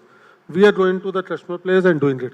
And this we have collaborated with RBI Innovation Hub because it requires certain details what RBI Innovation APIs are there to do it. Same way, in Madhya Pradesh, government has digitized the land record, which is Kisan Credit Card, KCC. Yes. Yeah. So we collaborated with RBI Innovation Hub with Madhya Pradesh government and using their APIs to give an instant loan of 1.6 lakh to the farmers and also putting a lien mark on those land records. So slowly other states are coming. This is the way we are collaborating with RBI Innovation Hub with the customers so that many Bharat customers are able to come to the credit history and they were able to get with ease the credit part. Right, yeah, great. See, the technology strategy is not only about the platform. Obviously, Ram touched upon the processes, how it needs to be looked into. But obviously, people is key aspect as well, right? The skills should be looked into. That aspect has to be looked into. So considering the technologies that are coming up, what skills should be strengthened today to fulfill the future customer demand and safeguard our workforce from becoming obsolete? Maybe Vishal, if you can. My point is technology is a supporting part of the institution. And the resources have to be there which are every time changing what is the new technology is happening. It's not that bank has to adopt each technology. Unless until it is reached to the maturity level. Like 2-3 years before everybody was saying blockchain. Now people don't say blockchain much compared to generative AI. Correct. So the bank does not have so much. Bank is working for the customer, not for the technology part. Wherever we feel that we are able to get digital business, able to get business, ease the customer life, that technology we are happy to adopt. We are not here to adventure all the technologies which are there. Because end of the day, after you adopt all the technologies, you are the one who are owning those parts. Vendor will not be owning everything. It is you are the owner of all the technologies which are there. So we have standardized our technology platforms. Like in the front end, we use in the mobile app, we use Flutter. In the back end, we have put a Java and the microservice container-based architecture which is there. Even the bands are there. We are not so comfortable with the cloud. Yes, cloud is there from 7 years. I am telling those things. So the reason being, we are happy to do the pilot on the cloud on the non-prod environment, non-critical application, because it's not easy to understand ABCD of the cloud. Over many years people have understood about the infrastructure, how to set up the data center DR. Now if you bring cloud, how many people understand how the different technologies of the cloud are there, how the cost calculation will happen, and it is pay as per use. That bank does not have that expertise and will always depend on the cloud provider to do it, but they will not own it. They will sell it and then after the budget will overrun. So we want to implement the technologies which we have the skill. We upgrade themselves with our skill, and initially we are happy to partner with the vendors, gain the skill and own it. Our strategy is which is helping customer, which is helping the customer convenience, compliance part, that only technology we want to invest. We want to standardize it. Second, we want to pilot it and then over the period gain the skill like recently OpenShift containers were there of Red Hat. We implemented with Red Hat, we gained it, and now we are implementing it. Right. That is what we want to do. It. We don't want to go all the technologies and implement it. Yeah. That is not how we want to do. I would, so that's an interesting point of view, and obviously you coming from a PSU bank, you have certain policies and all. But I would like to also get a view from NBFC side or the private bank side as well. Maybe Naveen, do you want to share something on this part? So, you're right. For us, we try and invest in newer technologies and see how we can leverage them to do a better underwriting to reach our customers quickly, and to also have people trained for the future. So we and as a part of it, every year we go to colleges, hire freshers. We try to train them on technologies, take ideas from them. So I feel sometimes we also think inside a box, and getting ideas from someone who is learning emerging technologies or can think out of the box, definitely helps. And so that is why that is one investment that we do. I feel in the future the ability to look out for the right solution, which will help the business, which will help the customer, will be something that people will look at. Because once you know the right question to ask, I think there are enough tools being built and being made ready that you can get the solution out. So, that's my take. Thanks, Naveen. Can you, yeah, please. So in-house, we have an upskill program wherein we ask people to go to conferences, look at all the latest technologies, then we get together, do some brainstorming and decide what technology stacks we are going to do for the coming year. So like last year, every one of us decided we'll go to the cloud. So we had people trained on AWS, we had some training sessions, we had some POCs and all. This year we said we are going to go into AI and ML, so we are gearing towards that. So we have like a theme-based upskill program. So it also gives everyone something to learn, and it also ensures that the organizational goals are met. And from my standpoint, I think we basically provide the tools to our people to enable upskilling, right? And some of the Vishal mentioned some of the things about front ends, middlewares, Java microservices, and so on, data engineering, and so on, right? But it's also about the messaging from the senior management to the people as to what constitutes the right attitude and behavior, because it works both ways, right? So you can only provide the opportunities and the AWS certifications and so on and so forth, but we also expect the right attitudes and behaviors, and we want to reward such people who exhibit those behaviors, right? So that's basically how we are tackling it. So we have enough budgets, lined up, and all the tools, and but at the end of it, when the rubber hits the road, right? So it's the people also have to take ownership. Absolutely, I completely agree, and I also agree with the point that Naveen has mentioned, Naved has mentioned about getting new people fresh out of college who come up with the fresh ideas, and obviously it is interesting to get those ideas which will help innovate the products as well, right? I'll tell you one part in the band, like Arunadati Roy. She has saw 15 departments when she in the state bank. Correct. So in the PSU band, the opportunity is that every 3 years you go to other department. So you learn about HR, you learn about treasury, you learn about branch, you learn about technology, you learn about infra, and everybody keep learning every 3 years. So, and that way it has helps us that the different mindset is there. Person understands the risk, compliance, technology, digital after 20, 25 years, and it's very difficult to get those type of experiences other than PSU, where you are able to appreciate that experience, and then only you can able to give a best solution to the customer, considering all the angles being taken care while implementing. Completely agree, and that was great approach.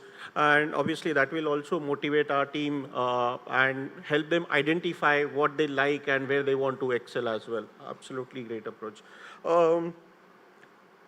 Ram, maybe a question for you. Based on your experience and as you are interacting with many industry people as well, what do you think are the key industry trends that you see will impact the NBFC strategies or the technology strategies in near future, maybe 2 to 3 years down the line? See, for me, I think number one is data engineering, right? So do we have the right strategy for data engineering in place? Are we able to, process the immense amounts of data that's there in the system, right? We spoke about structured data, semi-structured, unstructured, and so on. And, are we able to use this data to, write those AI ML models that will power our underwriting decisions, right? So that's just a tip of the iceberg. So we are just started the journey. So we've got the right lakehouse in place. We've got the right models in place, but we have to keep working at it, right? That's one piece. The other one, we spoke about AI ML. I think that's an emerging trend. We've actually done plenty of work on that in that area. Underwriting models, sales models, all of that is basically AI ML algorithms, right? I think we have got hundreds of those, right? And also from a customer service standpoint, I think Naveed touched upon it. It's about, how can I eliminate the human touch, right? And by automating a lot of these customer service interactions, right? So basically have those, Gen AI kind of bots that can, translate speech to text. And then, in turn, are they having the capabilities to integrate with our backend APIs, right? Again, it depends on how sophisticated, your bots can be. We're trying to get there. So these are some of the trends that I see. Right. I would say the future what will drive would be the personalization. Everybody, as the Indian economy is growing, so the wealth management solution will be will help. Like also before this session, PFM was mentioned. That will help, and also the personalization on the product. Personalization whenever the customer is coming to the branch or customer is coming to the mobile app. That will help because then only customer will do that engagement or take effort in doing the next step to buy the digital product or the physical whenever the product is there, because there is a need. And that will be driven by the analytic part, where based on the analytic we'll know what customer is looking and what you can do the cross-sell or deep the relationship on that part. So I would say next 2 years that will be the one, because that will help customer to build a trust with you, especially. And on the data analytic part, we are putting a lot of effort, and which has helped us 8 to 11% incremental growth in our business so far. And our focus is to reach to 30% incremental growth business in that. Second, I would say is, as I mentioned, personalization is the one. Second, I would say is the easy solution for the merchants to bring them into give the solution to them so that they are able to also have the digital product ready for them from their own merchants, how they can offer best to their customers and get more and more transactions increasing by their business as well. Great. Thanks for contributing, Vishal, as well. Just conscious of the time, maybe what I would like to ask a question, maybe, and I expect answer maybe from each of you, your one area that we need to focus on while we are defining the tech strategy for our respective organization. Maybe Kinjal, why don't you start? The one area that you feel is strongly should be considered while defining a strategy. So I think all of us, I think Vishal put it correctly, whatever we use, ML, AI, automation, Gen AI, is to give a better customer experience. So it's not like if I have 1 crore customers, everyone has the same habits and experiences or expectations. So the whole idea is to understand and mine all this data to give something which relates to him. Like for some it is maybe just give a good UI, but for other people it may be like some of his functions are very close to him, so he wants to have it at a tip of a click, or something maybe someone wants to interact with us on a voice basis. So all of that is kind of a personalization which we want to promote, and also that will help us in giving a better customer experience. That is on the front side. And at the back end side, I think all of us wants to be successful, but two aspects we need to take care of is like anyone can code and build systems, but we have to maintain them, we have to regularly performance test them, we have to ensure that all of us are compliant with the regulation. So that piece, I think at the back of our strategy, those should be the founding pillars. Right. Navin, your thoughts? I'll make it quick, but I don't think it is just one. I think when we do strategy, we take into consideration customer-centric, agility, robustness, security, and regulatory compliant. And we make sure that whatever we are building, we put all these thoughts up front. And as I said, agility, robustness, along with security, is something that we think from the beginning, and it is not an afterthought for us. And that's how we structure any implementation, any strategy. That's good. Yeah, so from my side, I think tools and platforms, we already have it, right? So we don't need to focus too much on it.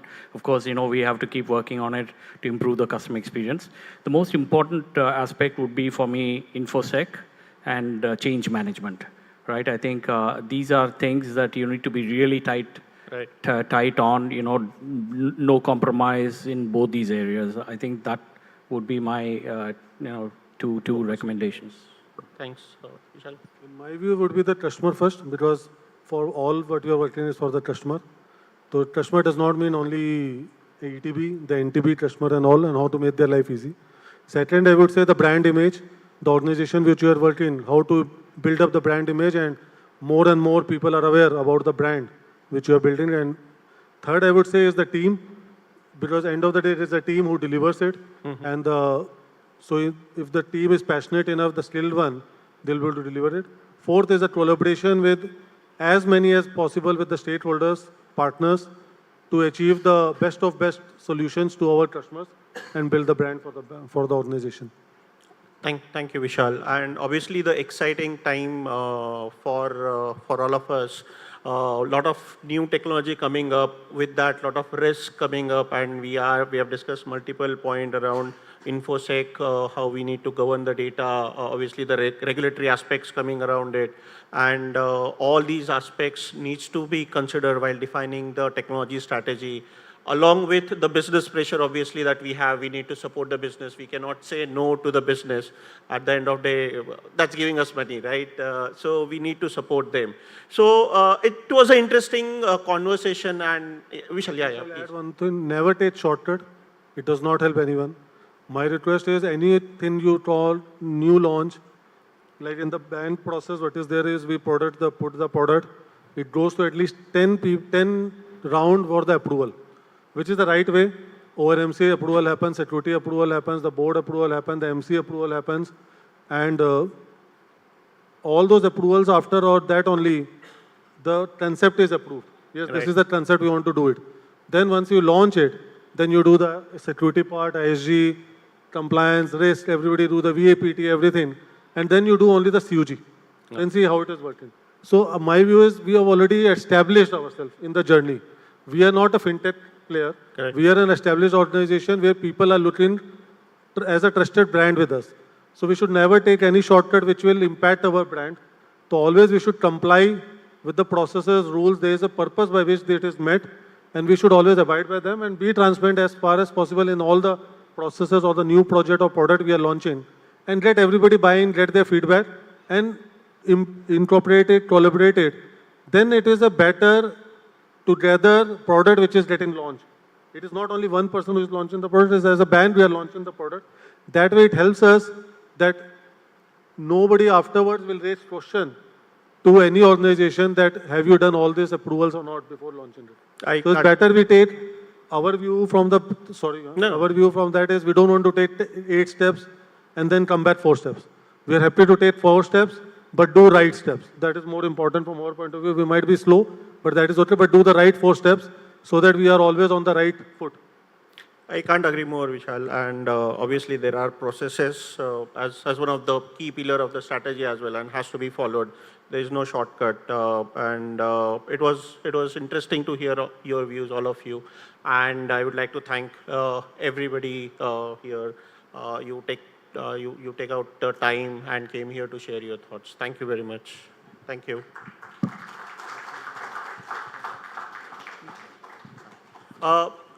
Anybody has any questions? More than happy for our team to answer those questions. Please feel free to raise your hands. We'll be happy to send a mic across because I think, like Sir said, this is the moment for us to exchange ideas and we'd love to hear from our audience. Please feel free to raise your hands. We'll have some interesting gifts coming out to those who ask the best questions, shall we? No? Thank you very much. Well, Thank in you, that everybody. case, may I please welcome Mr. Sharad Gupta to join us on stage and appreciate the presence of all our speakers. Let's hear a round of applause for them.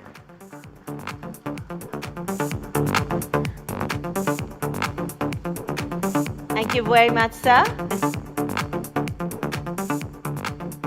Taking a moment and thanking all our speakers and panelists right here. I'd also like to share with all of you that we have our partners who put up their booths and kiosks inside the hall. And right after this session, which is our finale session, we would love for you to join us at the back end, have a discussion with them, and also win some very exciting gifts, which I'm sure the team will be happy to share with you.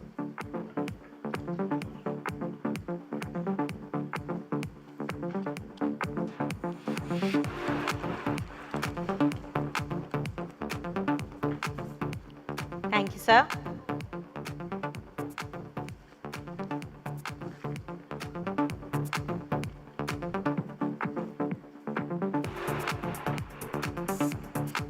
Thank you so very much, sir. It's been a pleasure having you here. May I request all of you to please come closer for us to capture a group photograph and to make sure that we remember this fantastic moment led. And may I also encourage our guests to please take pictures, videos, please share with the world what is it that we've been discussing, and we'll be happy if you tag us. Please do remember to use our hashtag #WeAreMarksmenDaily, and it has been a delight having you all here. Thank you so very much for joining us.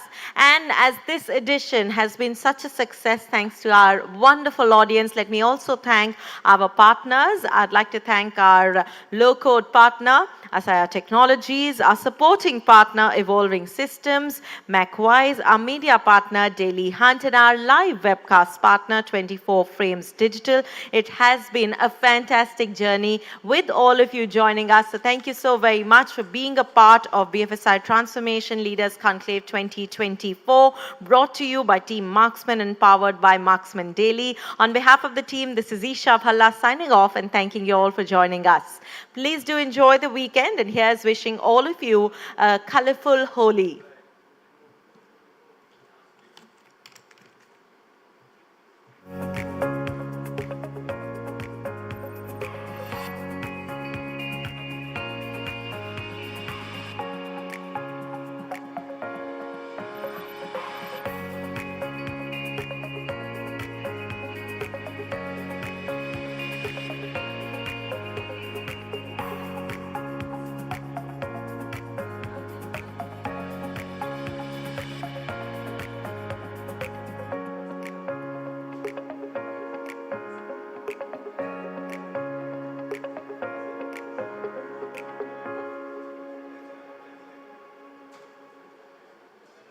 Leaders are often seen as the heroes of the corporate epic, championing change, growth, and their followers. They motivate us to go further and higher than possibly imagined.